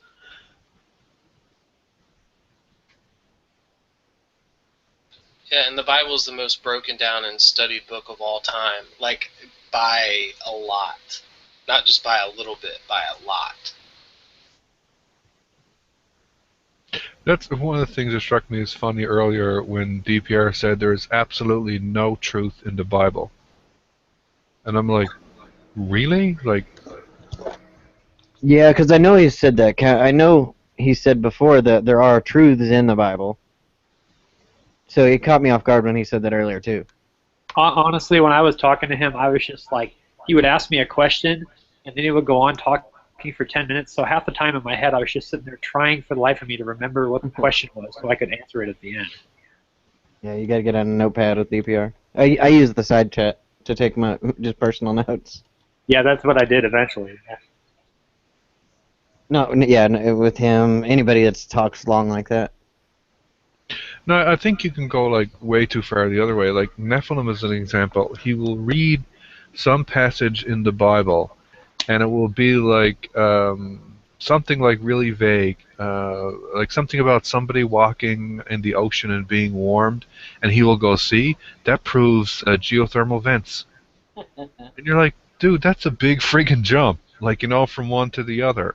And if you can do this, if this is really a thing, why don't you go read the stuff that we don't know now and figure that out? Right. Like, you know what I mean? It's such a silly thing. Look at it. Yeah. Have you heard Hillbilly's rendition of the beginning of the universe, creating space, time, and matter? I know you probably heard it from someone else, but it's similar rendition about creating light and the earth and all. And when he spoke, he equates these separate things to space, time, and matter, and that's when space, time, and matter was created. What is the speaking creating? I think this. Let's see. The speaking would have been. Is that the Genesis 1:1 thing? Yeah, must be. Yeah, the Genesis 1:1 thing. Yeah, next time he's in here, I'll try to get him to spat it out for you. I've heard other people use it, not in Google, but Krishna Hillbilly uses it, and you can tell 100% he believes it. Yeah, P.P. Simmons was somebody who used that one a lot. Do you remember how it went? I'll have to look it up if not. In the beginning, God created the heavens and the earth, so the heavens meant space, and the earth beginning meant matter. Yeah, the beginning meant time, that meant space, and then the earth meant matter. Yep.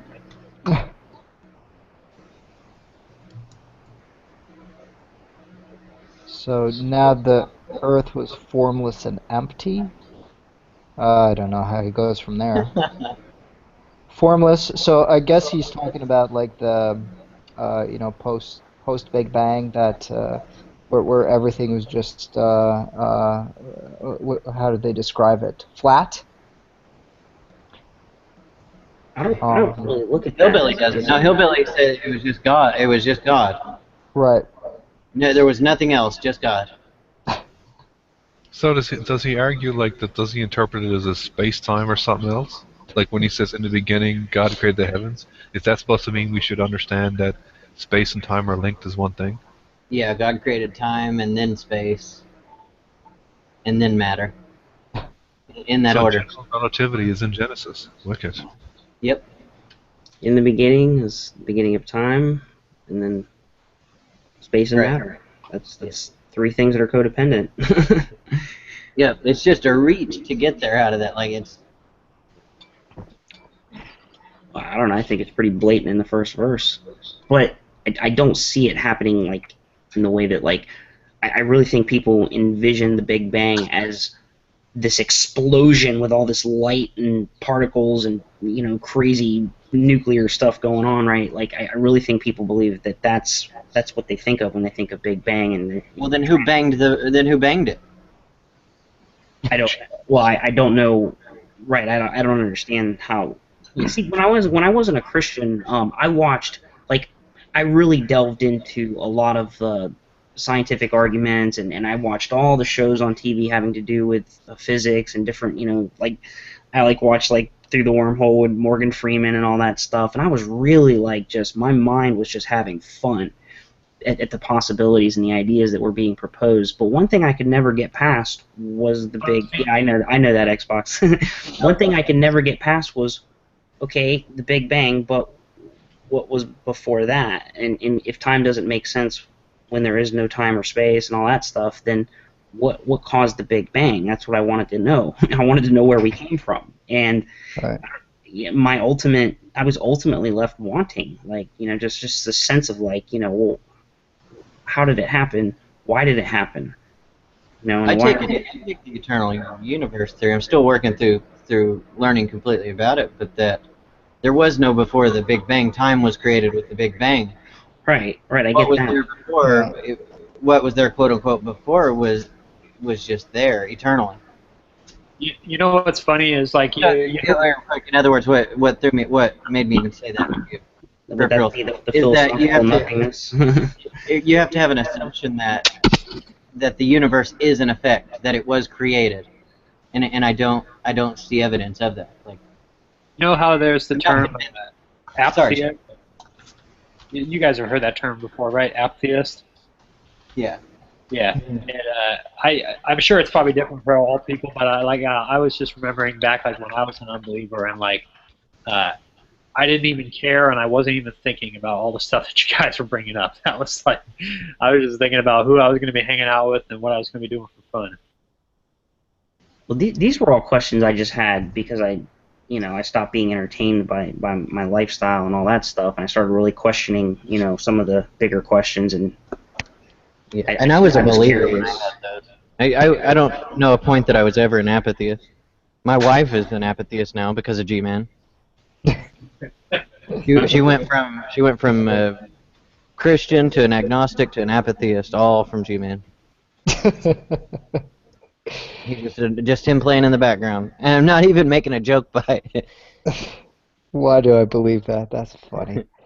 Oh, you know what's funny? I'll tell you. But I did make those questions, like Peripheral was saying there. Those questions were questions I had as a believer. So I did believe, and that's why those questions arose. For me though, it's not necessary to have an answer to those things. It's really one of those. If there is an answer, that would be great. But it doesn't bother me if I leave that as an unknown, which is what it is for me right now. Yeah, if you go too far into it, bro, that leads to existentialism and some really weird stuff. If you try to overthink it, I think that they're valid questions to have, but not certainly something to. Well, let me throw this out there, because I agree with Dix. I don't know is my answer. The eternal universe thing that I say is this is what I'm thinking. This is what I have an inclination to believe that is the case. And this is the part I wanted to throw out, is I think we all have beliefs that can't be 100% justified and shown every case of how they work, and we still hold them. And I don't see that as a bad thing. No, what is anybody else's thoughts on having beliefs like that? I don't know why no has become a very dirty word, and it puzzles me to no end that when people say that I know, other people flip out. It creates a perception of inferiority, right? I don't know is a humbling statement for anybody, really. And if you're afraid to be perceived a certain way, or if you want to puff yourself up and make yourself appear bigger, you may try to reason your way through something without really even knowing what you're talking about. And it's easy to expose people that way, but at the same time, I don't know. I think that there's pride involved with that. I think it's about that person being right more than it is them getting the truth of the matter. Right. Oh, Do you think it's a bad? My question on it would like, do you think it's a bad thing to hold beliefs in your heart of hearts? You think it's the case? You don't go around asserting them as the case, but let's say I hold beliefs that I can't back up. I don't really see a problem with that. Like if somebody asked me, do I know what Seth's name is? I'd say, yeah, it's Seth. Okay, I know what his name is. Okay, like, can that absolutely not be false? No. Do I really care? No. Like, is it a bad thing for me to say that I know what his name is? No, he told me what his name is, so I know it. I don't need to, see his birth certificate and then start tracking down anonymous people in order for me to say that I know it. And I think it's ridiculous when people, like, flip out. How do you know that? Well, because he told me. So that's good enough for me. Well, even if they were to answer that, you say, how do you know it? Well, I just believe it really strongly. I don't think it's a bad answer either. Screw that, I know it. I don't have a problem with saying no. Like I think it's ridiculous. Oh no, I have no issue with saying, I'm saying I don't even have a problem with someone saying, well, I just strongly believe it. As long as they're not asserting it is the case. Yeah, I got to tell you guys a funny little story kind of about the word no. Is if anyone is familiar with Mormonism and the Mormon Church, they have this thing they call Testimony Sunday, where everybody just gets up and they talk about how God's working in their life and everything. And there's this mantra that gets said like quite often. People go up front and they say, "I know the Book of Mormon is true, and I know that Joseph Smith is a prophet of God." Right? It's just this thing they repeat over and over again. And so it's like Islam. Yeah. So me and my friend, we kind of have like that funny thing when like somebody says something and the other person disagrees with it. I'll say, "Oh, well, you don't know that. You Mormon know that." So we use the phrase Mormon know.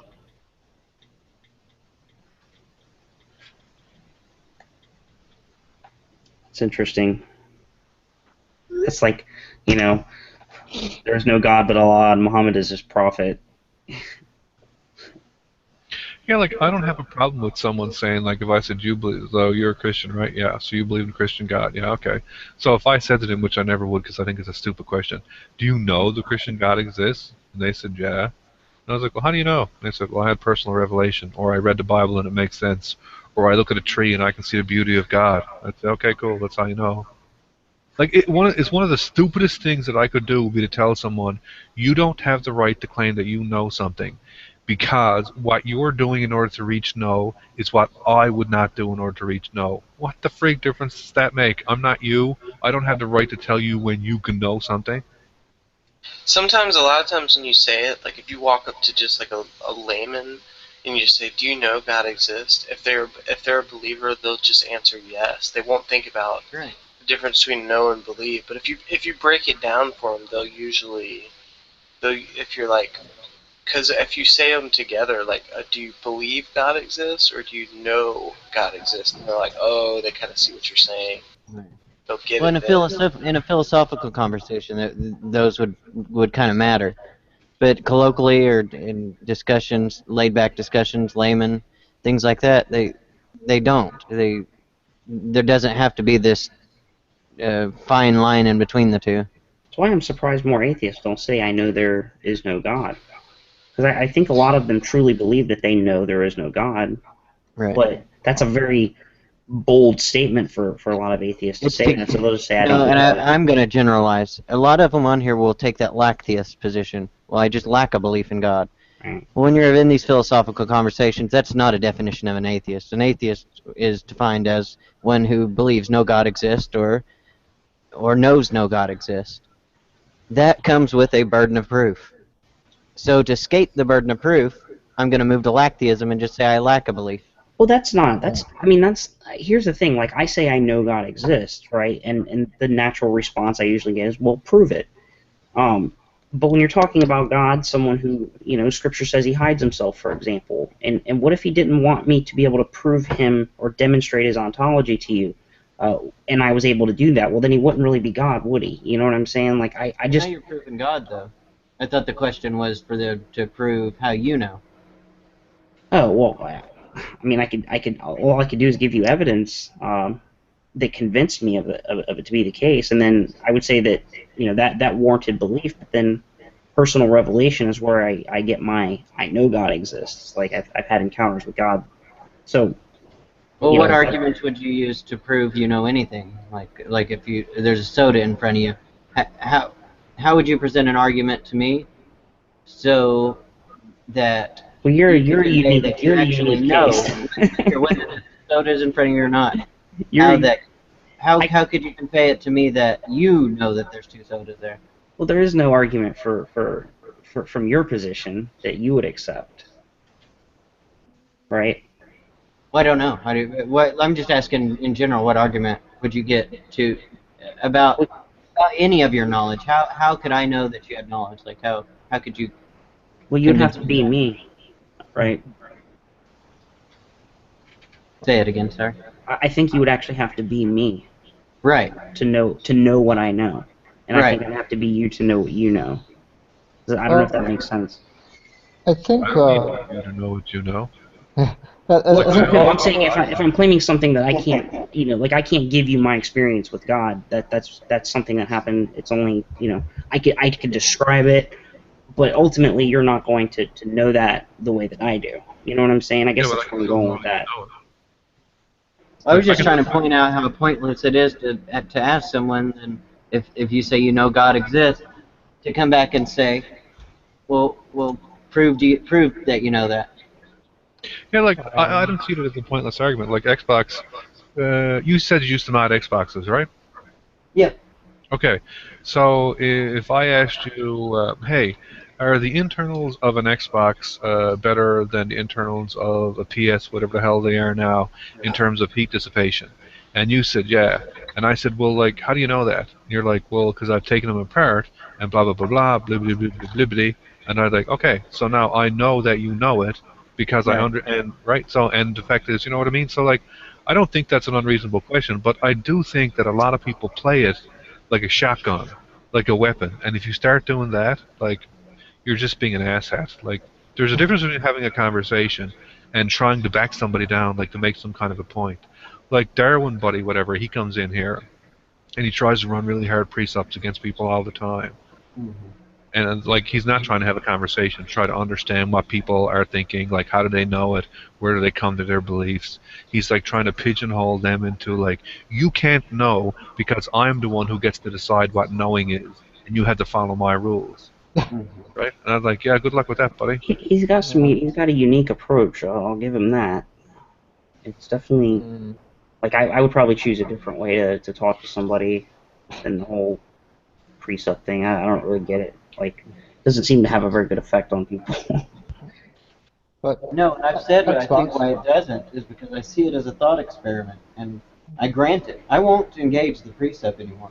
We can argue about the argument and where I think the argument has problems, but I won't engage on a precept argument anymore. I take it as a thought experiment because it starts with if God exists. Well, at that point, show me the necessity that I should be presupposing God. You can't use the precept argument to show me why I should presuppose God.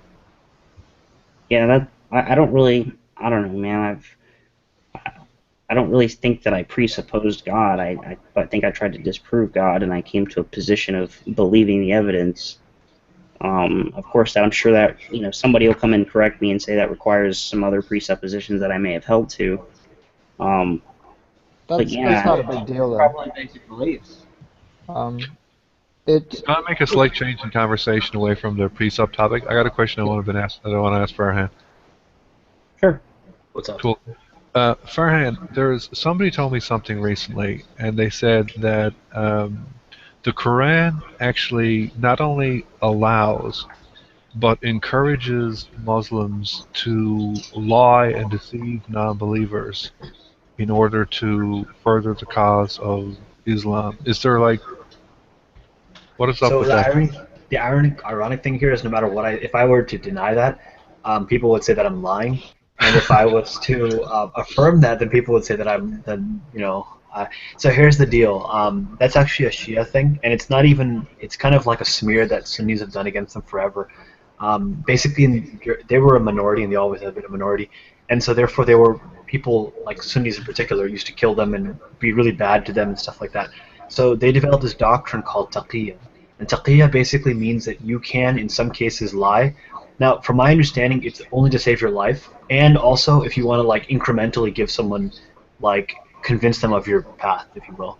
And so their books, like some of them, openly say that you can lie, but it's kind of like a yes, you can, but only like if your life is threatened kind of deal. But we certainly used to accuse them forever of like, oh, you guys are a bunch of liars. And I don't know like if they actually can just flat out lie, but I don't know. I kind of doubt that.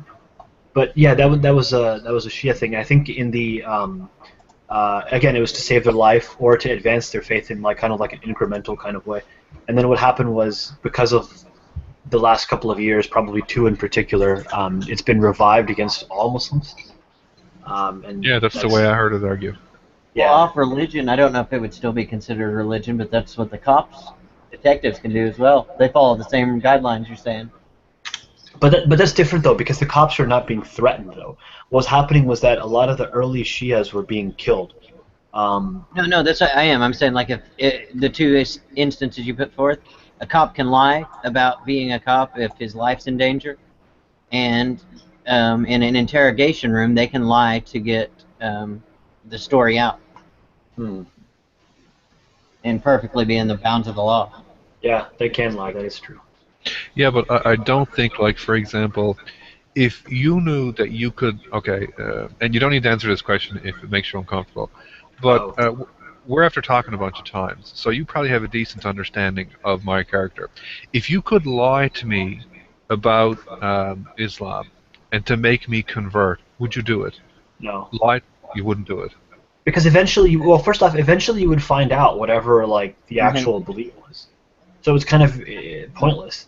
And second off, like, and I could lie you into my religion or out of that religion just as easy. Like what? Yeah, exactly. I could just make up stuff. I could just. I mean, I haven't done it yet. At least you guys can fact check me if you feel like I have. I mean, I don't know what that would accomplish. Like, okay, so I've convinced you, but then you would eventually find out that whatever belief that you don't agree with is actually present. I like to say I would, but probably not. I mean, I don't think that would occur. I think the only time I can see myself lying is if someone put a gun to my head and said, "What do you believe?" And then I would say, "Yeah, whatever you want me to believe." Then I would probably lie. All right. Well, I wouldn't even call that a lie at that point. I think that would be being honest, like, or almost telling the truth, because you'd be like, "Yes." My yes, neurons are rewired right now, buddy. Blow my brains out? Yes, I believe. I 100%. I want to believe, because I don't want that bullet in my head. I think even if I were to lie, you would be told about it pretty quickly. Because like any issue that people like, quote unquote, controversial issues in Islam, I think are pretty much wide open right now. So I think you would eventually hear about it. Like they're discussed in the media and stuff like that. Mm-hmm. I think I listen to Donald Trump speeches all the time, like probably like on a every 3 days or so, probably every 2 days maybe now at this point. And, Okay, I got another question, but it's really dumb. Uh-oh, what's up? There are no dumb questions. This one is really dumb.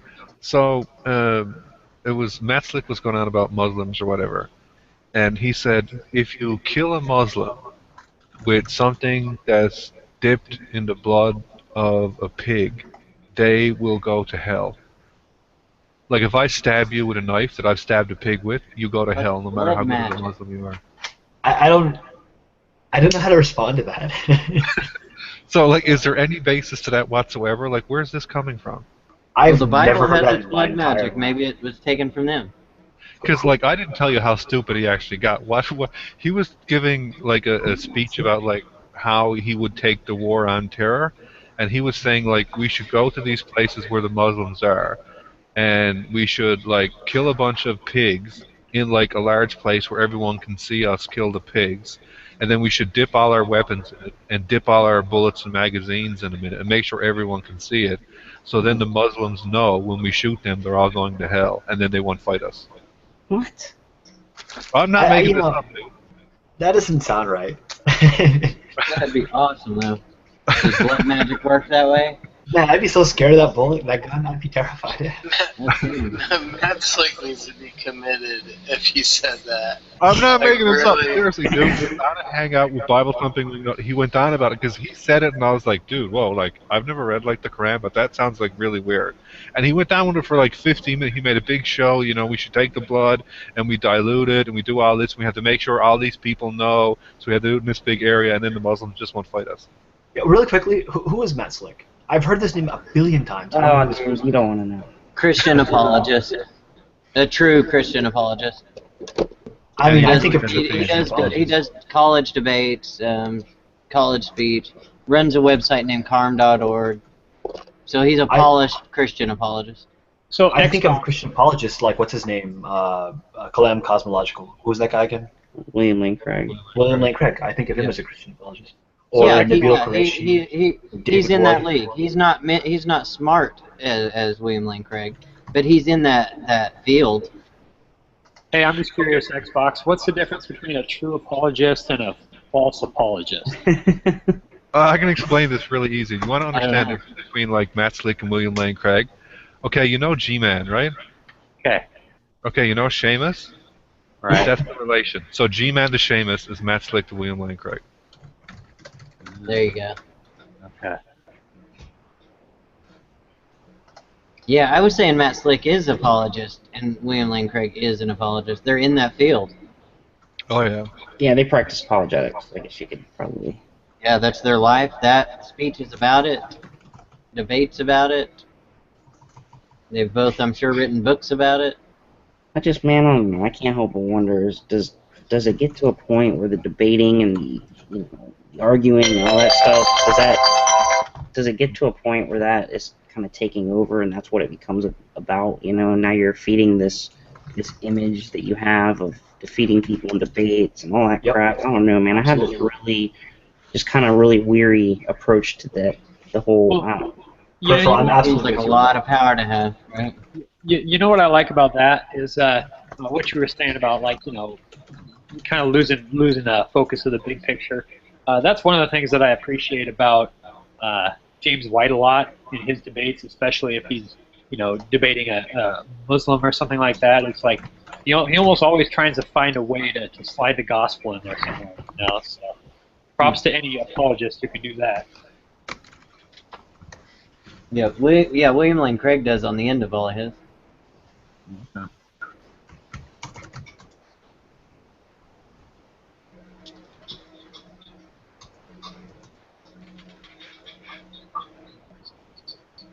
Yeah, I was going to say peripheral. Okay. Peripheral. Hey guys, hang on 1 second. I gotta attend to my wife real quick. I'll make my statement. Maybe he'll be back by the time I finish it. If I can remember it now. We were talking about, I mentioned apologists who add the gospel into their message. I don't know if that helps you. Yeah, I've lost it. I've had that fever I put over there earlier. I took some meds, but I took Motrin PM with it, so it's kind of, my mind's kind of scattered at the moment.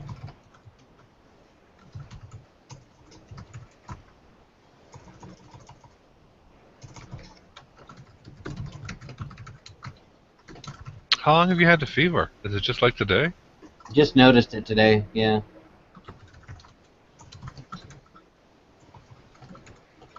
Yeah, I'll go to the doctor in the morning if it doesn't go away.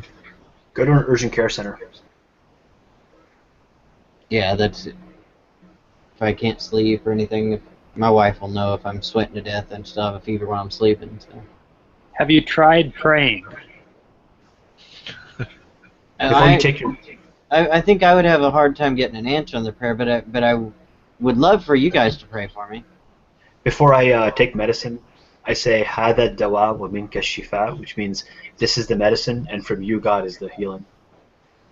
I want an incantation spell for all my medicine to turn it into ecstasy. What kind of prayer is that? I don't think it's an I actually gave blood. That's a death prayer right there. I actually gave blood yesterday, and I looked up like giving blood and stuff like that while I was sitting there, and apparently like it's actually very good for you to every so often to lose blood. Is that whole blood or just plasma? I actually wanted to do platelets, but I couldn't for some reason then, and I just gave whole blood. Yeah, they're really picky. I've done plasma for years, and they're they're looking for a reason to excuse you. Really? Why?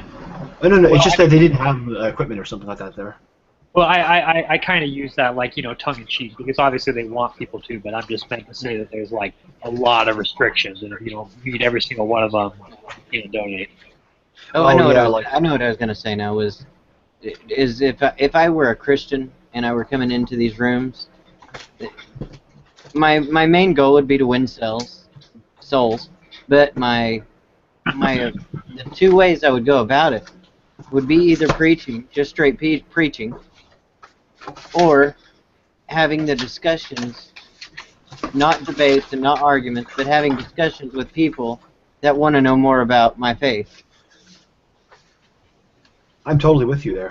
I think well, I'll just say it again when he comes back, but Peripheral was talking about how isn't it get to a point where these debates just take over, and yeah, like then you stop even discussing your faith, you stop even practicing and feeling your faith. It's just about arguing.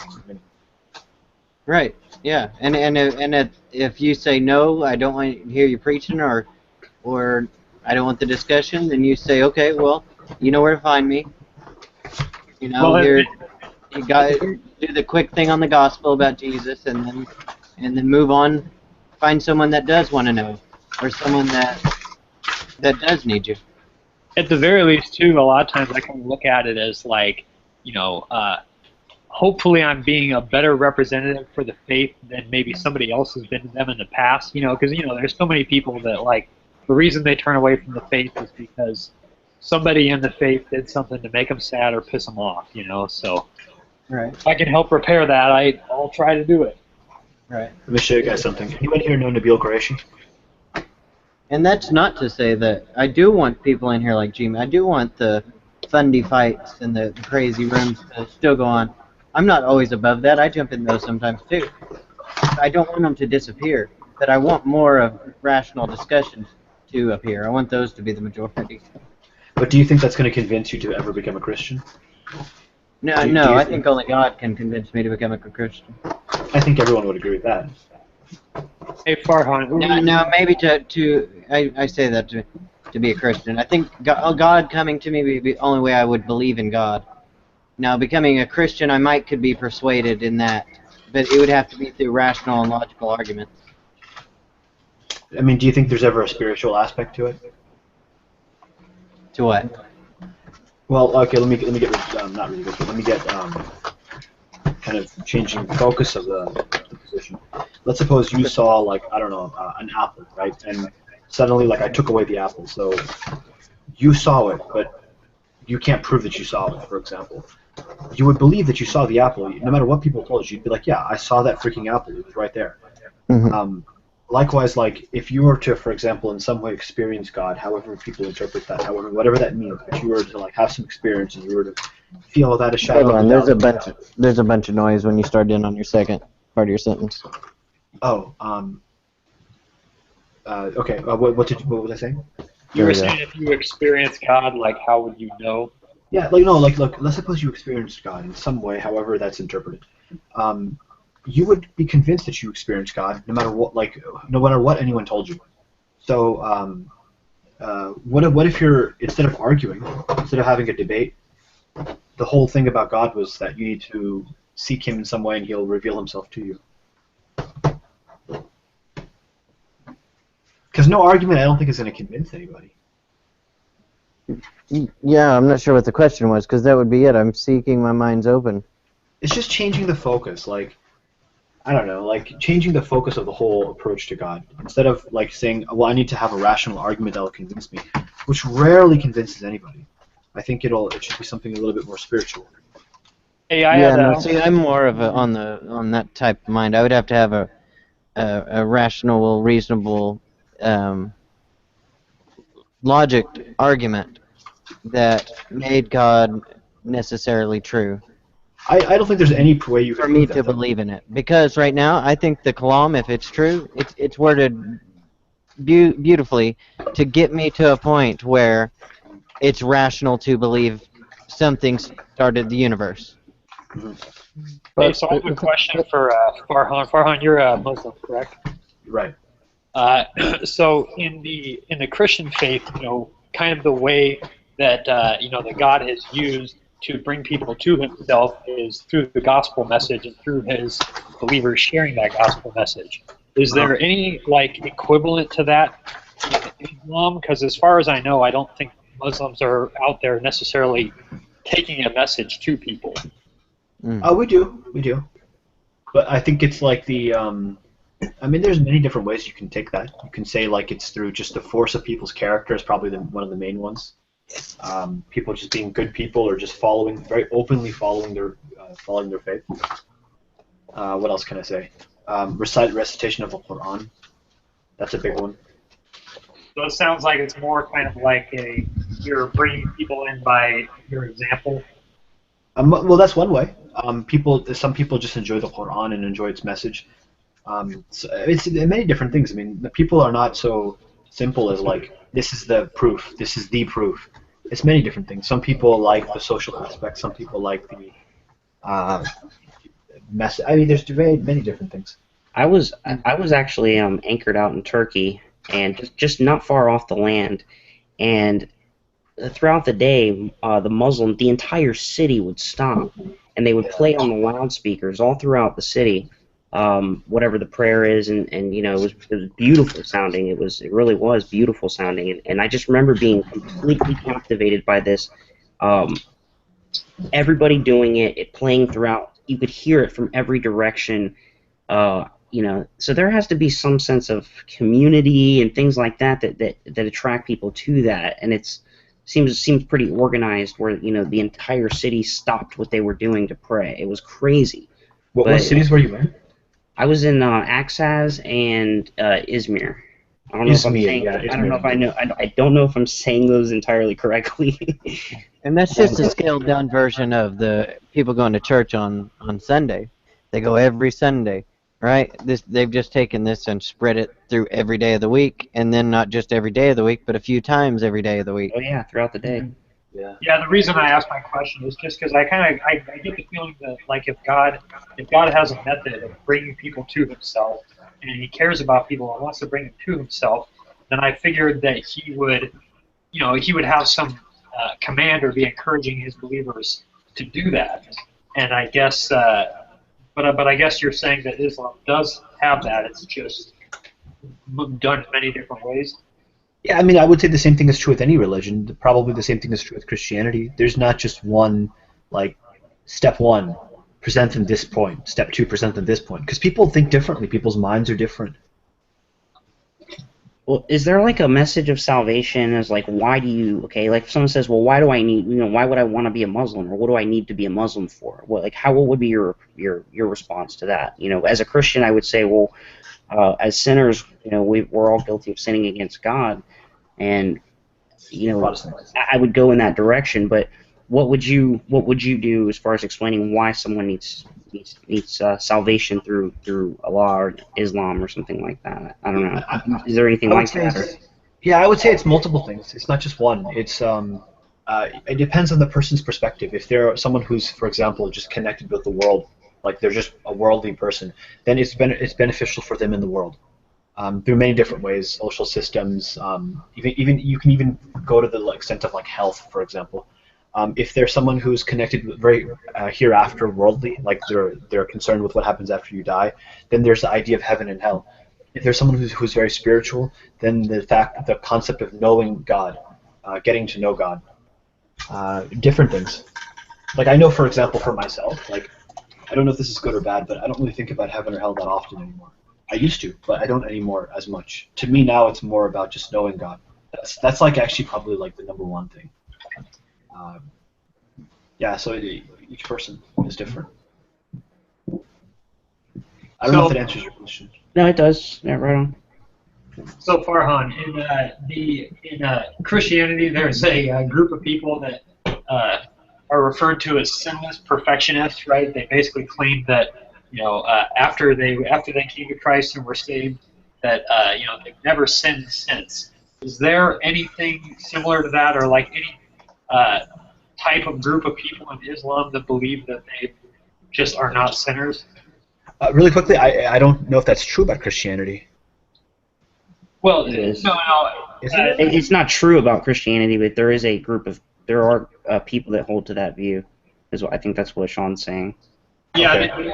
the only reason I was asking the question is because years ago I was at a bus stop and I went to share the gospel with this guy, and when talking to him, I found out that he was a Muslim, and so I started doing what I do with a lot of people, which is like showing them why you need forgiveness, and I was like asking this guy, I was like, hey, you ever lied about anything? He was like, no, never. Really? I was like, have you ever stolen anything? No, never. Have you always obeyed your parents? All the time, everything. And then I finally, usually when people answer like that, I just kind of break down and I'm like, okay, so are you perfect? And this guy was like, yes. And I was just so floored when he said that, because I was sitting there thinking, like, as far as I know, I don't think that's a general Muslim belief. No, definitely not. That's very explicitly wrong. We have a statement that says, "Kullu banu Adam khata wa khayru khata'in at-tawwabun," which says every son of Adam or child of Adam commits sins or mistakes, and the best of the sinners are those who repent, who turn back to God. So everyone makes mistakes. Yeah, no, just one weirdo, I guess, is what I'll chalk it up to. I don't know what he meant by that. I mean, maybe I don't know. I'm not going to pass judgment, but that's not correct, though. If he had some weird, maybe he had some other interpretation of that. That's a very bizarre thing to say. Come on, everyone. Unless you're like completely asexual, I'm sure everyone has looked at a woman with lust. I'm sure, or a man or whatever. Oh yeah. Yeah, I think honestly, and and I don't even remember how many years now, but in sharing with so many people, I think I've maybe only had 2 people who said they've been perfect in all that time. So pretty good ratio. But I'll tell you though, if someone asked me, "Have you ever committed a sin?" I would say, "I don't want to talk about it." Like if someone came up to me and said, "Like, have you ever looked at a woman with lust?" I would say, "I don't want to talk about it," and I would just keep repeating it. And if they kind of forced me to, I would probably, okay, here's where I'm gonna lie. If somebody forced me to reveal my sins, I would probably lie about them. With the exception of, for example, if I was like in a married circumstance, and then I would probably be a little more honest. Yeah, Because I don't even push those instances, because in the Bible, there's a passage where it says, there's a time and a place for everything. Yeah. And just looking back at my life, I realized that I heard the gospel message and I rejected it for 12 years. I didn't want anything to do with it. And then all of a sudden one day I accepted it. So I realized that a lot of people I talk to, especially if they answer like you do, it's just not their time. Maybe you're right.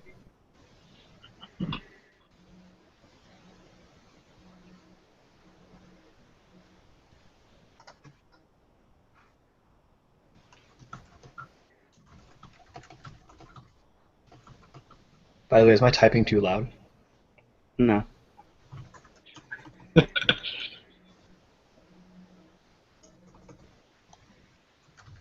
No, if you want loud, I will. I can play G-Man's Hangout for everybody. Oh, please don't. Hey, Farhan, earlier, didn't you say you wanted to show us something and you said somebody's name? You said, did you hear of this dude? I think I was talking about Peripheral, and I said... No, you said Nabil Qureshi. Oh, yeah. Okay, I have his card somewhere here. I think I might have put it away now. Here we go. So that's a he's good local to me, so... Seamus, are you like sleeping on the couch with your laptop on your chest or something? This is back when Nabil Qureshi... Why do I sound tired? Because I am really tired. I'm just messing with you, bro. I also have a card from when I worked for the military. Wow, that's a long time ago.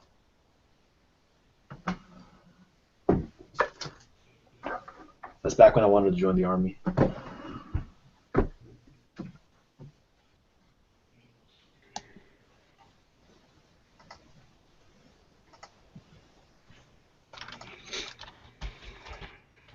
I think if I had a kid who insisted on joining the military, I would force them to join the Coast Guard.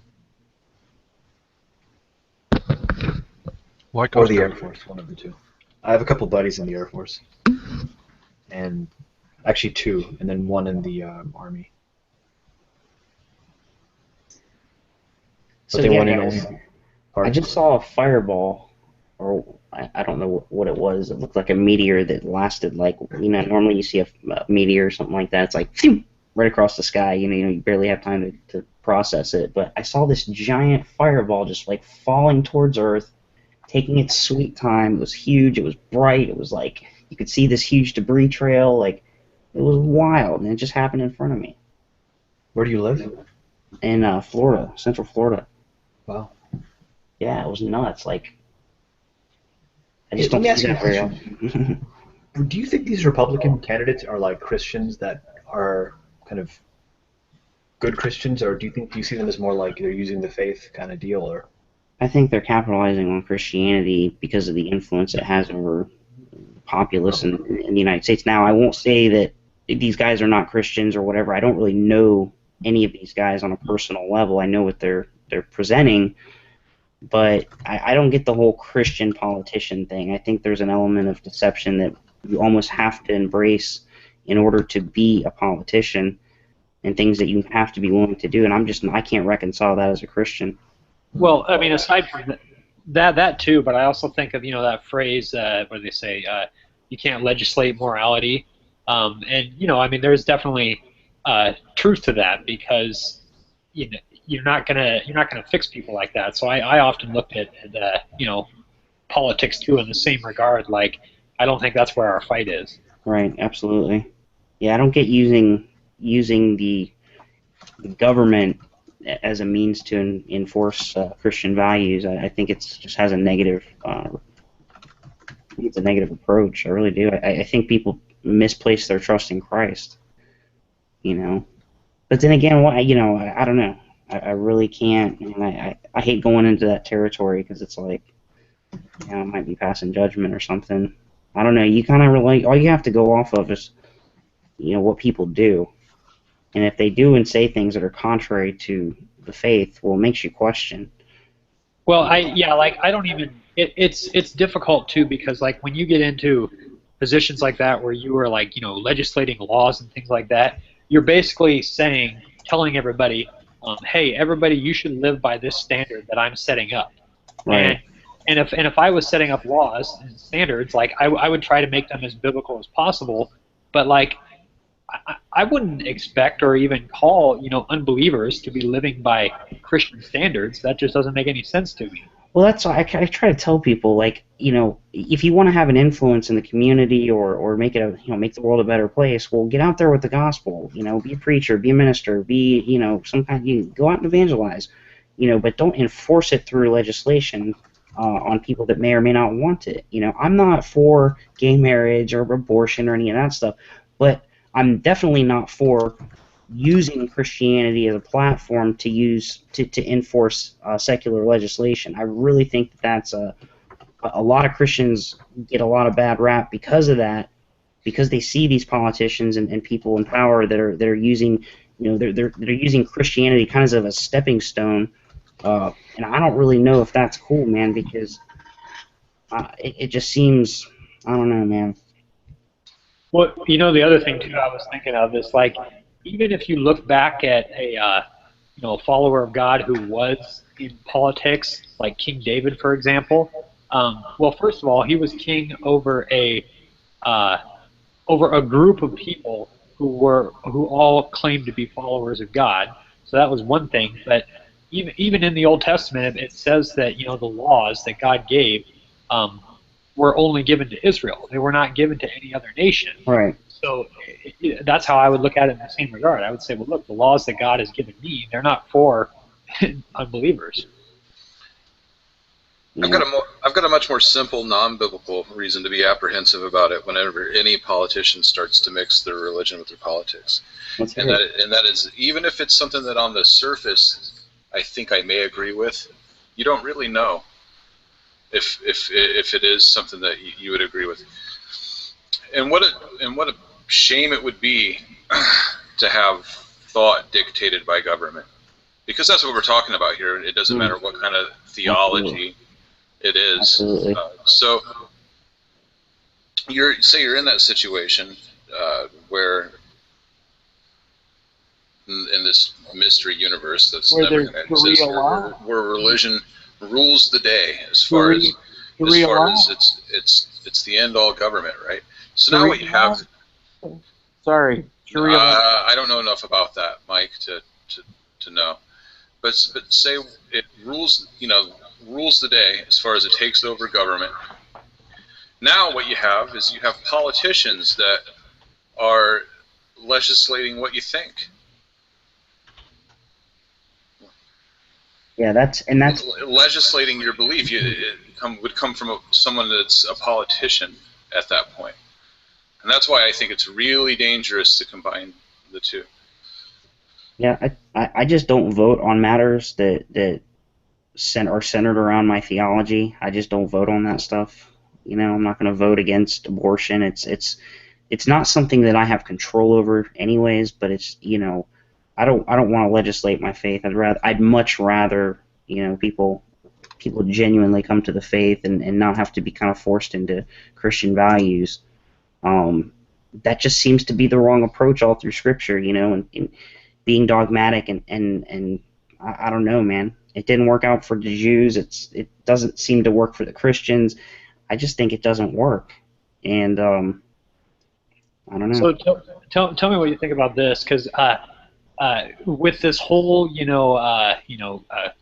gay marriage news coverage and court decisions and things like that, kind of what I thought about that is I thought what really makes a marriage legal? If you were to ask me that, I would almost say, isn't it God recognizing it is what makes it, legitimate and legal, from a Christian standpoint? And so, if that's the case, it's like it would seem that like what everybody else is doing with licensing and our country declares this marriage legal, it would almost seem like it would be irrelevant. It wouldn't make a difference because Well, it doesn't.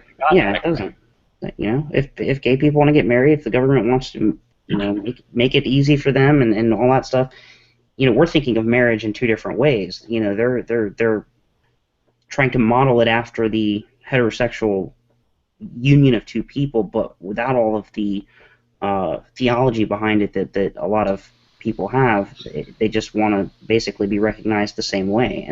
But see, the problem with it is that now that they've legislated marriage, now that they've actually crossed that line, which they never should have done, right. Our government never should have set marriage. I mean, don't get me wrong. There are some laws I think that are okay. I don't think that to regulate it, but to the scope that it's regulated now, they should have never gone there. And now that they have gone there, then they have to concede to what everybody's opinion is on it instead of just whatever they thought it was originally going to be. Yeah, I don't know, man. I look at the court proceeding, or I had to go to the courthouse when I got me and my wife got married. We had to go to the courthouse, and you apply for your marriage certificate, and you have to wait like a week or something like that. And like all that stuff was just what I had to do to interact with my reality, because that's what my current situation requires that I do. But it didn't have any bearing or anything to do, with what my marriage is. My marriage was bigger than a piece of paper. I mean, what's next? A barcode? I don't know, man. Like, it's just kind of weird to me. Like, what does the government have to be involved in any human relationships? Why if a homosexual's on their deathbed, why can't it only be their genetic blood family? That's stupid. Why can't they have whoever they want? I do believe that there still has to be some degree of family law. Like, there still has to be some level of accountability that parents are held to their children. No, I mean, yeah, I agree with that. I'm just saying, like, if it's really just about stupid stuff, like, what, I don't know. I mean, I get where you're going with that. I have to stop and think about that before I continue talking. I would agree with you. I once saw, there was once a local family friend of mine who, I call it paper married, this one guy. And she basically ran away. She was really young. She was like 19 or something like that, acting like an idiot. And she went and got a courthouse marriage, and she's like, I'm married to him now. And I tried to tell her in so many different ways, like, you do realize all you did was sign a piece of paper. You are not married to this person just because you got a license. And I'd really try to force that. Because she's kind of ruining her life, which she actually ultimately did, or at least causing significant drawbacks. And yeah, I would agree with you. What does the government? Since when is marriage a secular state affair? I can see it as if you were to say I want to have a civil union or something like that, irrespective whether it's male or female, and we have agreed to certain rights. Okay, I can attest to that, but the term marriage itself is almost like a religious thing, and that, by the way, that goes to gays and straights both. Let me put this out there because and maybe somebody in here has the answer, but it almost seems to me like the only reason that government ever got involved with marriage would be for financial reasons. I'm not sure. Does anybody even know why they started getting involved in marriage? I can tell you some of the simple reasons that it probably started. Paul's got a common notion that the government wasn't always involved in marriage. Ever since the founding of the 13 colonies in the States, there's been marriage certificates registered, and these are considered governmental public records, right? And so this idea that the government installed marriage should have never been, and it is kind of like a mistreatment of the history of legal marriage. Marriage has been around like money's been around. It's if there's money around, then you're part of a citizenry that you can get married, and this I think is a historic thing. And so I don't know. I think this idea that it wasn't always around is kind of it's a mistake. It's a category. You guys can argue it all you want. I'm just saying, whatever. Well, that might very well be the case. It may have been around since the founding of the country, but the fact is that there was some point in time where somebody had a decision to make, and they made it. And the decision that they made is that we're going to make marriage law. Like, we're going to make it like state law, federal law, however it be. I think it's just mainly state law that marriage falls under. I'm not quite certain, but it falls under federal law. It's federally regulated and protected. Okay, well, yeah, some of it, but states also are allowed to have their own laws pertaining to marriage too, aren't they? I don't know for a fact, but I thought they were. Yeah, they have their own. Some states have their own restrictions on certain things. The laws are different here in Canada than the States. One thing I know is that the United States is the only country in the world that has restrictions on cousin marriage.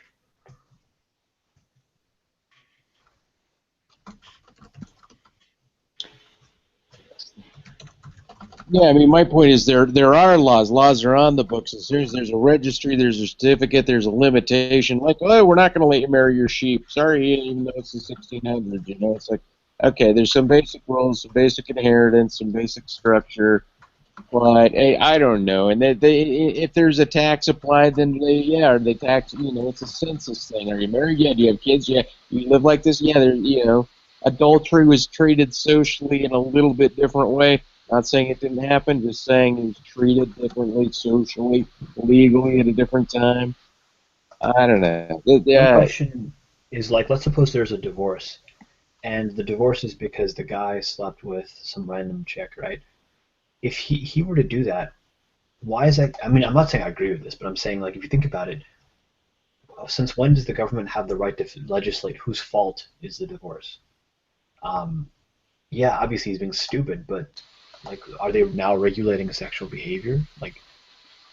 Since when are they involved in that? And so, it's such a questionable thing. What if they both agreed to something that's in their faith, and then one or both parties wasn't upholding the law? Are they going to now legislate based on that? And if not that, then why are they legislating around sexual behavior? So there's a lot of questions that are involved in that, and I think that you can't really answer unless you have a religious government or something like that. I don't know. I think one's inclusivity, one's exclusivity in terms of what you're doing sexually in your life. I hear it was once if a woman wasn't giving a man sex, that was a reason for him to get a divorce. And now, like, if there's gay marriage, a man might say, well, look, I need to butt fuck my husband, or we're getting a divorce. Maybe that's still some sub-law, something. Maybe some states have that on the books still. I don't know. But it would be weird, sodomy laws relative to marriage laws, relative to divorce reasons. I don't know. That's good. Yeah, I think it's a complex. It's a tree.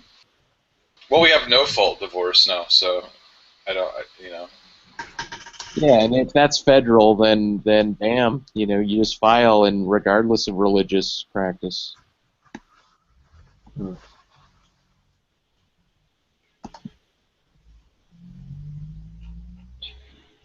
I don't know. I think a lot of these questions a lot of them are answered based on just what we personally feel.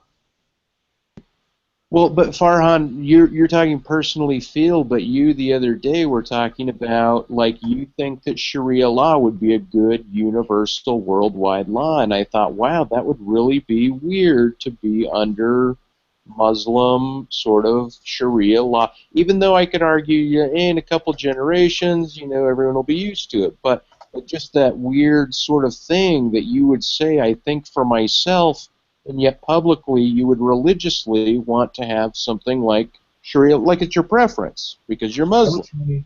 I would say any law, here's what I want, because I thought about this question for like 3 days.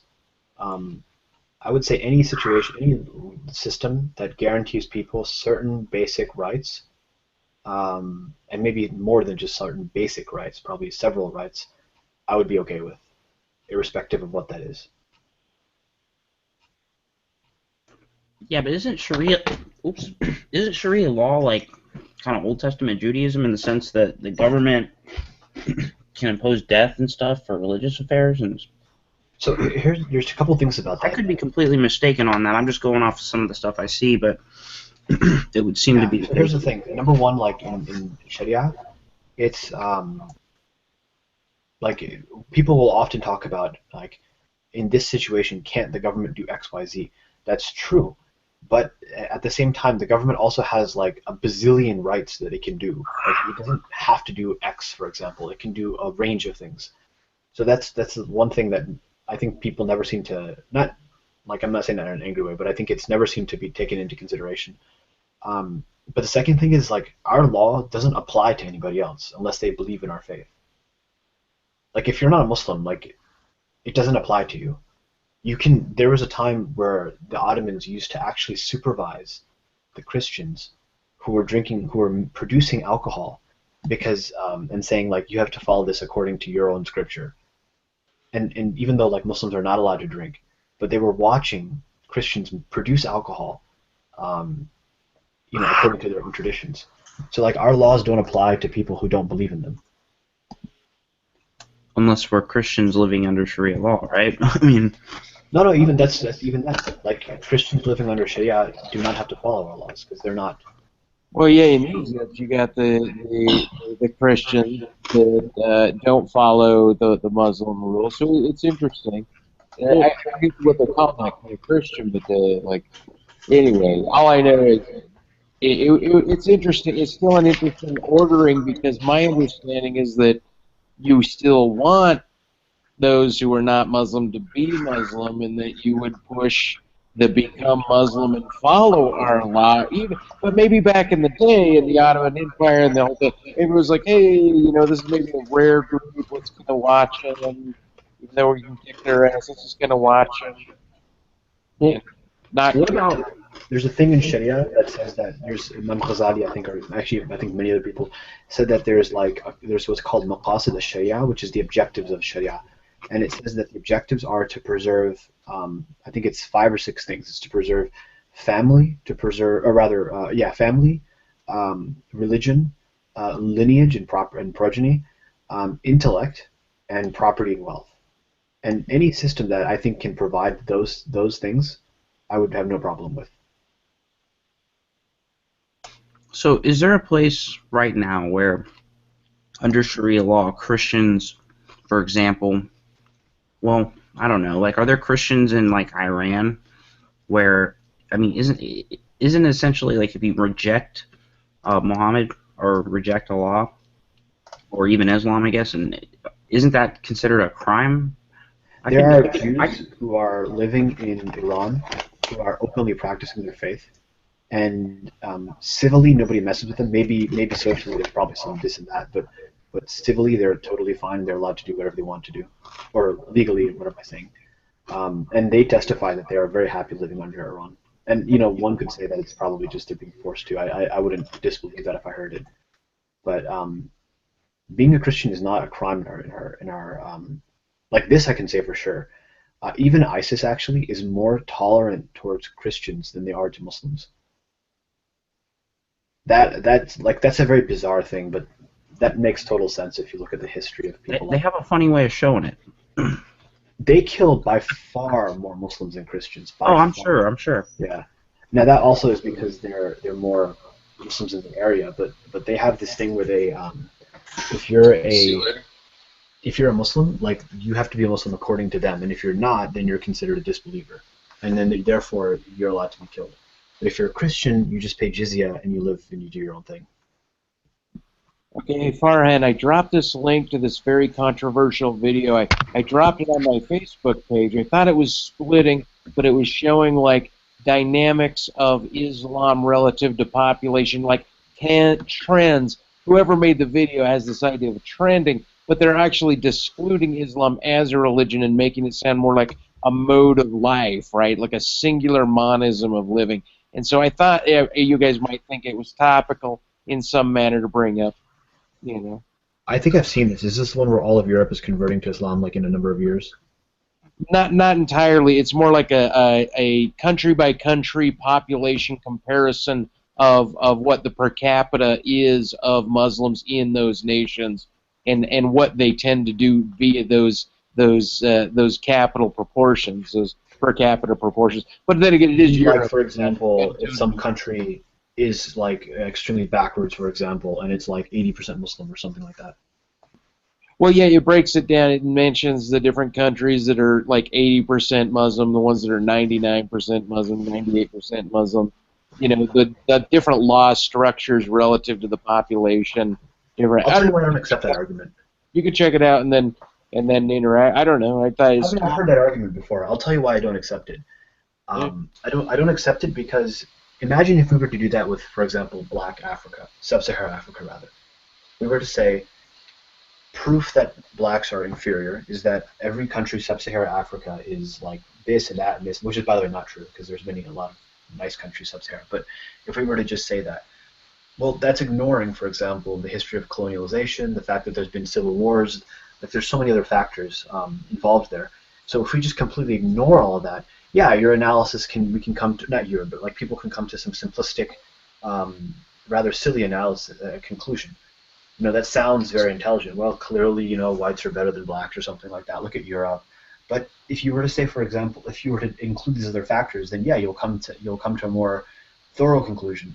I think when people analyze the Muslim world, they have a tendency to pick on a few examples and then ignore other examples. So take, for example, they'll say, well, look at the Muslim world. Women can't drive. Okay, well, first off, that's only one country. But then you have countries like Bangladesh where you have elected a head of state that's a woman, or Pakistan, which did the same thing. You'll look at, for example, Malaysia and Malaysia that are very successful countries. Right. And then they'll talk about like Yemen or something like that. So they only pick on certain examples. And what's his name? Reza Aslan did a very good job of talking about this when he said, you can't speak of the Muslim world as some monolith. You can't. It's too big. We're talking about 1/6 of the world's population. I think a little more than that now. You have to be more. Your analysis can't be that simplistic because it's going to end up becoming biased. Well, okay, you can say that, but the exact allegations of this video, or the allegations that it's presenting, I'm not saying they're not biased. I take the whole video out of the gate as biased, but I thought it is still describing something statistically that I thought you actually might want, not relative to women in power and politics, but more, once again, a per capita argument. I'm not saying, like you said, it's a huge population. There's a lot of diversity. There's a lot of changes. There's a lot of trends. There's a lot of difference. even though they have their evidences as to why it's more of a solid text, solid scripture, solid book, solid ground. The inheritance power structure that comes with just saying I am of the nation of Islam. I'm different than I am a Christian or I am a Jew or whatever. So I'm just saying the power of like this force to be reckoned with in the video, showing as a force to be reckoned with, right? Yeah, I would say it's a force to be reckoned with. I would say it's a global civilization. I would say even to this day, Muslims don't really see them. I mean, we do see ourselves in a lot of ways as like being from one culture, but at the end of the day, like Muslims really do see themselves as one collective body of people. It's very palpable. But it's also very dangerous to the whole Western mindset and liberal attitudes, meaning that just the women burqa thing, just the cover, just that alone, let alone everything else about men and beards and ways of dress, let alone slaughter, let alone the allowances, let alone all these things.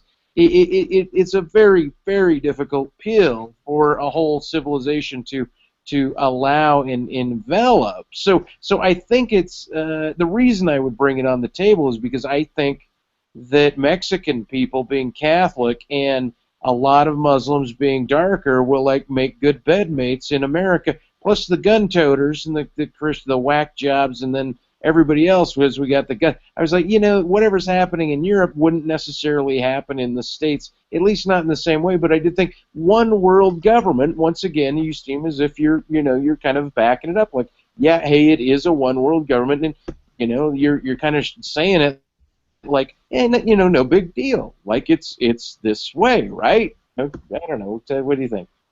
I don't think I understood a lot of what you said about one world government.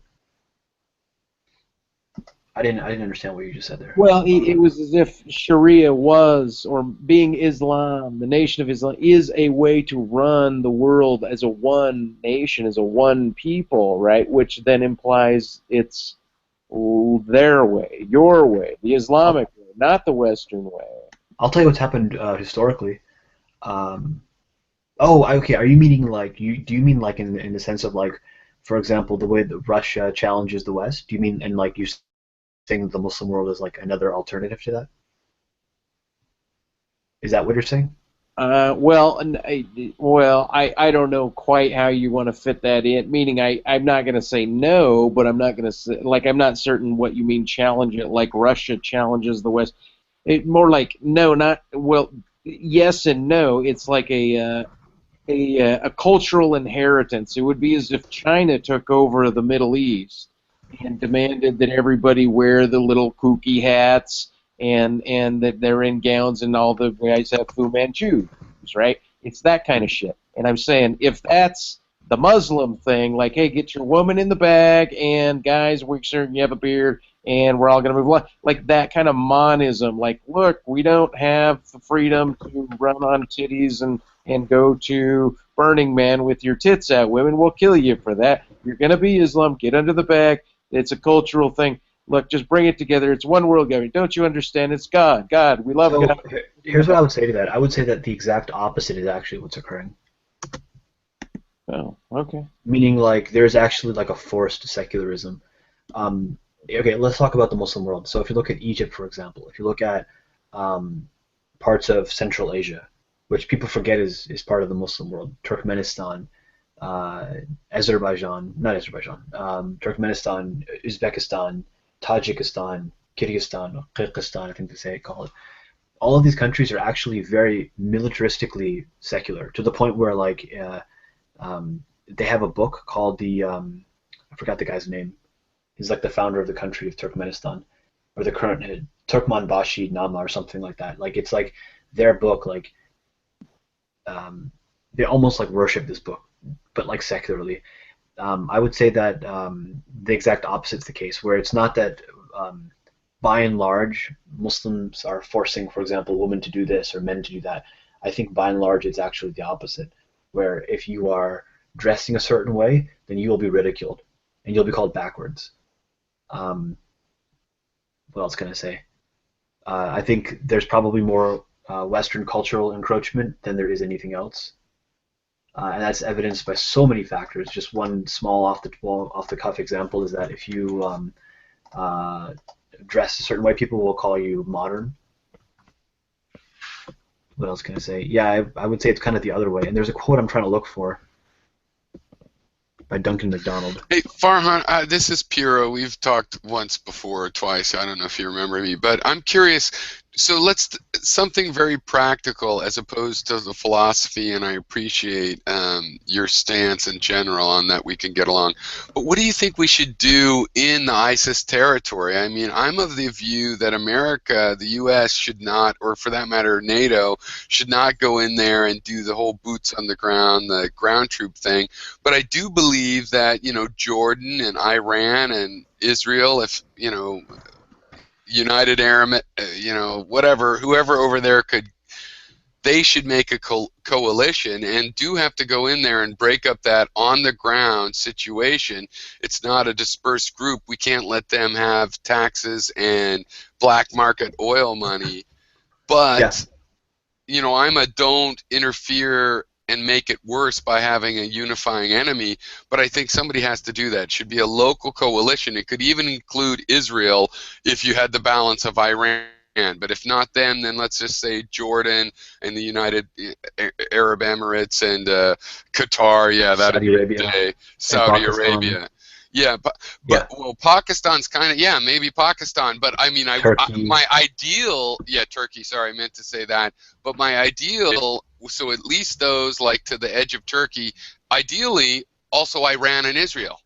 If you could actually have, because that's checks and balances. I mean, for better or worse, you got it. Israel would join ever. Israel would No, it doesn't seem likely. I'm saying, in an ideal world, you'd have, because it really is a threat regionally to all of those people. Yeah, and I don't know about Pakistan, but yeah, sure, why not? I would say all of the above. I think I would like to see a Muslim coalition of people who come to destroy ISIS.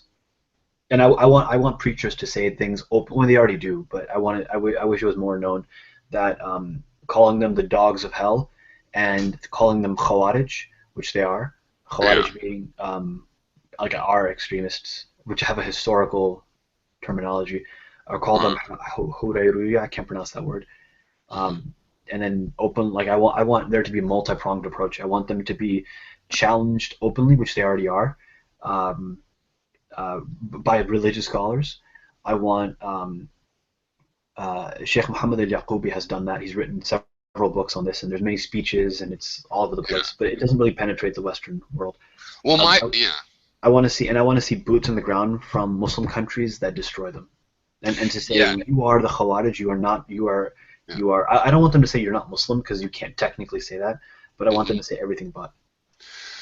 Right, and to my point of view is just geopolitical or real politics. It's like at this point where somebody can have control of resource, looting $100 million of gold or whatever, that is a limited problem. The bigger problem in geopolitical reality is if you can start collecting taxes, or if you're still pumping oil or some other, gold, whatever it is, from the resource from the ground, and it's an ongoing thing. That's not something that can be let to happen. What would happen over 20 years is, the Indonesian government killed 1 million of its own people, managed to keep power with the help of the West fighting communism, and now they're legitimate. Now it's just the government. I mean, that could happen to ISIS or any government.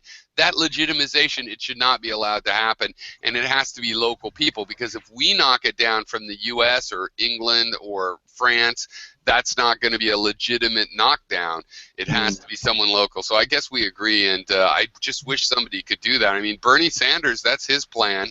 He's not a pacifist. Now you're going to tell us who to vote for, huh, Piro? Well, whatever. I want him to get back to where I was before you hijacked this shit. But then go ahead and... No, but you were being boring. I asked a better question. But anyway, we can go back to your boring shit. That's okay, Mike. Just for a minute. Let's go back. No, let's go back to Mike's maybe 45 seconds of boring shit, and then back to your shit. Well, my shit's done. Haha, I'm done. Oh, well, yeah, so says you until you ramble for the next half hour. Go on, do it. You know your way. What I think is going to happen, I think eventually ISIS will lose, and then there's going to be a lot of people who are like true believers in the cause. I think some of them should be given amnesty, and then except for the ones who have done really horrible crimes. and I think a lot of people are gonna just really lose faith. Like they're gonna stop being Muslim. I think that might happen. A lot of these ISIS members, because they're gonna think like, I threw my heart into this faith and I did everything that I could do. You know what, ISIS, see, to me, ISIS is more like the most lamest flash mob ever, more than it is Islamic, than it is an Islamic thing, because they are so masterful of videos and Twitter, and I thought it was fake at first when people were saying this, but they really are getting, you know, hundreds and maybe even thousands of kids from European countries who are disaffected, and it's like a hashtag. It's like if Occupy Wall, you know, # Occupy Wall Street had guns. You know, it really is this weird, lamest flash mob ever. It's not just Islamic by any means. It's more like everybody that wants to kill, that hates society. Oh, this is who hates society. Okay, I'll join them. And that it's Islamic. You're getting Christian kids, all kinds of kids. These aren't all Islamic French kids that join ISIS. They're people from all kinds of religious backgrounds. I'm almost absolutely certain that they're like 100% Muslims who join them. I can't imagine a Christian joining them. Well, no. There's these atheist or non-religious people, and they convert to Islam, and then they do it. But it's like, no, it's a multi-step. They know society's fucked up. These are the people that are the official anti-it. You know, and it's like in the 60s, somebody could join, you know, Satanism. Why? Because they know the priests are raping the little boys, and so they do that, and it's kind of a pendulum swing. I see what you're saying. I would be shocked if that was the case with these guys. Yeah, well, I don't know, so it would be cool to have statistics on that. Yeah, I think. Well, I tell you one thing that has been proven, and this has been proven by the FBI and what's that one group? The equivalent of the FBI. Snowden is fighting for ISIS. The equivalent of the FBI in the UK, who said that most ISIS members are actually very ignorant of the religion. This is like both of them independently concluded this, which is obvious, I think. They're actually very ignorant. They are not that religious for a long time, and they go through what's called sudden religious syndrome, where they are, like most of them, if you look at their lives, are like gangbangers, did drugs, dated, had sex outside of marriage, all that kind of stuff. And then all of a sudden, like something happened and they became religious. And then they went to like an extreme of doing whatever. That's what the French guys did. This guy, Abdul Hamid Abu Aoud, or whatever his name was, same kind of deal. He literally was like a gangbanger, was arrested for doing drugs and all this kind of stuff.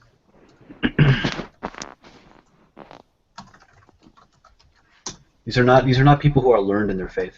These are just a bunch of like marauders. Kids, dude. This guy was freaking. I just looked him up on Wikipedia. 28 years old. He thinks he's leading this religion. He's 28 years old. I'm sorry. I'm really upset at these people. Well, what about in prison? So in prison, if you're white, you better join one of the white gangs, and even if you don't really believe in it, you get white supremacy tattoos. If you're black, then you become there's a Muslim possible angle there, and you know, is it that real? This is how people, even out of prison, when they're militant style, when their conversion is militant, not because they're like, oh, I was too mean to my family, I need to find God, and they become all gentle. People that are go into religion because of part of becoming militant, you know, you can see how that works in prison, and it is artificial. They're not scholars of the faith or anything. Some of them become that and actually become peaceful. Like Vulcans have to go through that weird internal change every 7 years, right? And Muslims have to do, like when you're young, you get warish, you get fightish. Yeah, it's in a fight clubby. It's like young, you know. And so ISIS also young. Well, that's how I am. I have to have sex every 7 years, and I'm just hoping my wife doesn't leave me before before the next time. I mean, we're like 3 years away. I think we're doing pretty good. We're over halfway. Rubbing one off tonight. Don't rub one off tonight, dear. No, I gotta save it. She's on a vacation. I gotta wait till she comes back. That's right. Hello, baby. Except for I can't for 3 years, but we're, you know, whatever. I'll send her on another trip or something. We'll make certain to layer when she gets back. You mean layers like cognitive layers, right? Like layers. Layers, like sedimentary layers. You were talking about the sedimentary layers. Like daisies around the layers. Like roses, flowers, layer. like the geological column. Tree rings. Exactly. Talking about tree rings. Fucking balls deep in that sedentary layer is what I'm saying.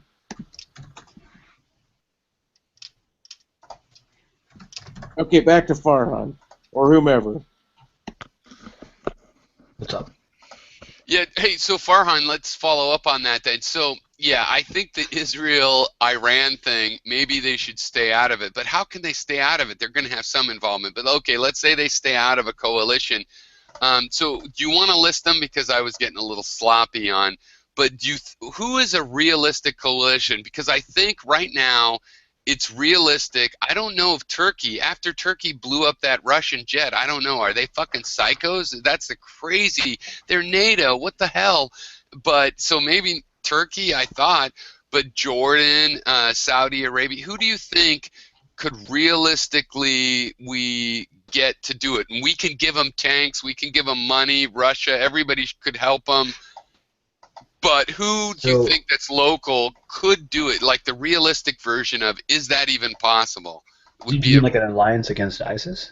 Yeah, an alliance against ISIS to put people on the ground, because really, when it gets that bad as ISIS, I think, I hate war, but you have to occupy that territory and then try to rebuild the infrastructure. You can't just let them collect taxes. Farhan, you tell Pirro, and Pirro will be Donald Trump's advisor. So it's all good here. Well, actually, Mike's running for president, and I'm hoping through a reverse psychology, I'm hoping to become his chief of staff. And I could get some shit done at that point.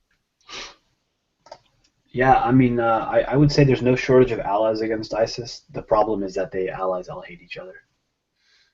Well, but what about Jordan, UAE, Saudi Arabia?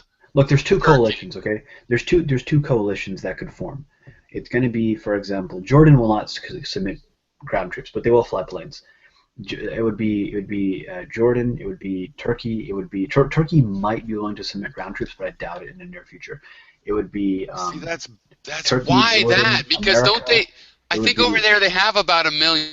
Sorry to interrupt. I was just going to say they have like 1 million people in the armies surrounding Iraq and ISIS.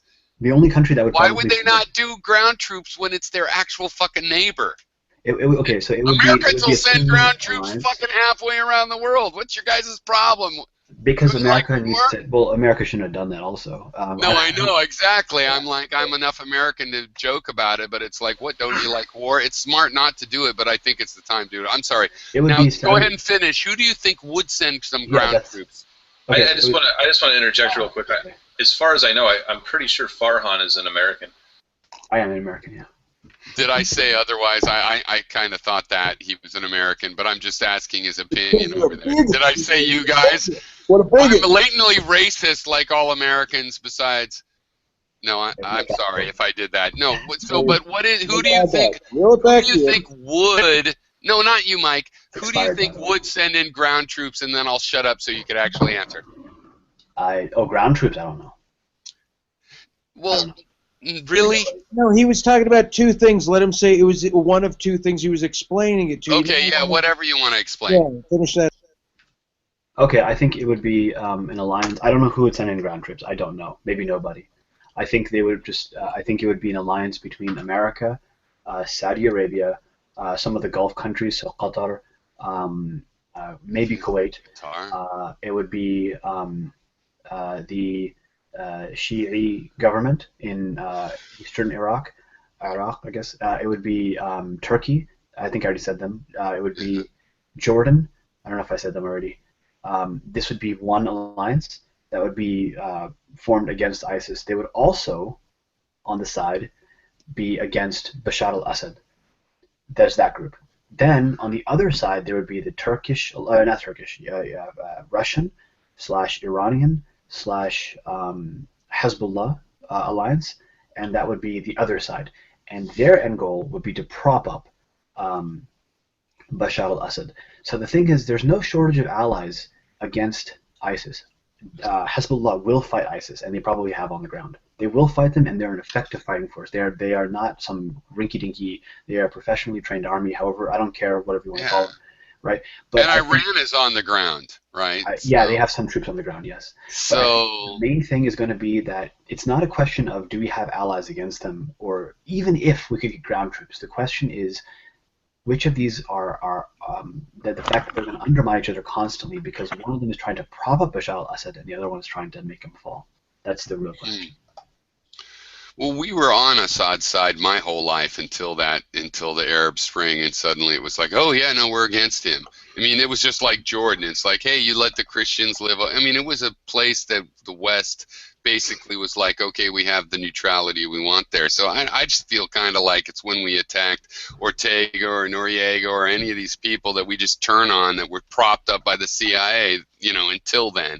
But whatever. I'm not saying he's a nice guy, but I just don't think he's the main point. And like the Russian position, I mean, I think Turkey, what the fuck is Turkey doing? They're NATO. It's like we shouldn't have let them into NATO. They're going to blow up a Russian jet.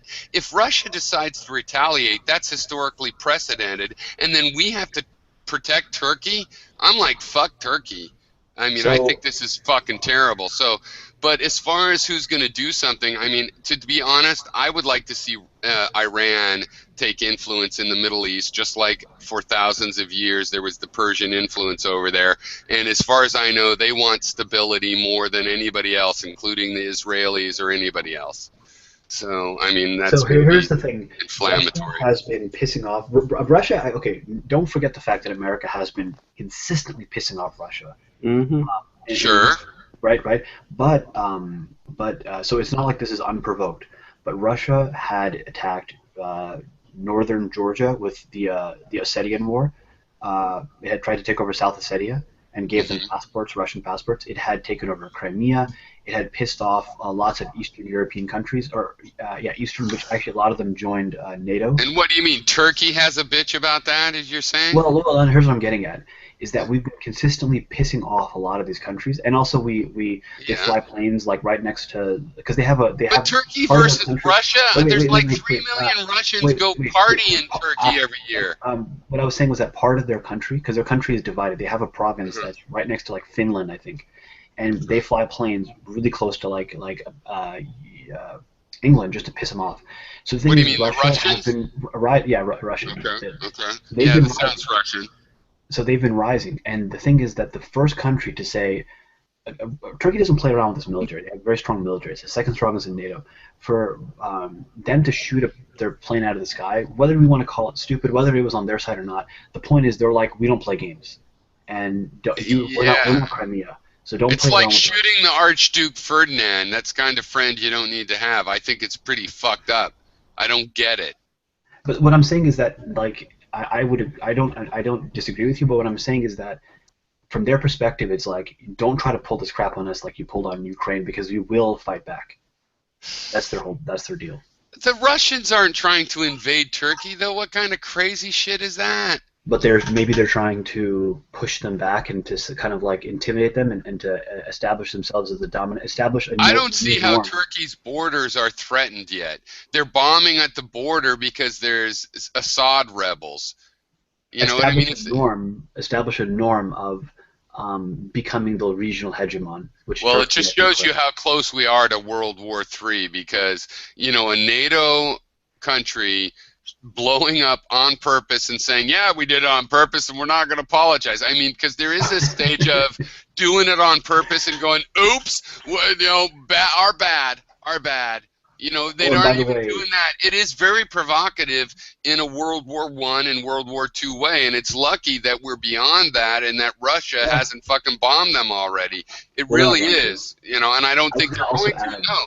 No, I think they'll be restrained, and, it's going to make Russia look better than it does. It's going to be a good thing, I think, for Russia that they just give a sanction. But on the other hand, Turkey's an idiot, because there's 3 million tourists and so much trade between Russia and Turkey that's what makes it so geopolitically weird. It's like you just took butter off your bread. That's not normally what countries do when push comes to shove, you know.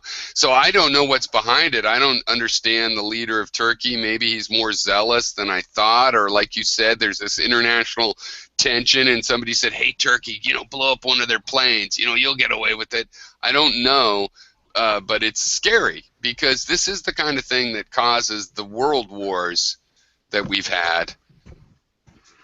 You know, blowing up a plane like that. I mean, Russia could easily do something about it militarily, and it would be totally ordinary historically. So yeah, you're right. And peripheral posted a verse from Matthew. You will hear of wars and rumors of wars. See that you are not alarmed, for this must take place, but the end is not yet. For nation will rise against nation, and kingdom against kingdom, and there will be famines and earthquakes in various places. Yeah, I know. All the climate change and all the geopolitics definitely always it always favors apocalypse. I was gonna say also Europe, or rather Russia, also pissed off. I think it was Moldova, was it? And they took off Transnistria. I don't know how to pronounce it. And then they also interfered with. Oh my God! It just slipped my mind. There was another conflict that they interfered in, and then there was also the from Turkey's perspective, there was the Armenian versus Nagorno-Karabakh. That was another one of the conflicts where Armenia and Azerbaijan, and obviously Russia supported Armenia and Turkey supported Azerbaijan, and Armenia won and created an independent country. And then there's another couple of these little small Turkish or Russian. Hey, can I rewind a little? I'm curious. So what do you think about this? I mean, I'm being a little bit for the sake of argument here because nothing is ever this simple. But what did you think about my idea that historically Persia and Iran has a stabilizing influence in the Middle East, and that actually an increase in Iranian influence in the region will be stabilizing? I don't really have thoughts on that. Because I mean, including when there was the Shah. Actually, after the Shah fell, I think it's a bunch of shit. I think that it will just cause the tension between but you're racist, Israel. No, Israel and Iran have a strict long-term beef. I think it's pretty obvious that Iran, as opposed to Saudi Arabia, is really the one country that has the beef with Israel. Not saying that Israel's in the right. I think they've bottlenecked that region. I think it's bullshit.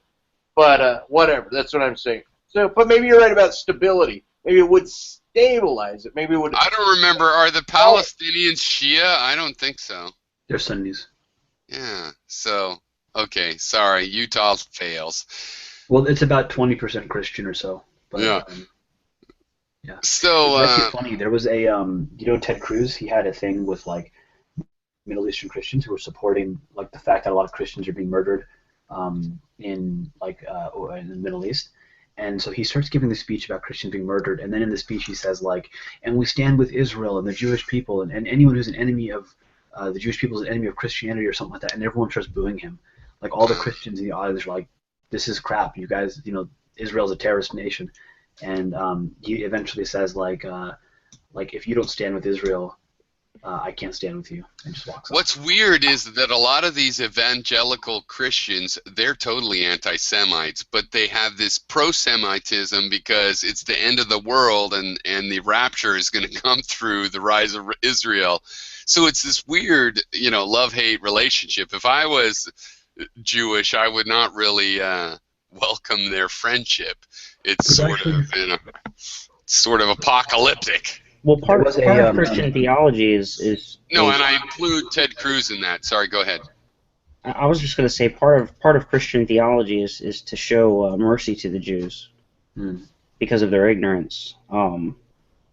So you know, and it also, you know, if it wasn't for the Jews, that's how salvation came through. So we don't support Judaism because it's a works-based kind of deal, you know. But other than that, we don't. Really but it's a key link in the chain of history as prophesied and experienced, right? So absolutely, yeah, no. Judaism has this special role in, and also in Islam, really. Judaism has a role in these other two religions, which is kind of something we don't talk about a lot, but is very interesting and actually is talked about a lot.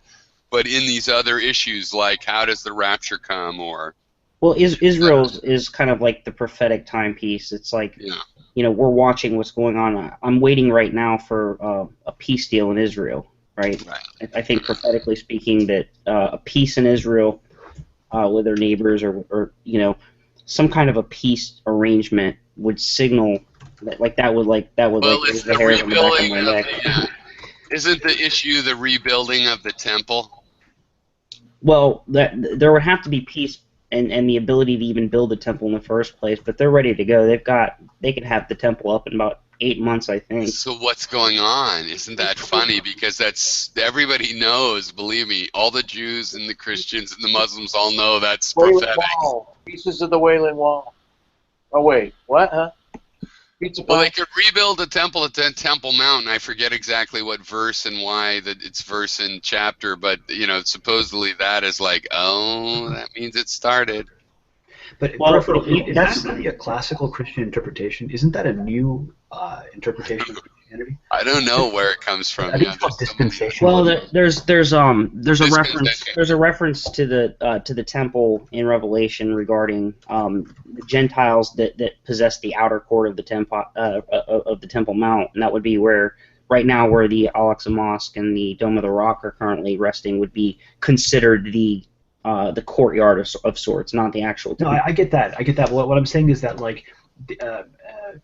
I don't doubt that you can prove, for example, certain like dispensationalism from the Bible. I don't doubt that for a second. But is this really a classical Christian belief? I don't really know. I don't know what you mean by how classical. old. Well, how old is it? Let's just say how old is it? How old really is it? There we go. Did people believe in it 500 years ago? Oh well, I'm a futurist in the futurist position. I would actually have to go back into history to see how far back the idea about the temple being rebuilt goes. But the futurist position is an early church position. So what their interpretations are regarding the verses concerning the third temple, I'm not entirely sure. But it is I would say in a sense it is a classical position. But I've noticed that lately, as the futurist Christians and a lot of the Christians that are have a bent towards prophecy are becoming aware of what's going on in the world scene, that other Christians are quickly trying to counter that, to put that to rest. I don't know if that's because they don't want to see the end of the world or something. They don't actually believe in the prophecies or what, but... Are these Christians only in the U.S. you're analyzing, or outside of the U.S.? No, they're all over the world. There's, because Christianity is very different outside of America. Like the attitudes and the approach and the beliefs that Christians in America is very particular. It's not a lot of the futurist positions. A lot of that eschatology is from England too. I mean, Well, England and America are culturally, they share something. But if you go to Christians in Russia, they probably don't share those ideas. Right. A lot of Eastern Orthodox and Roman Catholics, for example, they're not real too big on prophecy. But I think honestly that has to do with the fact that they're kind of more like organized churches, and that's I don't know if I don't know. Did you say eschatology? Eschatology. Right.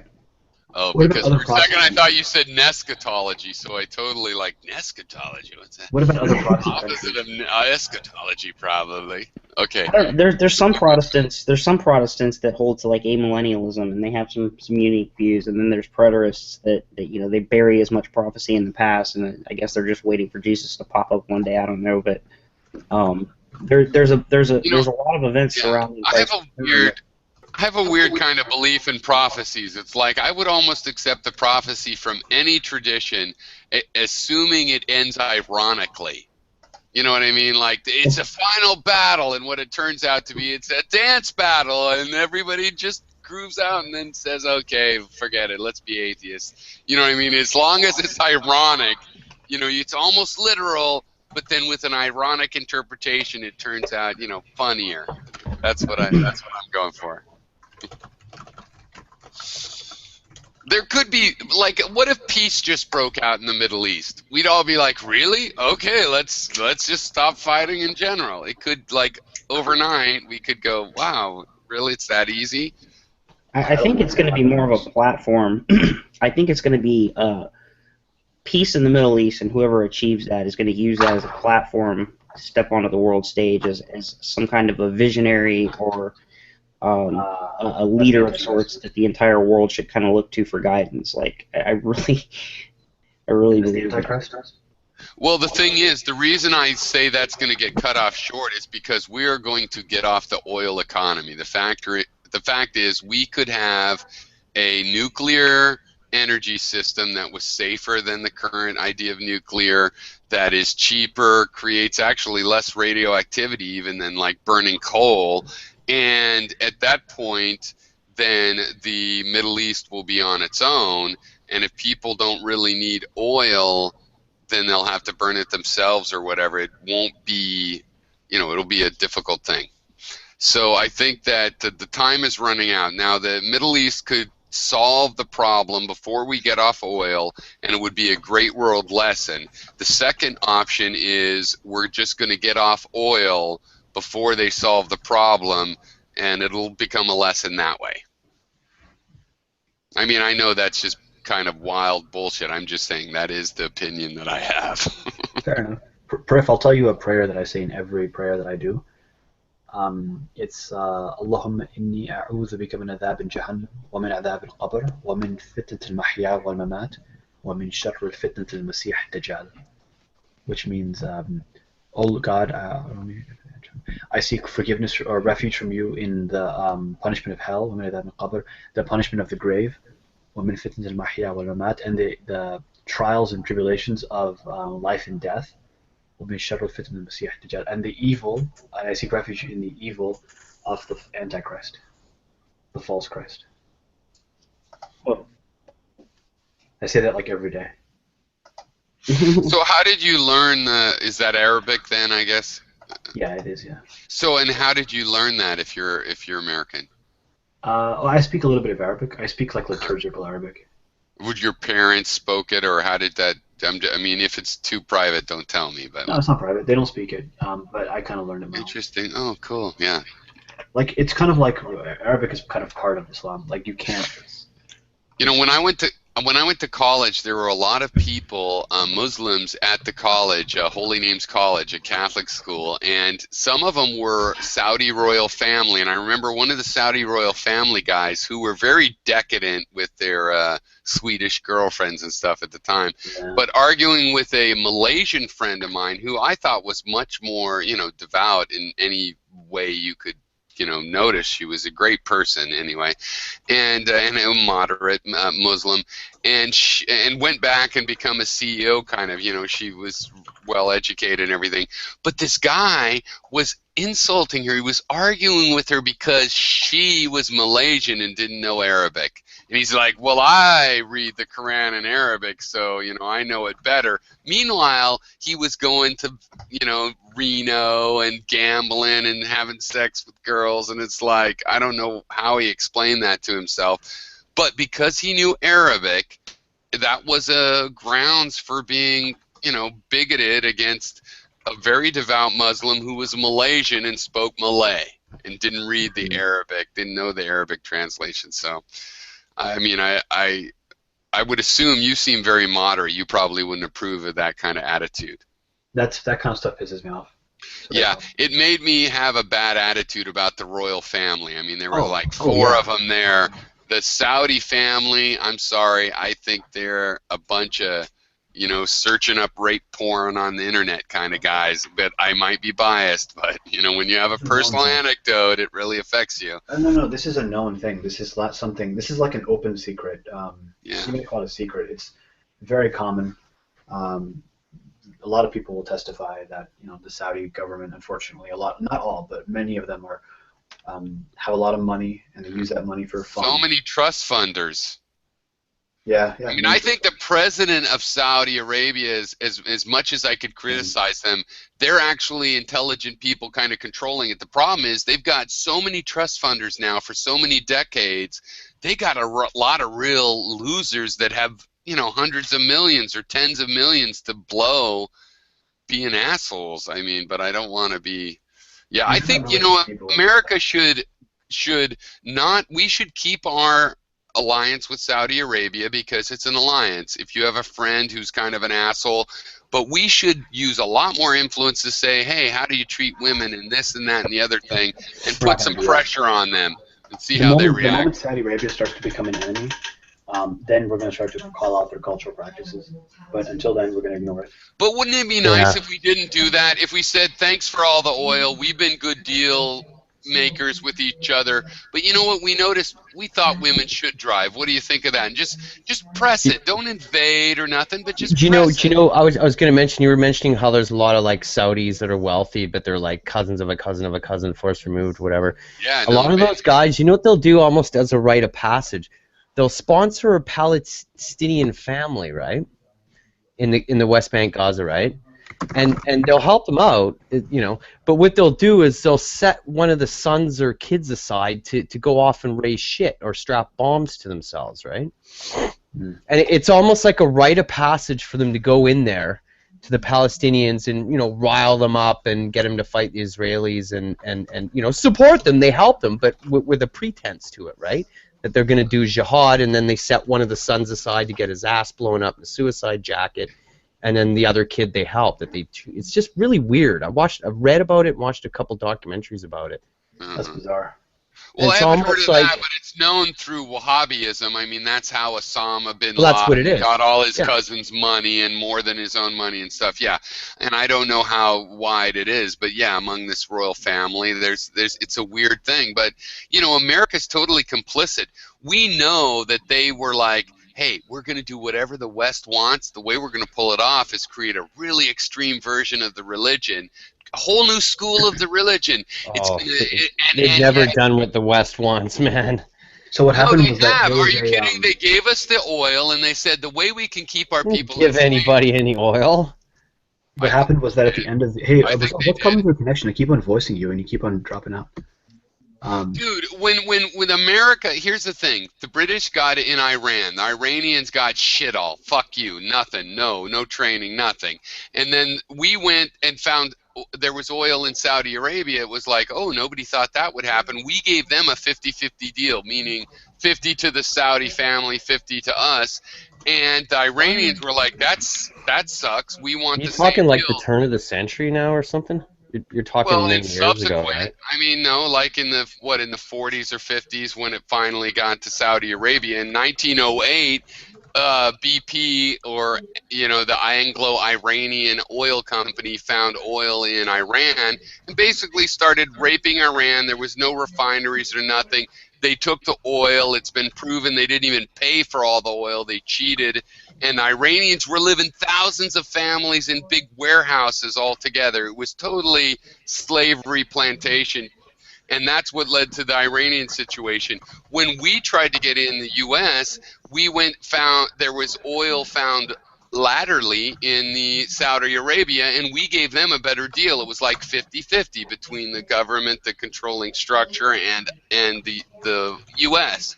Iran wanted that deal because they were getting a shit-all deal, and they never got it. And this led to the Iranian situation. We have maintained our situation with the Saudi royal family at 50-50, but even though it's one of the richest... What are you talking about? You think they give 50% of their stuff to Americans? How do you know that? Yeah, the royal family is so rich. Have you ever heard of OPEC? Have you ever heard of OPEC?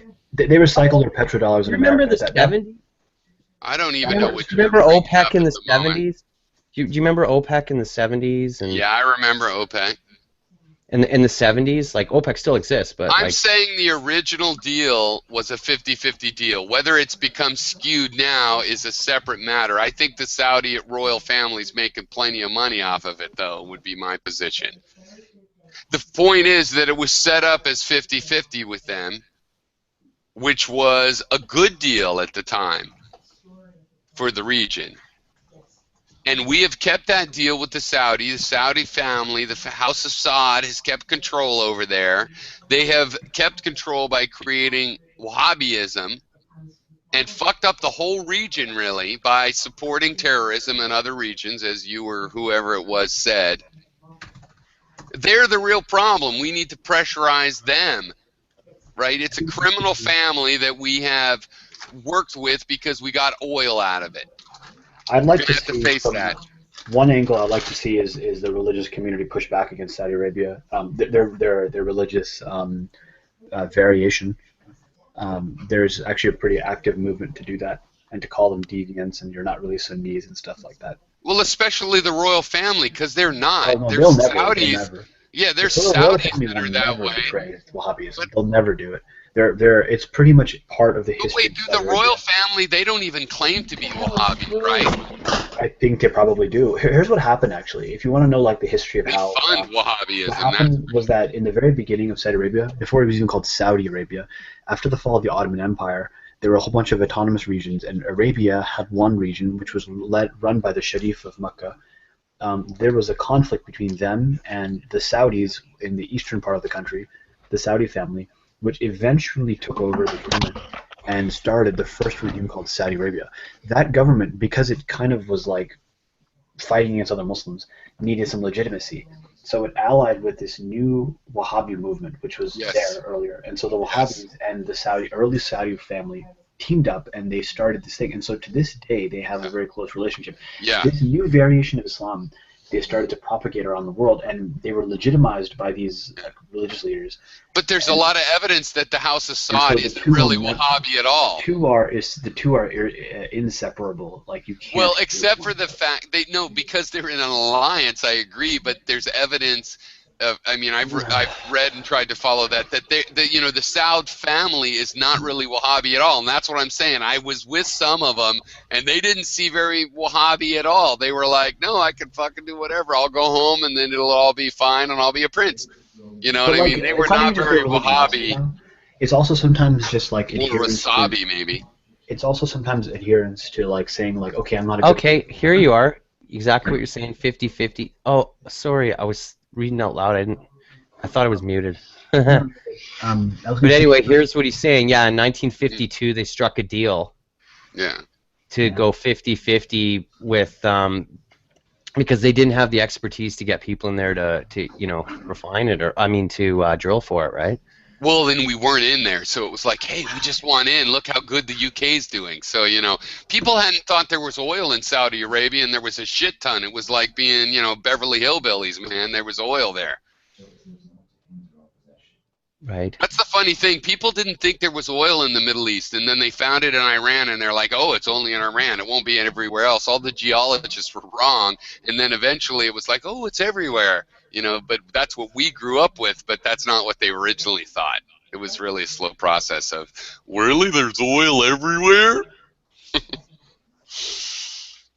So anyway. In 72, they gained 20% control of Aramco. Who did? The House of Saud. 73 was the boycott. I believe now they have pretty much controlling interest, like.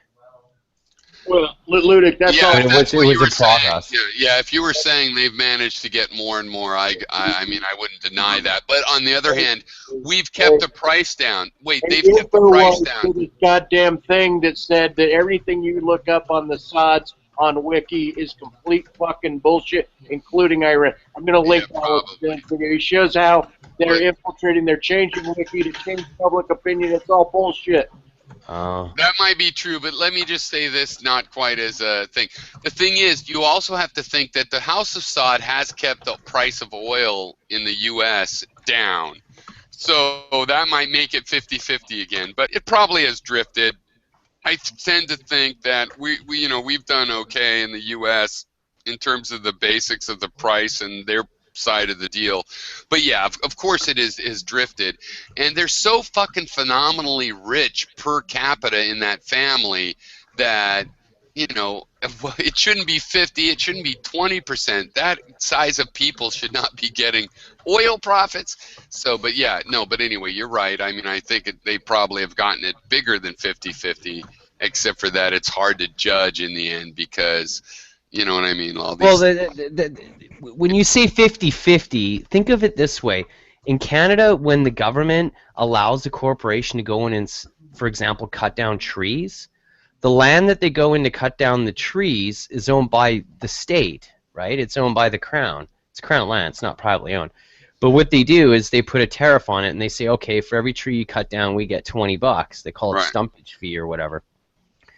Now, in this situation in Saudi Arabia, without owning Aramco, the oil company originally, any controlling interest or share in it, they got 50% of the monies that came as revenue from the oil that they pulled out of the ground that was owned by them. Yeah, which So is that's just 50% without even owning the fucking company, bro. Yeah, Again, so that's a good deal at the time, just to go there and do business, and you're a Western oil company with engineers and expertise to drill, they're taking 50% of your Well, that's what I'm saying, and so the Iranians... And that's without even owning the companies. Later on, since then, they've gained controlling interest in those oil companies. But see, so part of this historically, other than that whole issue, is that the Iranians saw that, and they were totally being raped. It's like the oil's being refined elsewhere. They're not even getting paid for all of it. Nobody's teaching them how to be engineers. They saw 50-50, are you kidding? And they demanded it. They didn't get it. Eventually, they have elected Mogadishu, is that who it was? And then there was the CIA and the UK, whatever, MIA or whatever it is, made a coup and put the Shah back in place, lasted for another 30 years until we got the Ayatollah. Yeah, you're talking Iran now. Yeah. Yeah, no, and I'm saying... I missed the transition from Saudi to Iran there. Because I was saying when the Americans went into Saudi Arabia and said 50-50, whatever came of that, they said 50-50, and the Iranians were like, yeah, that sounds more fair, because they were basically getting raped like a plantation economy for their oil, and so that put in motion them electing somebody that wanted to nationalize the oil interests. Then the UK and the US came in and created a coup to prevent that, put the Shah in place, who lasted 30 years, and they remember that because, like, my grandpa remembers World War II. I think they remember what happened till 1980. They kicked out Mossadegh. You're talking Mossadegh. Right, yeah. That was the nephew of, like, the CIA operative involved. No, that was the nephew of, Roosevelt. Kermit Roosevelt. Kermit, baby. That's right. You gotta get, Kermit the Roosevelt. Yeah. So, of course they remember that, and that's obviously what led to a lot, and yet the Iranians still are pretty rational, and I really think that letting them have a bigger influence in the region is natural. It's historical. They had thousands of years of influence in the region. They had also managed to bring in a successful harvest of corn, thanks to this quantity. And as the leaves began to turn, they prepared evergreens for report. To a special manner. Question for Farhan. Question for Farhan. Yes. Sorry, I don't. Just real quick, is it true that if a person wants to leave Islam, that they're to be killed under Sharia? I tell you what. Once I finish reading this book, I'll answer your question. Let me find that exact book. Just a second. I was just reading here that by 1980 they acquired 100% stake in Aramco. I have not finished reading that. Once I finish reading that, I'll answer your question. Okay, no problem. I don't want to say something ignorant. Okay. Why do you ask? I'm just, sometimes I'm not sure if what I'm hearing is just radical Islam or if it's like Quran or Hadith, or, when we hear that people are to be killed if they want to leave Islam. When a Christian apologist says it, I don't know if they're just pulling it from some like extremist view, or if that's like. I'll tell you what every educated source has told me. Before I read that book, but what every educated source has told me was that leaving Islam back then, when it was said in that when that statement was said, was in the context of like, if you leave Islam, that means you are like an enemy of Islam, and you are actively seeking to. It's like treason. That's the way it was perceived. And there were 700 years ago. Quite a few Muslims that actually did leave Islam during the life of the Prophet, and nothing happened. They just left. That's it. But it was talking about people who left and then actively attacked the religion. Okay. And the religion wasn't just like, I believe this. It was like you're it's like being an American versus being like a Iranian or something like that. You know, Farhan, you follow in some way, so I don't want to insult you, but basically, people, Christians and atheists of the West don't realize that, you know what, Islam is just this cafeteria. Maybe not for you. You seem like a person that wants to be consistent.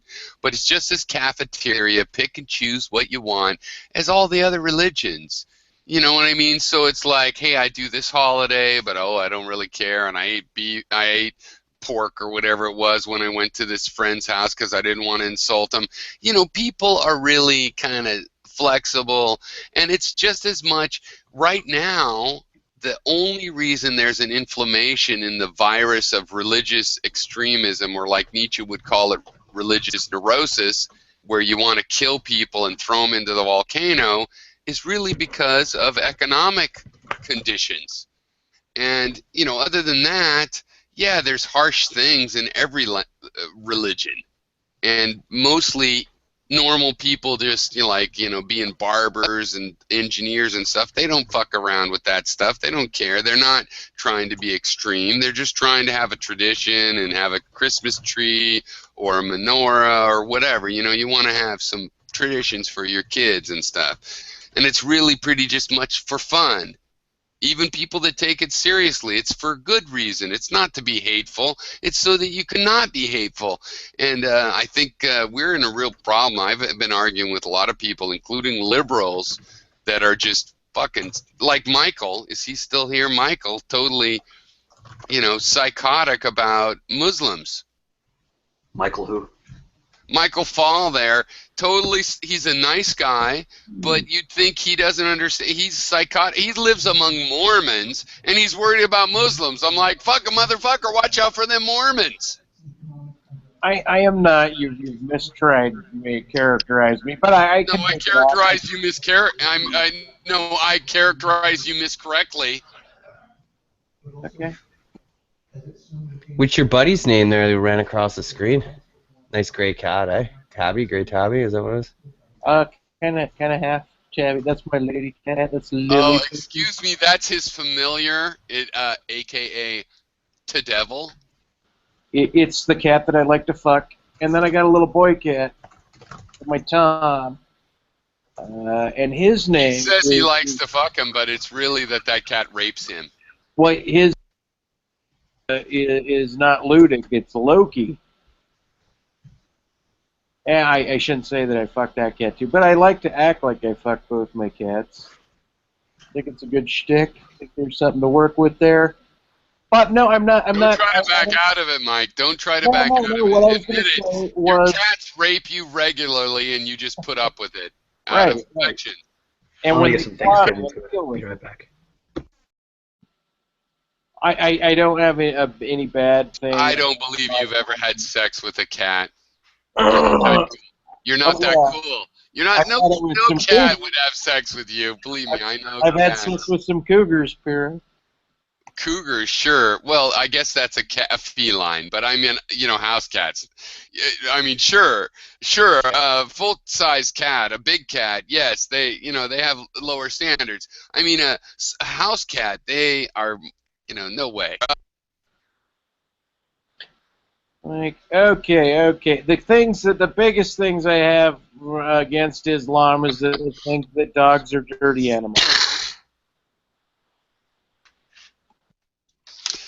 Does Islam eat pork or not? I keep forgetting. Is They that pork Jews? pork. I don't know if they eat pork, but I know Jews don't eat pork. What I don't I think really Islam. like about Islam, like, here's the thing: even if Islam was 90% people that wanted to blow us up, I'm like, yeah, but I still want them to sell kebabs in the corner on New York, in New York, and we can just deal with those terrorists. Just don't send away the kebab guys. But that's lamb, right? They don't have pork kebabs. I think pretty much it's lamb, right? You don't know. You're in Utah. They don't have kebab. But I went to in New York. They definitely got kebabs. Did Farhan say he's gone for a second? Farhan said that the Saudis raped their maids in chat. That was way over the line of what he normally say in voice. But I am willing to believe that. I really think the House of Saud is one of the most corrupt organizations there is. Dude, if I believe there was such thing as evil and I was to apply it to any kind of group I know of on Earth, it would be those. It would be the House of God, man. Yeah, House of Saud. Whereas the House of Qatar, not perfect, like they cheated with the FIFA thing and the World Cup, but they're actually pretty good. I mean, they're pretty enlightened. That the Qatar, whoever the Qatar family is, I forget their name. It's not Qataris, but yeah, that's one of those Emirates countries, Qatar. Yeah. Qatar I've seen is an that interview. little, I've seen well, an Al interview with the Jazeera. king. Al Jazeera is funded by the family of Qatar. The royal Right. family of Qatar funded, and it's tiny, near Kuwait. It's always been Western friendly. They got oil money though, but they're really tiny. But it's I've heard horror stories of expats living there though, grabbed by, the government and. Well, or I know a woman. They beat your feet, eh? Yeah, or for this, I know women. There was a Western woman who got raped. Did the thing where she reported the rape. They couldn't prove the rape, but it proved that she had fornicated, so she goes to jail. Even for a Western woman. Yeah. Oh, yeah. So they're not and what totally I don't cool. understand is that can happen, and yet the king there that you're talking about, I've seen him interviewed, and he's a very progressive guy. He's like totally, and they're all totally educated. They've all Al Jazeera is way more Ivy liberal League than schools. Yeah. And it's just bizarre. Well, it's a religious perversion to a degree that even the people that are pretty liberal, and Al Jazeera is fairly liberal by, mainstream standards, that, but, this is just how we think. You can't fornicate. It's against the law, and we can't believe you that you got raped, so, okay, you go to jail. Weird thinking. And yet, not evil like the House of Saud. They come across more as like, okay, but confused on a few issues, Whereas the House of Saud really comes across like if there was a reptilian overlord, they evidently are here in the form of the House of Saud or something. I think a lot of the conflict in Syria is being in the shadows is the House of Saud, the Sunni Wahhabis. And then you have the Shia in Iran, and a lot of what went on in Iraq was a proxy war between the two groups. I really believe that, and what's spilled over into Syria here since. I mean, there's operators from all over there. I mean, it's just a big mash of different factions. Well, I would say that it almost looks like you could say almost 100% of the funding of the Muslim terrorism is from the House of Saud. They've almost seemed to have funded and facilitated it everywhere that's doing it. Like we attack Afghanistan and Iraq because 20 Saudi Arabians blew up our buildings. That seems to be the basic pattern. I mean, frankly, in terms of what we're dealing with right now, I guess you could also say the Palestinians, the PLO, but Abu Nidal and stuff, they were never like ISIS or Al-Qaeda or any of it. It was very local, like Sinn Féin or something. It's really Saudi Arabia almost responsible, not for all the conflict. Like I blame the UK and the US for creating this basic seed of problem, salt of a real problem, but in terms of keeping it going, you can't say that, Saudi Arabia has a benefit to being on the UK-US side, but pretending they're not. And as a result, like you say, it's become a tradition among these trust fund, Saud family cousins. Yeah, but the to thing that's fund really terrorism. odd here, the really thing that's odd here is ISIL or ISIS. I mean, that's what they are. They're Sunni leftovers from the Iraq regime. Mm-hmm. A lot of them are military commanders from that too, right? Yeah, totally. The whole we had a big argument about whether And we should and take what the bath. The and what's Sunni- so fucked is those are the guys that we supported in the 80s. Now they're our enemies later on. Yeah. And now what's going on, like that plane that was shot down from the Russian Su-24, it was shot down by Turkish F-16s, and you know, because it crossed in their airspace. But also worth noting is that they were currently attacking the guys that we support, and the guys that we support that are in there fighting the ISIL elements are bloody Shia. Aligned with Iran traditionally now. So it's This is why we should get so out of there. fucked up. It's just completely Yeah, foobar. this is why we should get out of there, because if you have to be on one side and be on the other side and the anti-other side, but not this other anti-side and this other end, that's a time to just let the locals figure it out, really.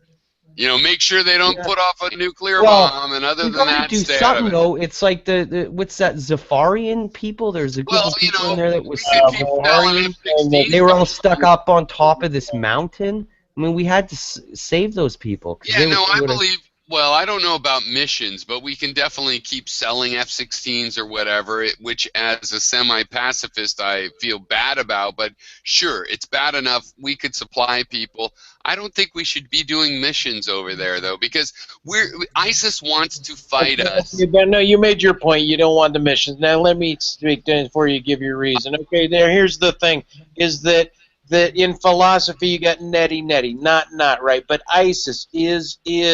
ISIS is also the idea of Israel. It's also the idea of God. It's an idea of God. No,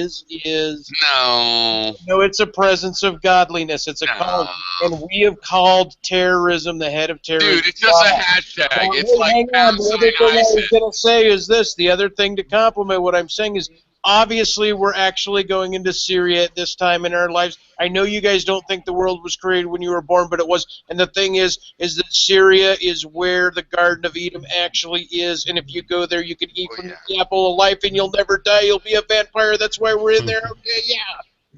You know what? I don't really want to wait for you to say the obvious. Everybody knows the Garden of Eden was in Syria. So what? What's that have to do with geopolitical reality? If you go there, you can actually eat from the tree of life, and you'll never die. I've been there. I have a graft. You know, I have a clone from now that we have medical marijuana. I have a clone from the tree of life. It was in the Garden of Eden. It's all over the earth, just like apples. I mean, Ludic's got Jesus, Michael, you're just talking about things we know. Look at those chimpy clones of Ludic. See, I only say that because I know that Michael he's an anti-marijuana-tarian. Yeah, you're damn right. He doesn't believe in the marijuana. Yeah. Because he's not mellow. Mellow people are for it. Back to you guys. Anyway, it makes you wonder what was happening, because not only was that Russian jet shot down, but also ground forces that are backed by our people fired a tow missile at one of the helicopters trying to recover the pilots. Oh, really? And blew it up. I heard about that. I just think it's so like fucked there's way more going on here than like people realize. Like, for example, perhaps the person who was being attacked by Russian bombers was a key person high up in the rebels. And we just couldn't afford that asset to get killed by Russian Su-24s, right? Right. I mean, there's way more to this. The Turks might have known. The Turkman leader. The Turks might have known this is a Turkman leader, and they're bombing him on the border. He's here or he's here. He's over or he's not. It's plus or minus. Total and then they stop them. Speculating, but I mean, I'm just trying to demonstrate that there's more to it than going on. And also worth noting there has to be. It's the secularist leaning, more Farhan-like in their politic people that were that were represented rebel groups in Syria, and this is like 2 years ago, eh? They all got together for a big meeting, right? These are all the kind of groups that we would support, and you know what happened to them, right? Yeah, did you catch that, Farhan? I was about Well, ready to. I was tabbed out, but I heard it. I was like, they hell marched. yes. Am I muted? Farhan, They got like, killed. No, I hear you. We hear you. Go ahead. What happened? They got They killed. They all got killed. They all got blown up. The Yeah, car no, bomb. the extremists always target the moderates from both sides. You'll see. No, but But what's of interest is how did they know where all these guys were meeting? How did these Sunni ISIL elements, that Because what internet. Because internet. Because. yeah, because it wasn't Assad's people. It Because wasn't things. Russia/Assad. Because things. Yeah. It was ISIL elements that went after the secularist, middle of the road liberal. The thing is, my theory is that who were, by the way, a bunch of commanders that had left the Syrian military that were once loyal to Assad. They were the progressives. Right. They were the educated, Western-influenced military leaders of the Syrian army. I have a theory that when these regimes kill a percentage of their population, I have a theory that it's like, well, if it's 20%, if it's 40% Nazi and 60% whatever, okay, Nazi, then if you kill a bunch of people, it'll still be that same percentage, right? Because the people whose cousins got killed, they get turned, and basically a culture that is prone to be Nazi, for example, has a certain percentage, and it will normalize that percentage. And most of these, when Pinochet kills a couple thousand people a year, it didn't really diminish the amount of liberals, and if it did, then the liberals that were left were just more hardcore and basically made up for the lost head count. And so that's kind of why it's like it's inevitable that if you're going to try to annihilate people, you will fail. The Nazi idea, we'll just annihilate all the Jews and liberals. It would never happen, because by trying to annihilate them, you might kill a few million, you just make more. It just can't work that way.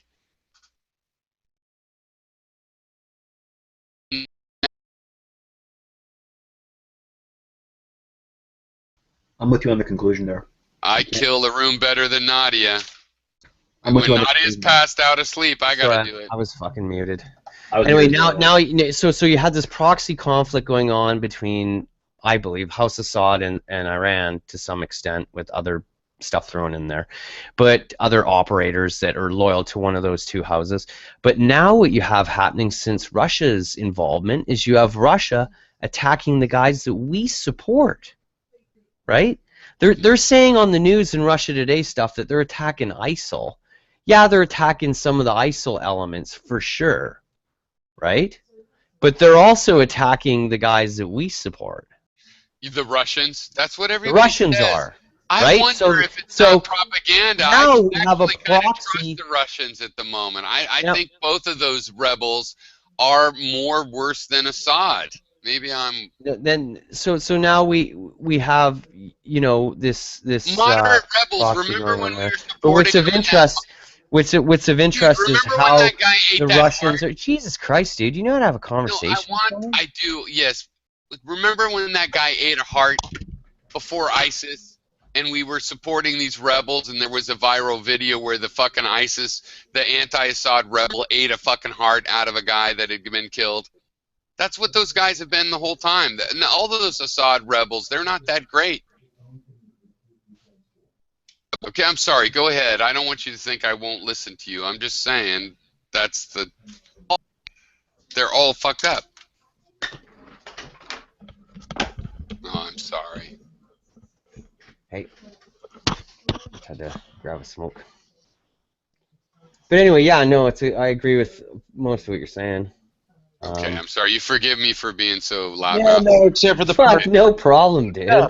fucking talker, you I big admit fucking talker. I admit Shut it. the fuck up, Hero. Shut the I'm not as bad as I'd like to hear Michael Farhan's Fail. opinion. Michael the He's eating Fail. leftovers, but maybe he's been listening and maybe he has something to add.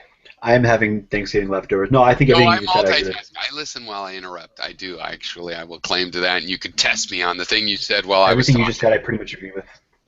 Yeah, it's like... Everything you just said, I pretty much agree with. Yeah, I think it's basically a proxy war between Saudi Arabia and Iran, and they're bringing in everyone else in there. Yeah, now, Piro, shut the fuck up and let someone else talk. Okay, back to you, Piro. Go, Mike. Go, Mike. Go, go, go. And I want to talk about... Power Ranger, go. Good, no, go ahead. You guys, it's an interesting... Talk about that woman in your icon that you painted. Who's that? That's from the House of Assad. They paid me like $3,333.30. I think that's someone we know online. Looks like a romantic version of someone we might both know. What's an interesting difference in dynamic here, though, is that Russia is on the ground in Saudi Prime because they're there as guests of Assad's, right? So they're operating out of field where, you know, they're operating in essence as an extension of Assad's army, military. Yeah, honestly, I didn't know that. Right? The Russians But then we got Turkey here, who's a NATO member, involved, right? And they've now taken action against Russian assets. There's really bad shit going on, people. Yeah, people don't realize this is serious shit. We haven't seen this kind of shit in 30, 40 years since the Cold War. Are the Russians tight But with anyway, Saudi so Arabia? what's interesting about that is if the Russians or Assad decided to take action against Turkey, we have we're legally binded to Yeah, no, that's fucked up. Yeah. People don't understand. Is Russia tight with Saudi I don't know Arabia how you do, too? but I guess I don't know that. Is Russia tight with Saudi Arabia too? That doesn't fucking matter. That wasn't his point, Jesus Christ. No, he did. He said that, no way of thinking. You think you can get in there anytime you want. That's my job, not yours. You know what, Michael? Michael, I would like you just to pull your foreskin over your head for a minute while I ask him. Are you saying, because this is just something I haven't followed, are the Russians also, I guess the Russians might also be in there with Saudi Arabia? It never occurred to me because they're also an oil producer. Maybe they would compete with it, but are you saying they have a deal going on?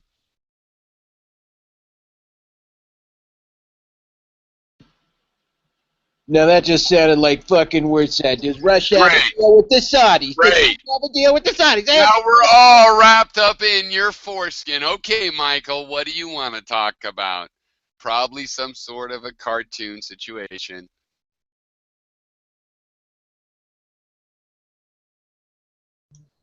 Michael, speak up, speak up. Come on, Michael. And a lot of this it's worth noting is posturing by Russia because they've been using, you know, stealth cruise missiles. They used a bunch of these brand spanking new stealth cruise missiles.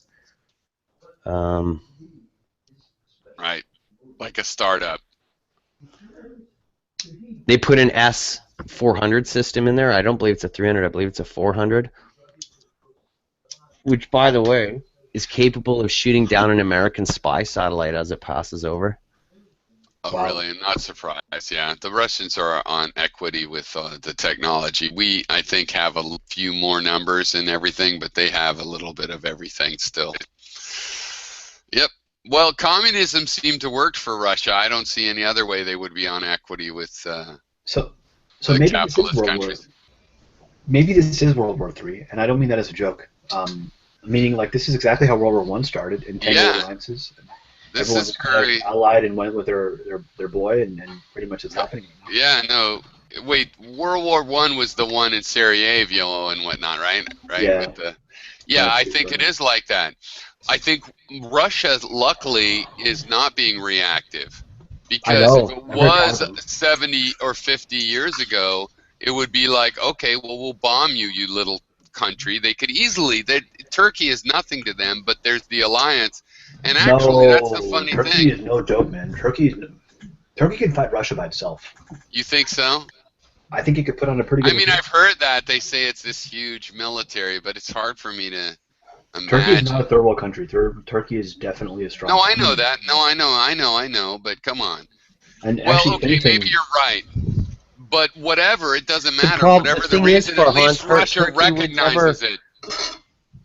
Turkey would never act alone. They would act in concert with other NATO members if they No, were it's attacked on by Russia. legal. Russia is the one being wise here. And they're just saying this is disgusting as opposed to attacking. And I think that's what's saving us. But how many more steps does it take?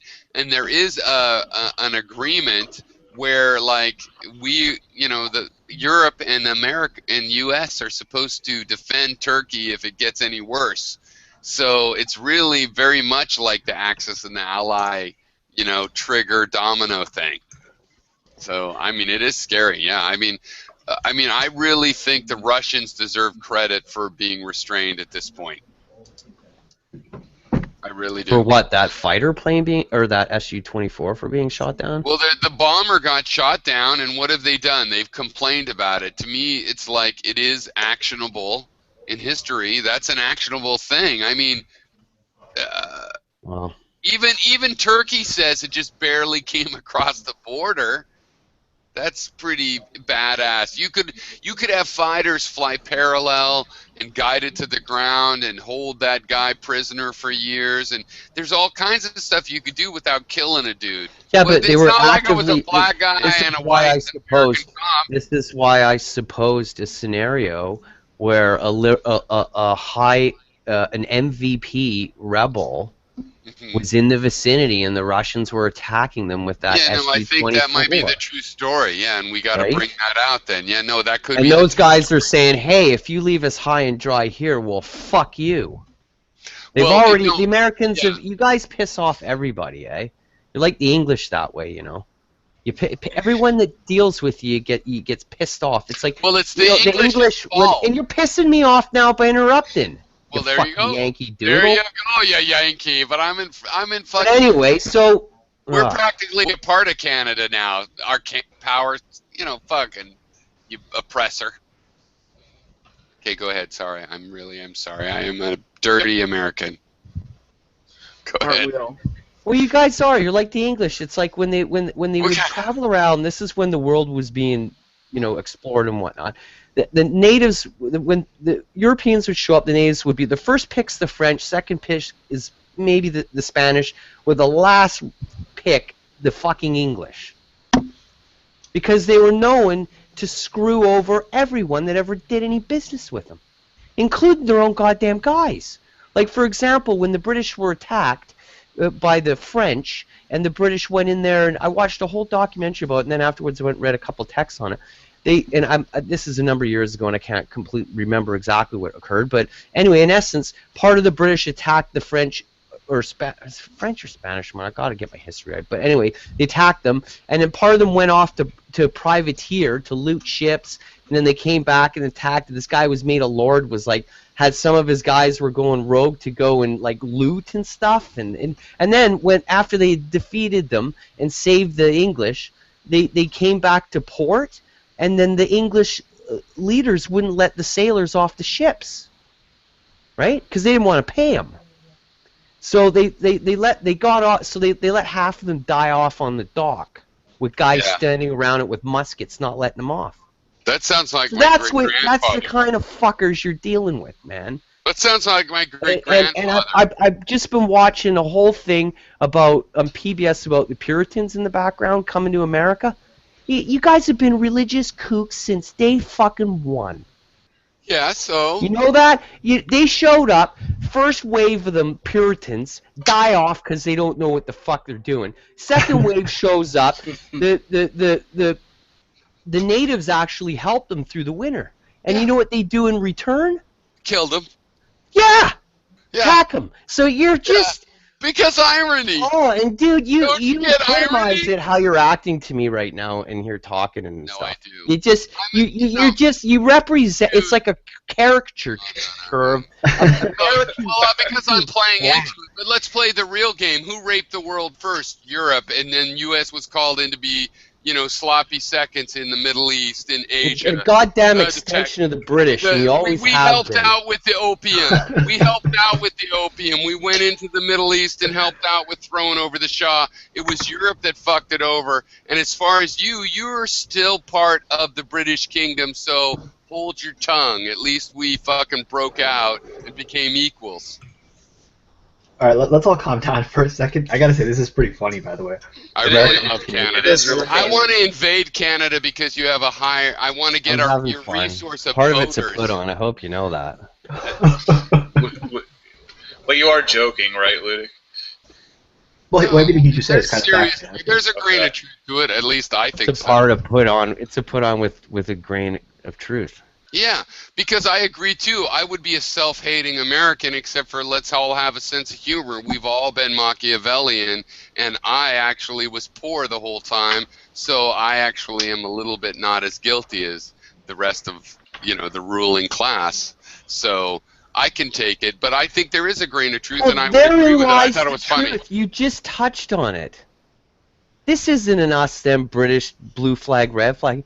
This, my friends, is class war. It is. I agree. It's class war, and we hard to talk about it anymore, but it really is.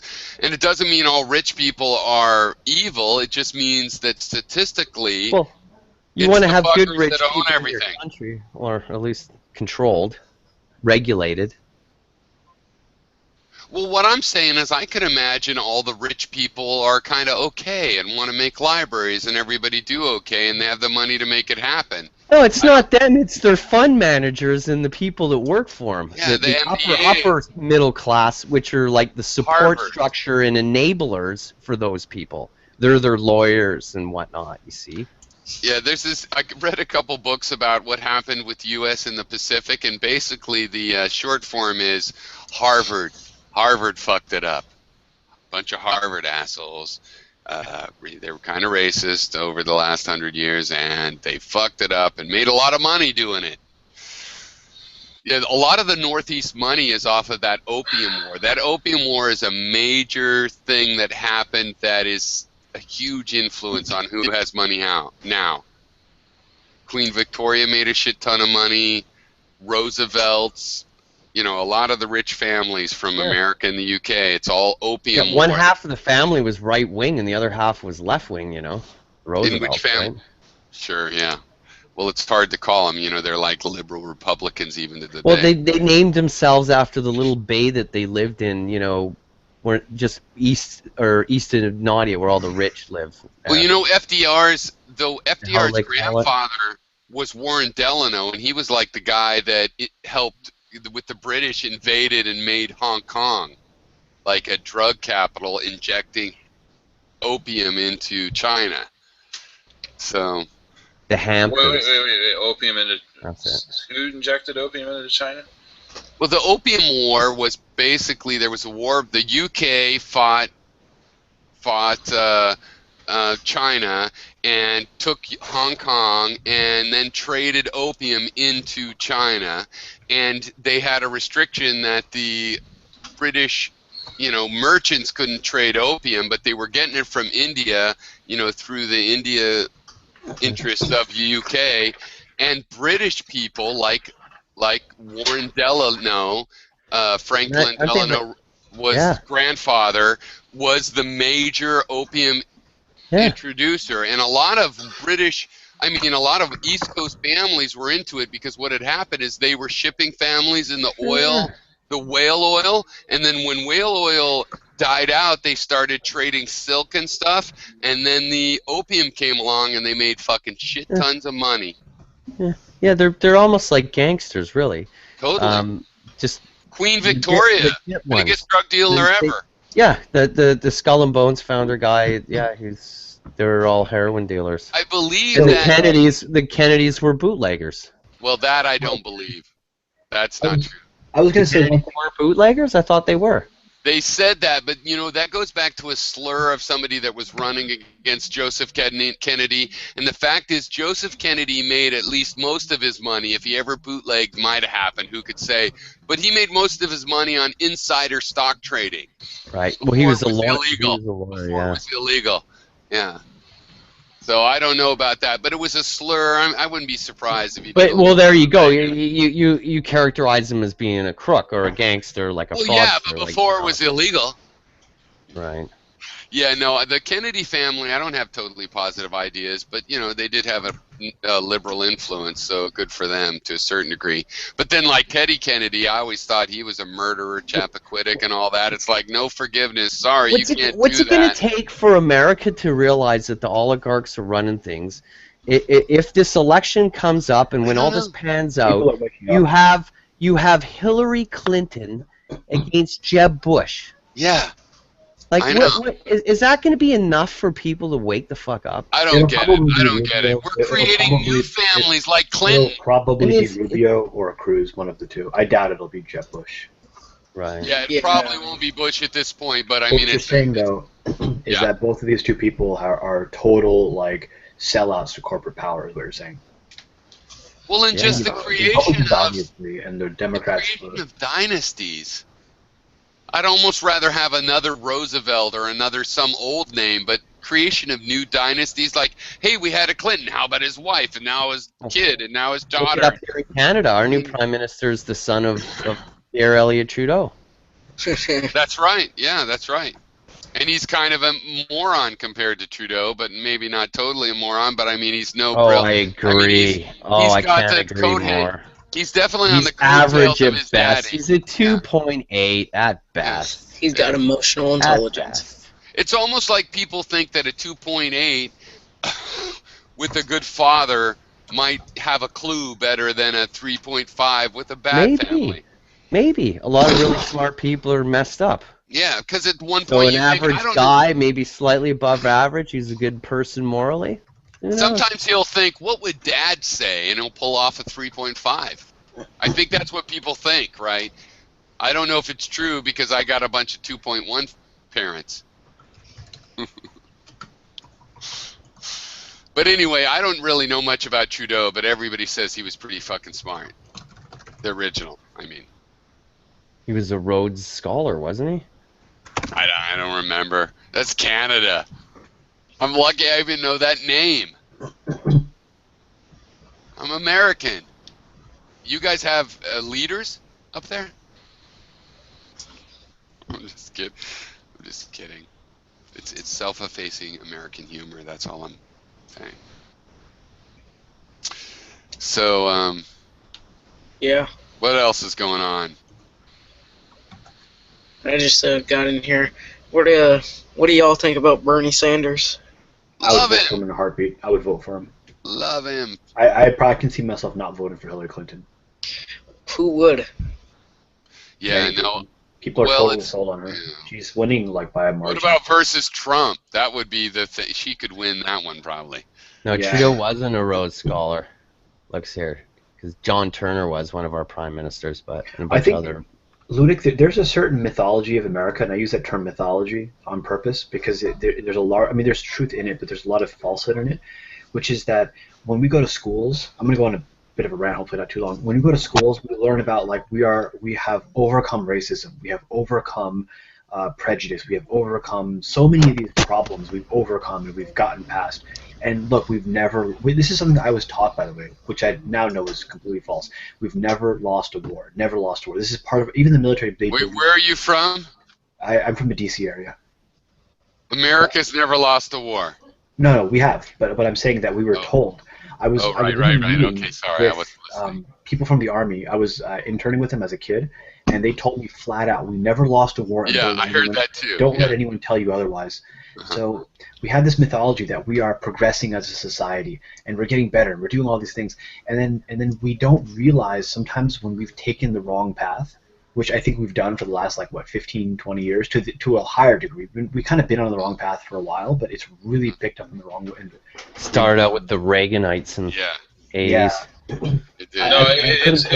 goes way before that. Like start at Woodrow Wilson and then head your way down. I couldn't tell you the history of it, but I think what happens is that when people start to say things like, "No, America does these bad things," it's like, what are you talking about? No, we're the good guys. You're the bad guys.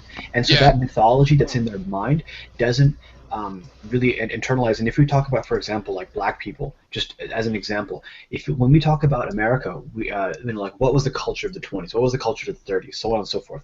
It's pretty much only what did like the upper to middle class white people do.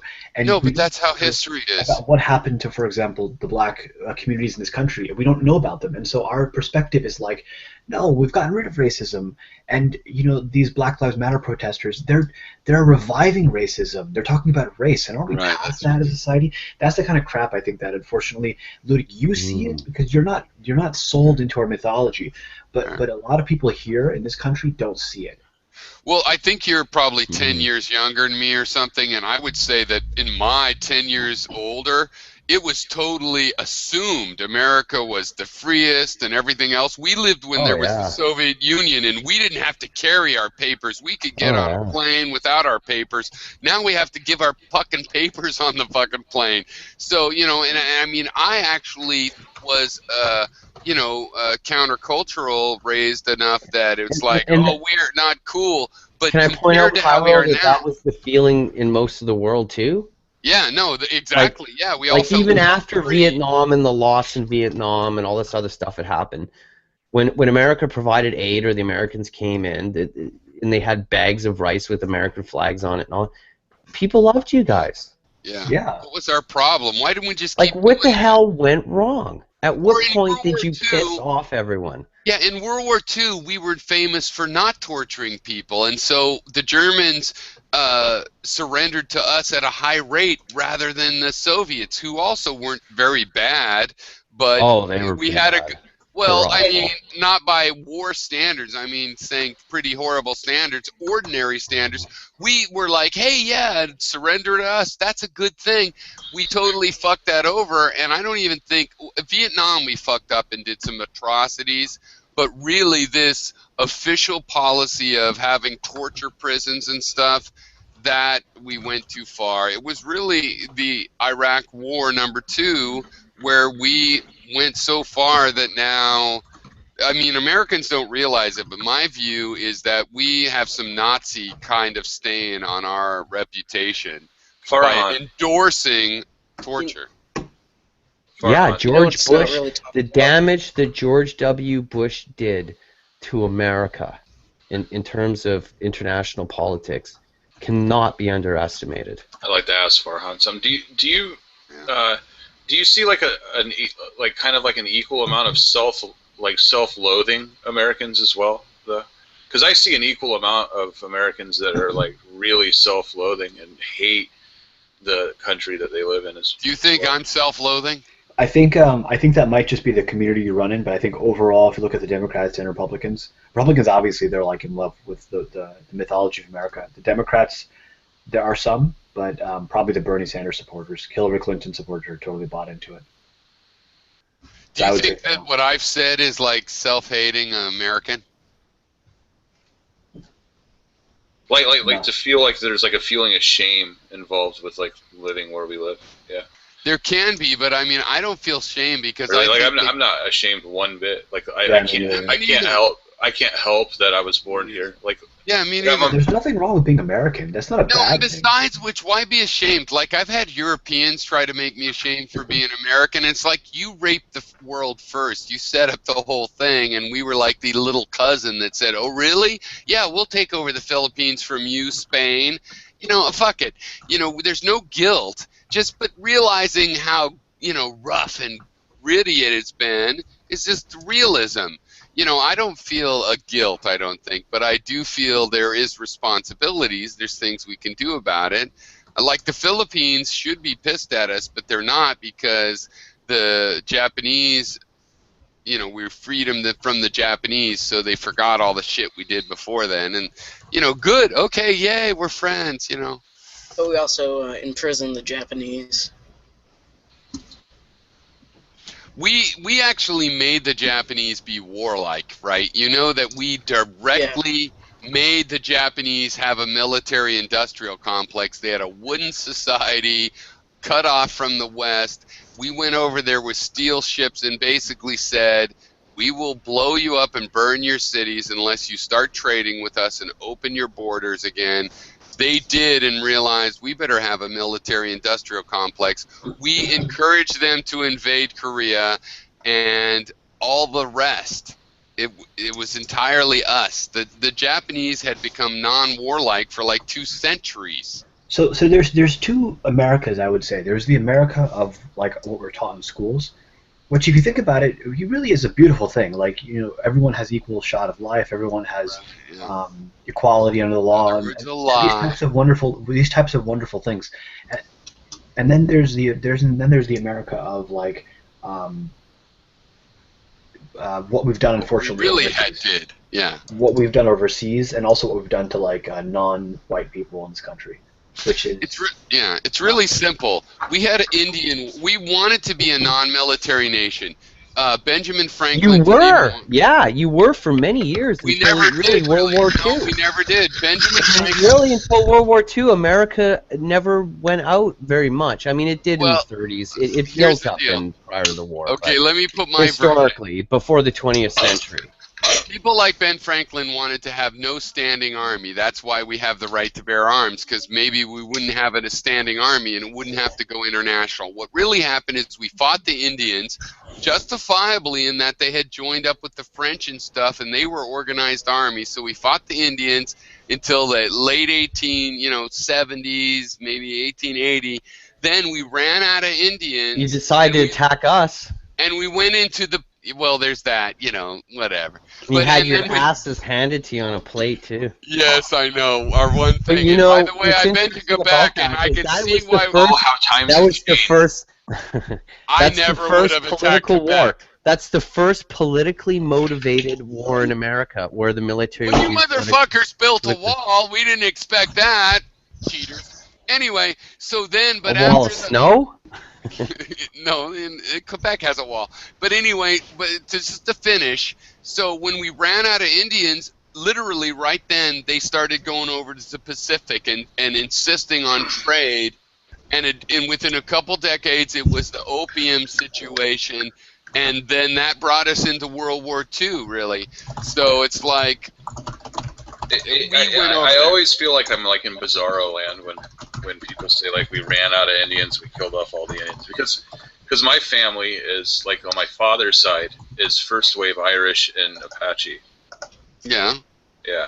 We didn't run out of Indians. The Indians assimilated, and then they eventually became, that's what I'm saying. Became white people. Well, not all Indians assimilated. I mean, no, a lot of them died. A lot of them died immediately from the diseases. That There's a lot still alive on Pine Ridge in South Dakota. There's a lot of Dakota left. Still. Up here in Canada, saying Indians like saying nigger. It's well, you should say Native American. But wow, that's and weird. They don't like Native anymore either. You're supposed to say First Nation. What about Aboriginal? I like that term, Aboriginal. They don't like that either. Really? Is that an insult? No. What about Abby? I don't know. Wait, Aboriginal is an insult? Which would be considered worse, they don't Indian like it. or Indian? I won't say it then, because I thought it was like a respectful thing. How about this? How about people that invaded 15,000 years before we did? Well, there was no one to invade. There was not. How can you invade if there's... And I'm giving you an extra 5,000. There was, Farhan. There was like 2 waves of natives that came over. Like wow, really? It wasn't just one wave. There's one wave that came over, and then the majority of those Indians. I'm sorry, I'll use this term because I'll own it. Well, I know, even though you privileged white man. Redskins. Continue. Well, anyway, North America had like a Dust Bowl before the Dust Bowl that like Europeans knew. They had like a Dust Bowl that happened a long time ago, and the Paleos, which were the first migration, we thought it killed them. Like we honestly thought that they were just done, like that they died off because of that. But when we started to learn about sequencing like human genes, and we were able to pinpoint where, kind of in a general sense, where people came from and where they went, we figured out that the first wave of North American Indians actually, when that Dust Bowl happened, they migrated down to South America, and they're still there. They're South American Indians. Weren't some of That them makes sense. related to? Didn't they find out that some of them were related to this native group in Japan? No. Like And, that's what the hell are they called? Can I tell you my personal psychotic where my theory? side comes from. Can I tell you my personal psychotic theory, and I think science will catch up with me? Inu people. I think the Polynesians, they went to every island in Oceania and Hawaii, every island in the Pacific that was inhabitable. I think they're the ones. I don't think they came across Alaska first. Now, some of them might have came across. Maybe that's why there's two waves. I think the Polynesians came up from Oceania, and, I mean, they went all the way to Hawaii. How hard would it be to get to fucking Chile?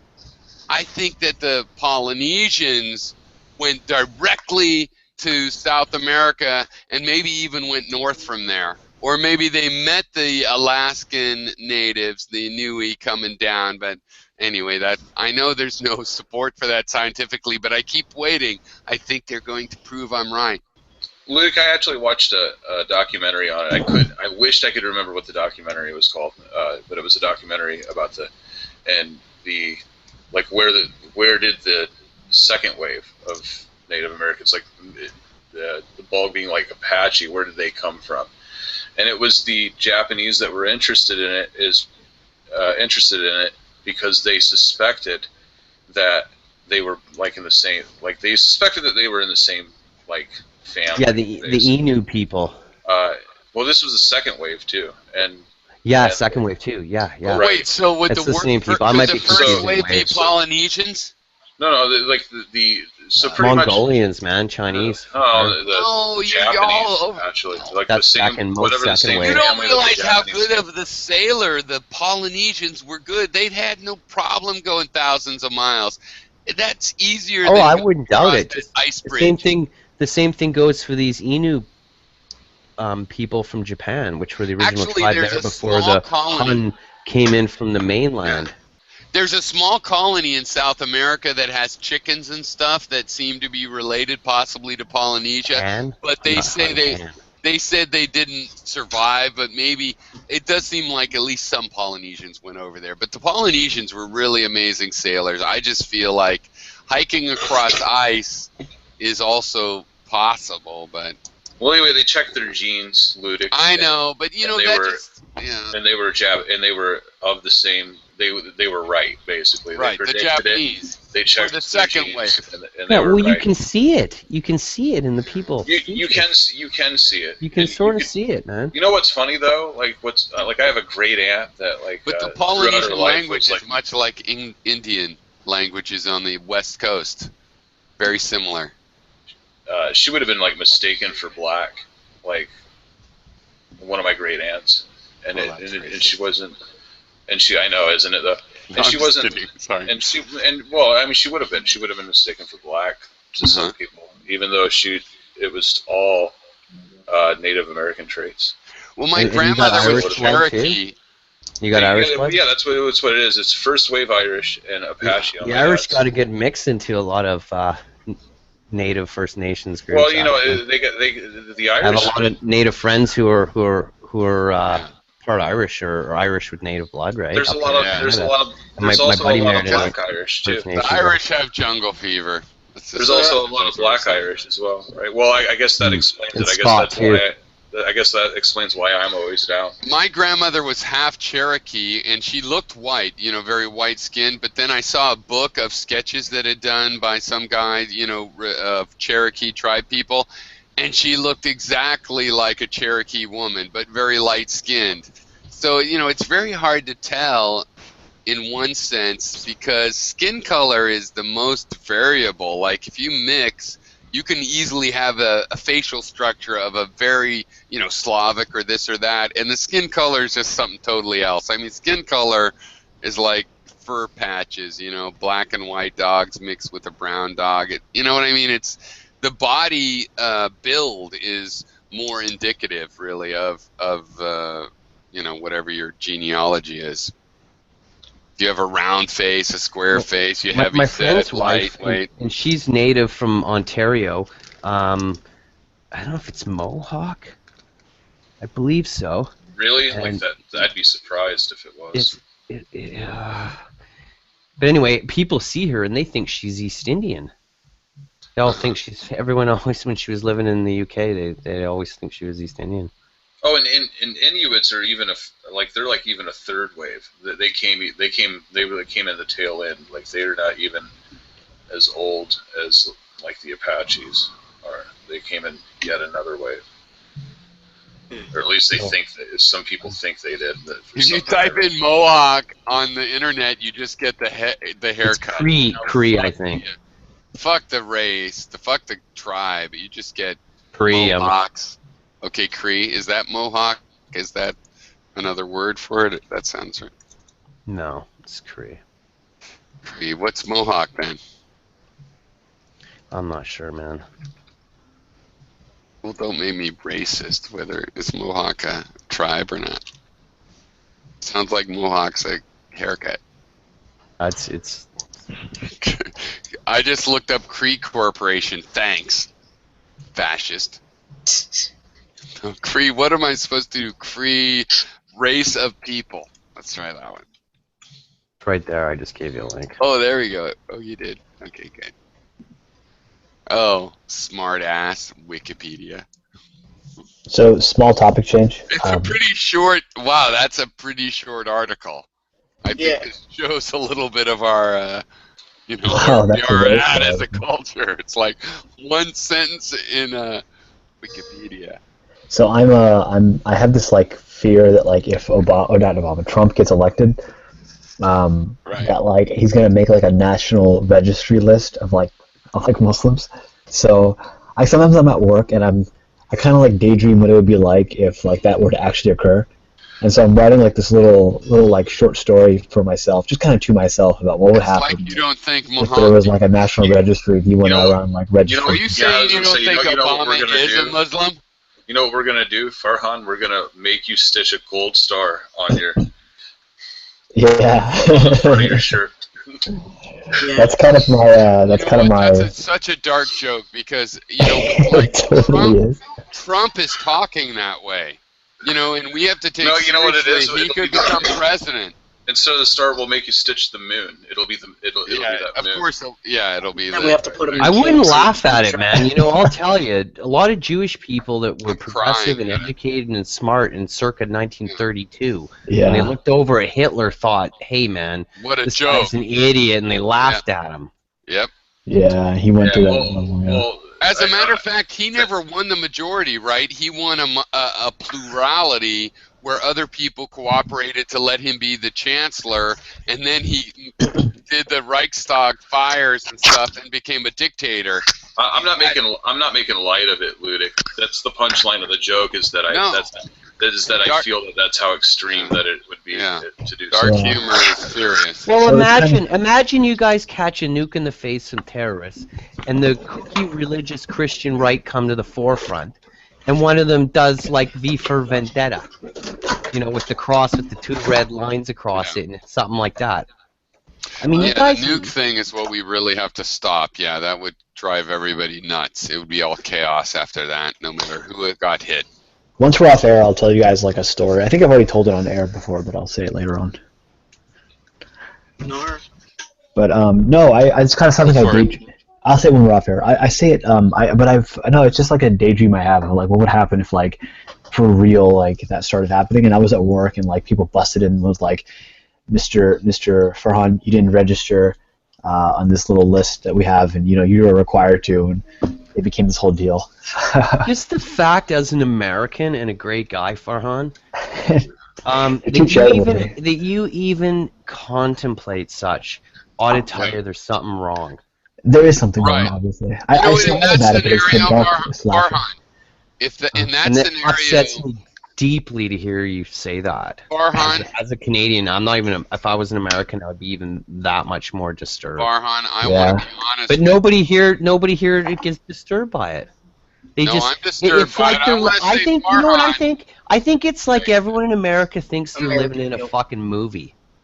No. That's what I think. There's this bizarre sort of disconnect Farhan, if that happens, I think everybody I in the don't first know how else to characterize and to call it like it's like you're living in a fucking movie. Yep, totally.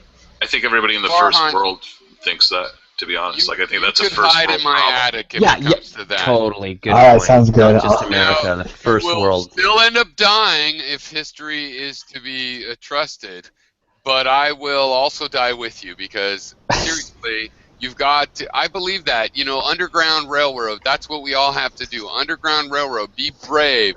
Act all normal at daytime and do whatever you have to until they Canada. catch you.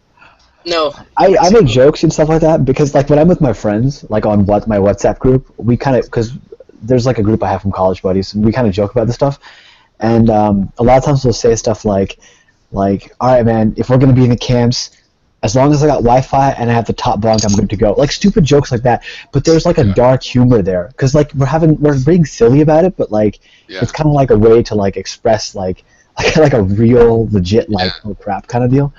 That's why it's the best humor, man. Have you ever seen Blazing It's another Saddles? reason why sci-fi is the best form of fiction because allegories you can play with it and the stuff you can do with it, you can express these things and and not be offensive or frightening, right? But Ludic, I don't think we're there. Did you ever see Blazing Saddles? I don't think Blazing Saddles. I've not. You have people potentially running for leadership that are saying things that is the rest of the world's jaws are on the floor, dude. Yeah. What do people in Canada think about it? What do people in Canada think when This they hear was this? just some kooky. We think you guys are nuts. That's what most of the first world does. Do people in Well, Canada? not you. I'm not saying you. You're saying like just the general atmosphere of like what the hell is going on in that country? It's like this circus with like these characters and they Oh, jump yeah. up on the little round thing with the colors on it and start I feel juggling you. balls and some of them get up there and they're like town crier guys screaming, "Look at them!" and just it's like that with Pink Floyd, The Wall, and just all wrapped up into this goddamn corporate. It's like everyone's disconnected or something, man. Yeah, no, I completely hear you. Like I'm not even like I laugh about it, but I'm completely with you. Like, It's up here too. It's up here too. Our country is not a democracy; it's an oligarchy. We've been taken over by it's a corporatocracy. We've been taken over by corporations. And I'm saying this as somebody who's like classically. I mean, I'm kind of turning more left, but I classically see myself as like a libertarian-ish type person. Well, you'd be like a classic conservative. I mean, I'd be a the classic truth is, yeah, like Well, I'm a libertarian, like for example, Progressive libertarian. well, who? Okay, We're in turning the into a South, fascist. all the racists in the South and the Ku Klux Klan guys. What political party were they? There is They were not a Democrats. just racism in the South. I can assure you that. Republicans. That doesn't matter really. I'm hinting to a different time when conservatism was a different thing than it is Well, look, today with neo. Thomas Jefferson. Very good point. Very different. Do you know that Thomas Jefferson's Democratic Party was for Thomas Jefferson's agronomic society, which was really an idea of having slave plantations all over the country? Jeffersonians. Yeah, so fuck that. Total asshole. Yeah, so the fact that they happen to be liberal now, it's like we can't be fooled by that. That doesn't really matter. Where the parties are. You know who the best party was so far was the Whigs, because they were like kind of conservative and stuff, but basically they just thought like, let's build schools and roads, infrastructure. Actually, That's the way to go. I don't know what he said or did afterwards, but I think it was Jefferson that suggested that we make slavery illegal right at the founding of the country. Yeah, he was totally into the slave plantation. Yeah, he was the kind of. Yeah. Come on, let me get Sorry, go ahead. Go ahead. He called it out. He called it an abomination. Wow. Good for him. No. He was for slavery, though. His liberalism was like, hey, you know what? You can let your slave learn to read and write and teach him how to be a blacksmith. No, I'm sorry. Jefferson turns out to be a real malignant force. I'm not saying that absolves him of his sins. Right. He did say that. He knew better. because he did go on to be a real bastard. If you read up about it, he knew better. He knew better. He was he did at the onset though. He almost kind of fought for it at the onset for it not to happen at the founding of the country. Yeah, that's right. So I'll give him credit for that. Me too. Okay, me too. But me too, because he was looking forward from where he had come from, right? But he didn't live up to it in the end. Yeah. No, he ended up being involved in shit like I want to say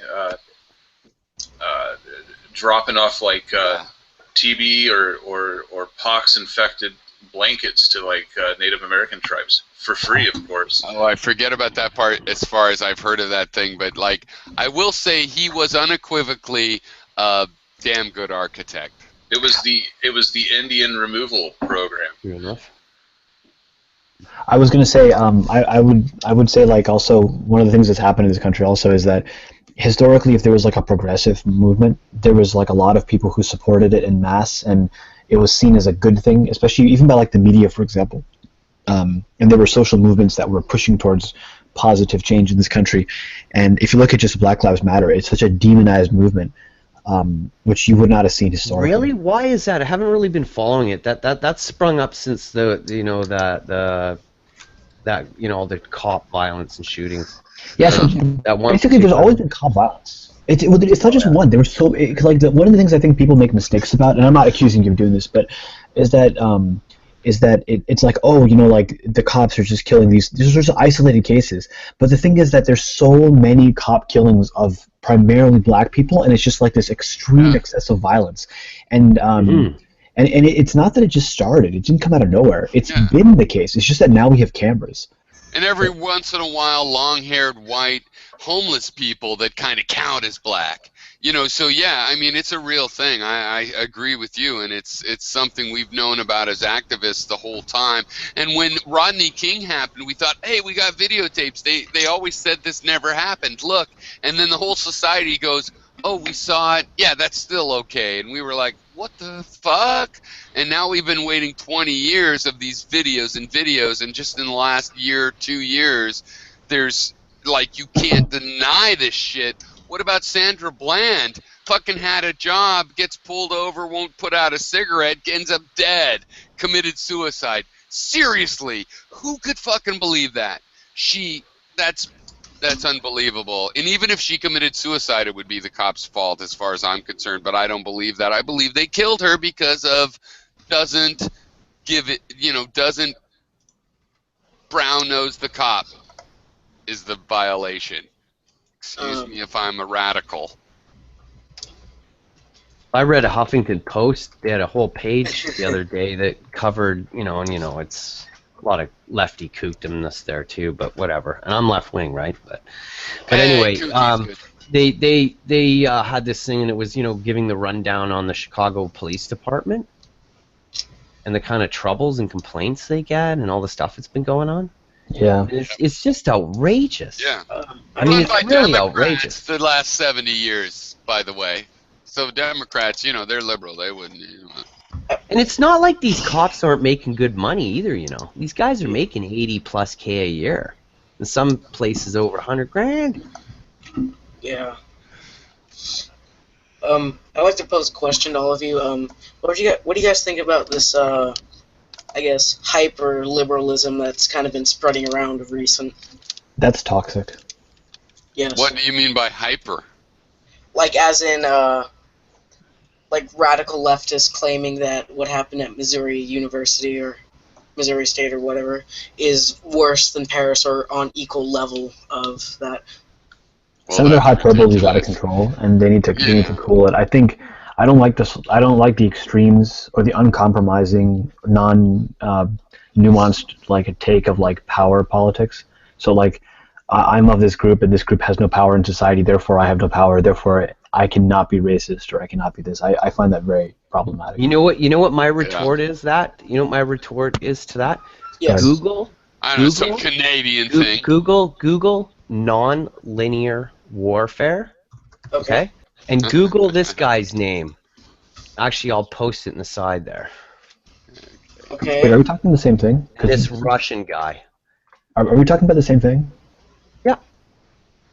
What I'm supposing and suggesting is a lot of the stuff that you see going on in political organizations and stuff on through the internet is three-letter agency astroturfing. And We're talking useful about social idiots. Yeah, for sure. And There is a useful lot. idiots. We know that. And Yeah, it's we know going that. on a level that the public are oblivious to. Are we talking about You the know same what? I thing? agree with you. Because I think we're talking about like the radical social justice word type people. Yeah, that's what I was talking about. Well, no, I thought he was talking about anything that gets into something that's a mainstream or even sub, channel C, channel level 3, level journalism that's mainstream. It's all pretty much controlled by, what you could call an astroturf. There's certain metaphors you're allowed to emphasize. Other than that, forget it. You're not going to get advertising. You're not going to get support from the money sources. So, I think that's true. Everybody should read Chomsky. I don't even like Chomsky as a linguist, but the thing is, manufacturing consent, you got to read Oh yeah, it. I've got it myself. It's how it works. They don't man. report the facts anymore. Like when they report the news, it's all opinion piece editorial, or it's a studio, news quote unquote newscaster interviewing so-called experts. Right. So that way they outsource the editorial. And Yeah, really there's can a couple piggyback ways off of that that. happened. Yeah, there's a couple ways that happened. For one, when they started doing news on CBS and American channels, it wasn't supposed to make money. It was like C-SPAN. It's like, hey, you want our airwaves? You have to do this. And then when it became a for-profit thing, yeah, it totally sold out right away, which is exactly what they love the to first do. thing they killed were all the local news at sixes. Walter right? Cronkite actually had an ethic of, I'm here not to make money, but because of the obligation in return for the public airwaves that we give news. And that obviously died by the 70s, really. Wow. The Fifth Estate's broken, and what's the reason for it is deregulation. Media conglomerates buying up all the media. Yeah. This is what's going on. Is you have less and less organizations, that parent companies that own all the media. One of the things I've noticed personally is that if there's two sides of a story, there's for example, is the police case. There's the case of what the people who observe the incident will say, and then there's the official narrative, and then news takes what the official narrative is as absolute uncompromised gospel, and considers the other source, like what people saw on the ground, to be questionable. I see a lot of that, and I find that very problematic. And actually, a lot of people have actually said that that's intentional because they don't want to significantly alienate people with power because then they don't get access to them. Well, right. In Chomsky's Manufacturing Consent, he points out that the press can even mention those contrary views, right? But they present them in a way as an answer to a question that pre-biases the audience to thinking they're the nutty ones. And so it's a way of actually giving the opposition view, but setting it in a little pustule where it's the evil or the other. Right. Yeah. And there's press sources like The Guardian. I like The Guardian. It's not as liberal as people think. It's sort of traditional, except for that it doesn't demonize the opposition. It'll we're this view, but the opposition has a point too. That's what that's actually the neutral position. The Guardian is as far left as you have, and really it's starting to be neutral. And there's some others, Democracy Now!, Amy Goodman. See, just the fact that you perceive that as being left wing, but to me, no. Oh no, that's It the within wing American I am. That's context. the wing I am. How conservative do you think the world has been so far? So. But when I meant radical leftist, I was talking about the SJWs of the world. Well, I decided to be an SJW, but I'm not a warrior, I'm a pacifist, so I've decided to be an SJPA. But I will defend any SJW because at least they think social justice is important. And any and all, or? Well, I can't think of any social justice that isn't important. I think it refers to social justice movements that aren't really social justice. Well, that's what it tries to say, but it's kind of a slam on anybody that's actually worked for what they think of as social justice. What social justice does it acknowledge exactly? You know what my answer is to that? Go ahead.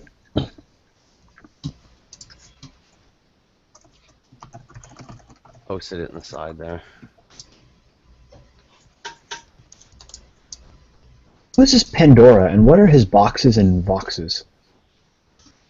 This Pandora needs It's the name of a Usenet rant from like '92. That was supposed to be a joke. I thought it was a vagina voxel. You told me, you mentioned this in the past. Can you link me to that exactly? Pandora's Vox. A Google search, I'll bring it up. I'll do it right now. Pandora's Vox. Oh, here we go. An influential essay. Okay. By Carmen. What way are you rhetorically? What way are you rhetorically hoping to get an advantage on the concept of social justice? You can't win against the idea of social justice. Whatever you think, current people that exploit it, social justice has to win. But it's the byproduct of a generation who's grown up with the internet. Better hypocrites. And that you got to express your opinion here and now. And a whole host of sociology stuff going on there. Well, what's real social justice? I couldn't put to words to you. No, But I get what you're saying. saying. If you give Pandora's Vox to a read, you'll get kind of a gist of where I'm coming from. No, but I get it. I There's understand. a couple of books I can point to about the me generation or the narcissism on the rise and this generation that seems to think that their opinion fucking has to be heard at every moment, like when they go to the. Pyro, you got to quit interrupting, man. That's really. Well, I think it's co-speaking, but go ahead. The generation, the people that are self-indulgent, they keep going about their self-indulgence. Really quickly, can I interject for a second? Pyro, you got to quit interrupting people because while someone who's making a point, you keep on saying right, yeah, and then you'll start talking over him, and you got to quit doing that because I've heard you do that a bunch of times so far. Or people could understand they've made the point too, real quick. I mean, I wouldn't go that far. I would say let him speak. We don't know what he's going to say.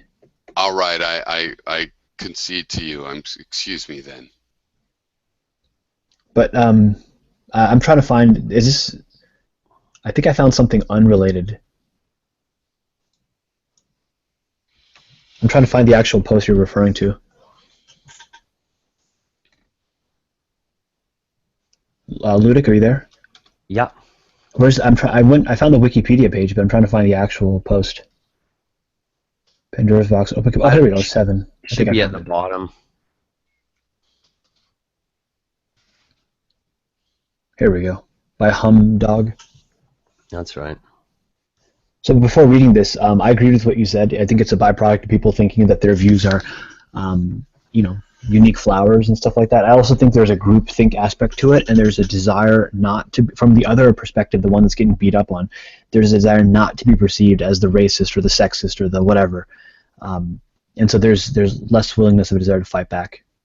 Because you lost already. If the discussion is framed as this person is a sexist or this person is a racist, they've lost. Do you know what it's really similar to? It's really similar to what happened with the hippie or yippie movement in the 60s. When the counterculture movement realized that it wasn't going to change the establishment, what they did is they turned inward, and what they considered was this. It was a famous saying that they used to say. They'd say, the policeman is in your head.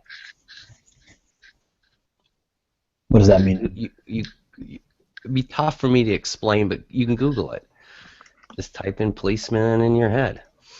It was this notion that the system, that the only way to change the system wasn't to change the system by going after the protesting and going after politicians and trying to affect political change that way.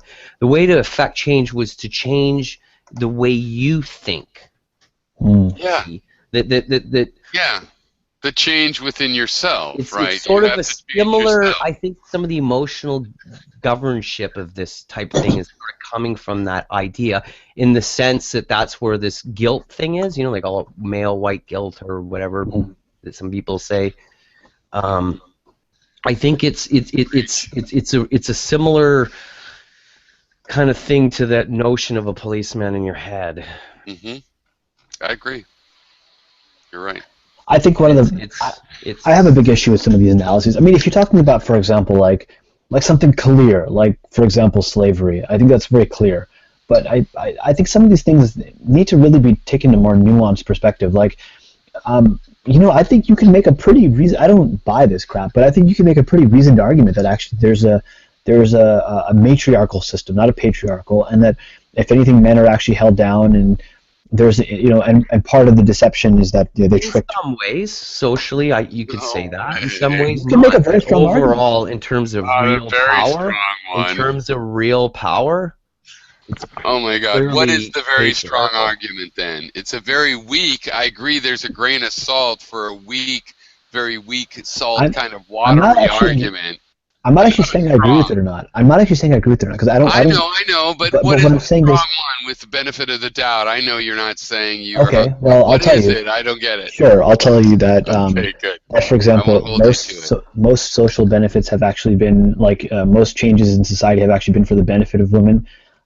If you look at, and most of the times we have the disposable male theory, where men are the ones who fight war. Mm-hmm. The product of their earnings go to their wives.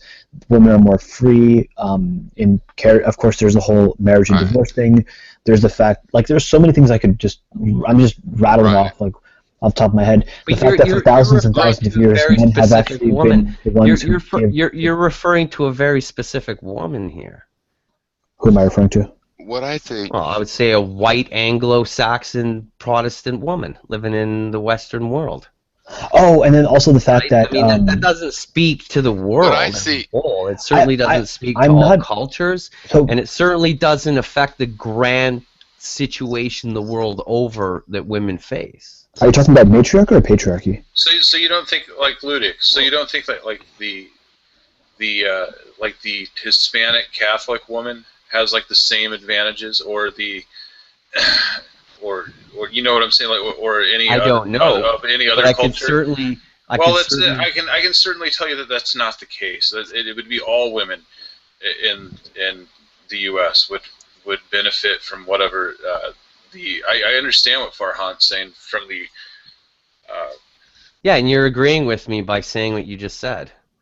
Well, listen. You were saying that it's like this white Anglo-Saxon Protestant woman in the West that's benefited from it, and it's not. It's all women, like, regardless of what religion or what color they are.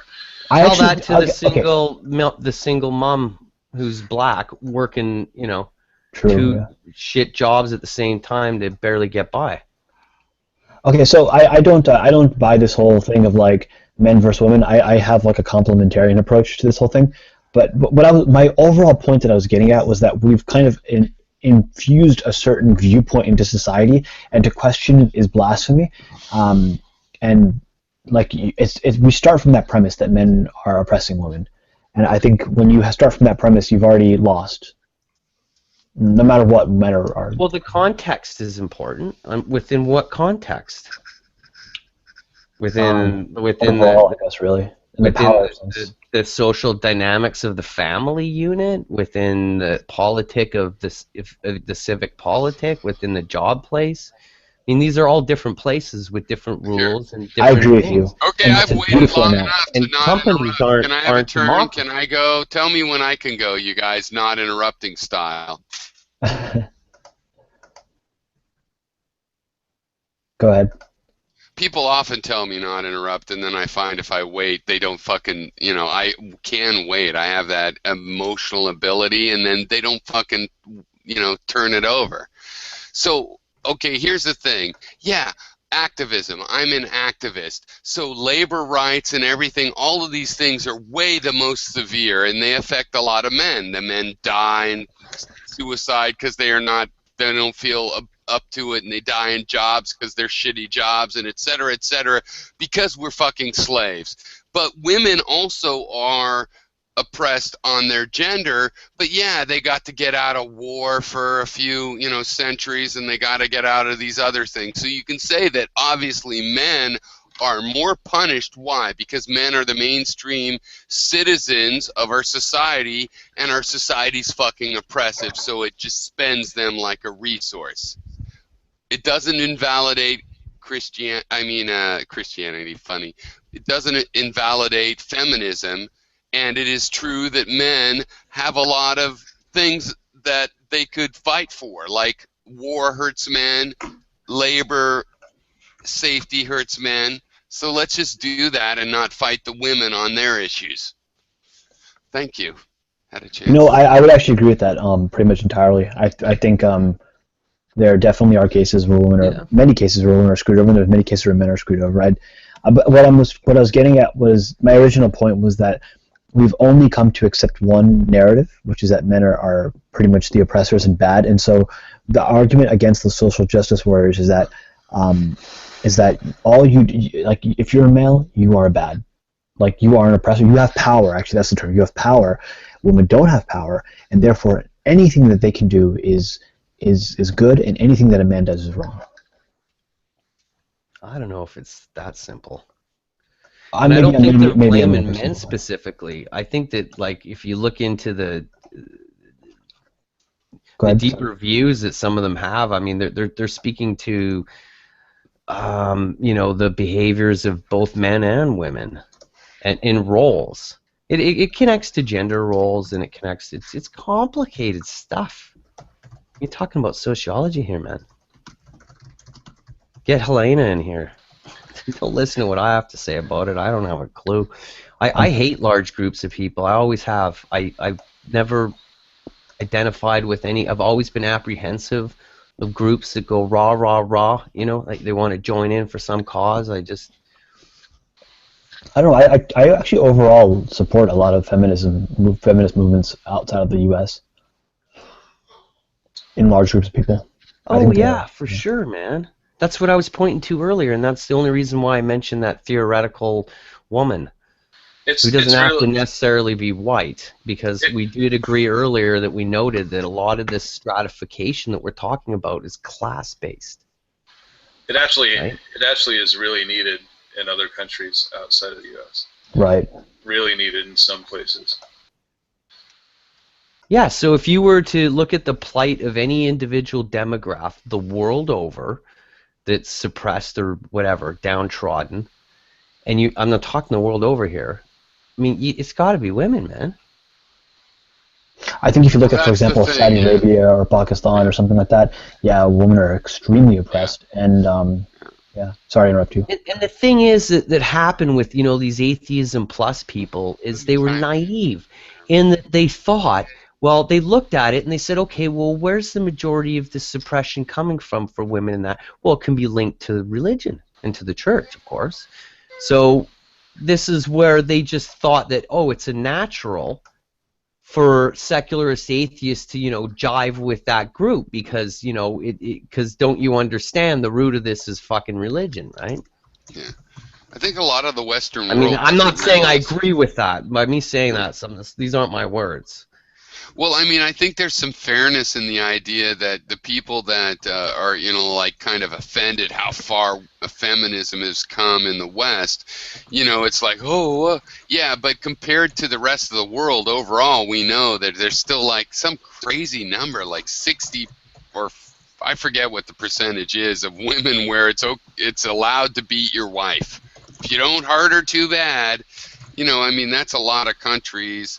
And you could look it up yourself for the actual number, but these kinds of things are like, you know, obviously we have figured out a much better thing in the UK and France and all of Europe and probably even Turkey to a certain degree in the US, you know, which is also not that advanced, you know, compared to what's going on in Saudi Arabia and so many other countries. Yeah, we've not got ahead of it yet. And but men... Actually, one thing I like about the men's rights activist movement is I had never thought of arguing for anti-war. I was there in the first Iraq War, the second Iraq War, saying, let's not do this. It never occurred to me say, because of men's rights, more men die during war. I think that's a great angle. I love it. You know, men's rights to the rescue. I will, you know, and also labor rights, dying... In you know, I always thought of that as worker safety. I never thought of it as a men's issue. Great, men's issue, great. Okay, women don't have to deal with that as much. Good, another angle. So I think the war. By the way, the war argument's not a very good argument because what percentage of men actually go to war in the world? Like what 1% or something like that. Yeah. But the labor thing is definitely the case. But people think about war.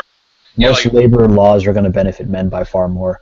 I think one of the things I noticed about like a lot of social things is that, or like a lot of social movements, is that if it's like this issue is like, well, I'm just making this up, like brushing your teeth. And by the way, this issue primarily affects women in developing worlds, so it's a women's issue. But we'll never say that about like a labor issue. We'll never say like, oh, by the way, this issue affects men primarily, so it's a men's issue. And also, like, there's a lot of arguments that could be made, like the fact that there's like however many independent organizations there are only for women in this country. The fact that there's a Violence Against Women Act, when men are actually more victims of violence. I thought of that too for a while, Farhan. I thought to myself, because I'm a humanist, right? And I thought to myself, well, why do you have this, and and all that. And then I stopped and I thought about medical non-NGOs and stuff, like the Cancer Society and the Lung Society and the Heart Foundation, right? Mm-hmm. I mean, there isn't one health foundation nonprofit, right? They have focus. Like right. These guys focus on lungs, and these guys do hearts. So, of course, there should be groups that are female focused. I came. That's the conclusion I came at when I looked at it from that perspective. So I have no problem with there being. I mean, I think women tend to spend more money on health care than men do. So yeah, I don't have a problem with that. But I think what the issue is that what the argument is that's fine. Go ahead and do that, right? But then don't say that you're an oppressed group in every single conceivable way, because clearly, like, the government is spending more money on women. Clearly, women have more protection in a lot of cases. Clearly, women's issues are taken more seriously than men's. So, like, don't say that men in every case, and there's no power. Be more nuanced in your approach. That's the argument. By the way, I'm not even really agreeing with this or disagreeing. You're just addressing the Tumblr feminists and the pop culture ones, right? No, I guess in general it's not people who study this in sociology and other fields, academia. That's a good point. Yeah. By the way, I'm not agreeing with what I'm saying 100%. Like, just really to be clear, I'm not. I'm just presenting the other point. I have confused views on this. But I mean, does it surprise us that Anita Sarkeesian starts critiquing video games and pisses off all these, It's a dumb thing to criticize. All these men. Saying that like they're over sexualized, right? But what about the lesbian gamers who want to see that shit? What about them? Nobody ever talks about them. I'm sure there are some lesbian gamers out there that would appreciate. But you're looking at it from the wrong angle of what she's saying, dude. She's not saying it's like from this end or that end or. No, she is. She's exactly saying that. She's saying that it objectifies women, and that the way that women are portrayed in video games is objectitified. That is what that is what she is saying, Ludic. Are you going to deny that? You're right. They should. Think about the lesbians. That's a good thing. Are you going to deny that though? Are you going to deny that it might be a lesbian gamer out there that might? I mean, it's the conclusions that she comes to from that I have a disagreement with, but not that claim. I mean, how can you deny that claim? What's the claim again? That they're sexualized. Oh yeah, definitely. No, but that it's sexualized. You deny it. Board, though. Like, you can say, hey, it's good or it's bad, but you can't deny that those tropes are in there. That's right. They're obvious ones.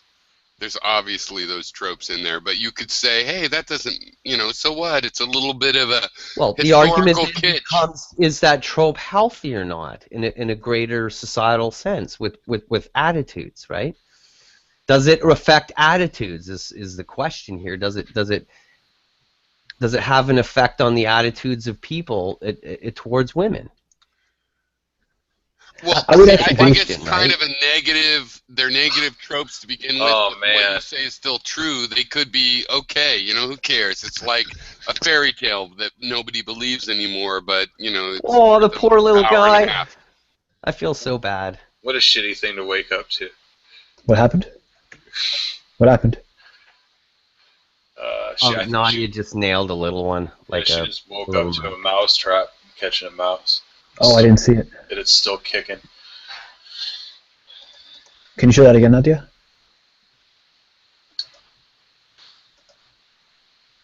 I guess you not. get a pet snake and you can feed the. But anyway, like look at the guys that they show in video games. Let's flip it around, Ludic. Look at the guys. You look like any of the hero guys that you'd see in videos? Hell no, you'd have. Who does actually? No, they're sexualized too. If you look at it in terms of sexualization, in terms of appearance, now what she then dives into, and she ain't gonna deny that that's the case too. It's a hyper world, surreal world where it's sexualized in all ends. But those guys are so much like me. I feel it's an invasion of privacy. Which she will point to is then which is different than the storyline, right? The fact that the men are the characters, the playable characters. The physical sexualization is different than the tropes in the storyline. Right? Like there's a distinction there, right? Explain that again, please. Because I really do want to hear this. Well, you could have a sexualized, sexy-looking, cartoon-like character chick who's living in a matriarchal world and is the head leader chick that beats up the bad MRA guys as a story. Whatever. You hear what I'm saying? You're saying I'm saying there's two things here. There's the sexualization in terms of outwardly appearance, visual, and then there's the story. So you're saying like the issue is that the dialogue, the story, the So can I try to rephrase that and see if I understand it properly? So you're saying the issue isn't just the fact that they're sexualized. The issue is that it's not that I'm not saying that there's any issue here. I'm just pointing out the system. Wait, if I can try to rephrase that, I think what you're saying is that it's not just that they're sexualized. It's that they're sexualized in addition to not being like a playable character. They're I'm just just like a pointing side. out that she's talking about more like you'll watch TJ and them and people critique this shit, and they'll show up Bayonetta at drawings and be like sexualizing, and they're just they're missing a lot of what she's saying, and they're trying to simplify it in a way that's ridiculous because she's not just talking about the fucking appearances of them. She's talking about storylines. Yeah, that's what I'm saying. Like you're saying, like they're not even main characters. They're not even playable. They're just kind of like side objects in the game. That's what she's saying. Is that? I'm trying to rephrase. No. I'm just saying that when you critique something like that, it's more than just the goddamn way they're drawn. Right? If you think the sexualizing just applies to the comic book characters, you're nuts. Because these same people that believe this stuff and follow this and this social theory are the same types that'll don cute little cosplay outfits and go to San Diego. Okay? So you got to understand that it's not what this simplistic way these people are trying to paint what she's saying or what they're saying. And I'm not saying I agree with it either. I'm just saying that at least do some goddamn justice to it and get what the hell she's talking about, because as far as I can see, the majority of people who critique it don't. Well, for example, some of the people injecting sexy women into our media are women, right? That get that. It's not really just men that think that sexy women are worth injecting into media. Yeah, and that's what they're saying when they believe that there's this underpinning matriarchal sexism thing going on. I think there is a thing they're going not on, just but saying they're not saying it's men many women, dude. They're saying it's society and it's exactly. both Yeah, it's a certain segment. Exactly. I thought right? that's what the point was. It's roles. It's connected heavily to gender roles and stuff like that, right? Sure. And it's complicated. It'd be fine to have some of these simple tropes if people just realized them, but I thought people did realize about them. It's so obvious, like, damsel in distress. Who doesn't know that? But watching Anita Sarkeesian, the response to her videos, there's a lot of people that don't know it and are offended by it. So evidently the message has to get out there because, it's there. You can even enjoy it. Rapunzel, I'll climb up your hair, but don't tell me it's not what it is. Are you kidding? So I think she has a purpose. Well, you know, when the movie she's at the Alien UN came now. out, when the movie Alien came out, it was a real big deal, you know. And it wasn't that the movie, it wasn't just the so when Alien came out, You it was a mean big the deal, right? badass woman thing? That's right. Yeah, it was. I do remember that. I'm old enough. That's right. Look back on movies and think of how many where the woman was, you know, was a key player in the storyline. And they doubled down on number 2, if I recall. Yeah, I'm talking pop culture shit here too, right? Can you guys hear me? I'm just telling you, it's just you know. Yes, we can hear you, but it's very low. I can hear you, but it's a bit low. Turn your volume up if you can. I'm low? No. This guy, I have seen. Okay. Oh. Okay, so how you adjust the mic volume? You gotta go into your mic mixer and turn on mic boost. You can right-click on the microphone icon.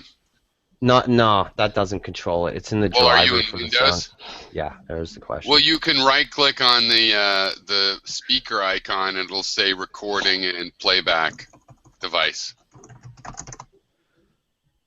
You can get into a volume for both of them. Is it under sounds? I can hear you though, actually, but it is still low. Screen share and we'll direct you. Screen share your desktop. We'll direct you, buddy. I'm kind of new to this Google setup here, so you're gonna Are you using an Yeah, analog didn't make it mic? too clear. Are you using an analog mic? I use. You have a headset plugged into the side with a mini pin, headphone jack. Well, it's USB. It's USB. Right. Okay, so open volume mixer. Let's see. It's audio, system sounds, Google Hangouts. Okay.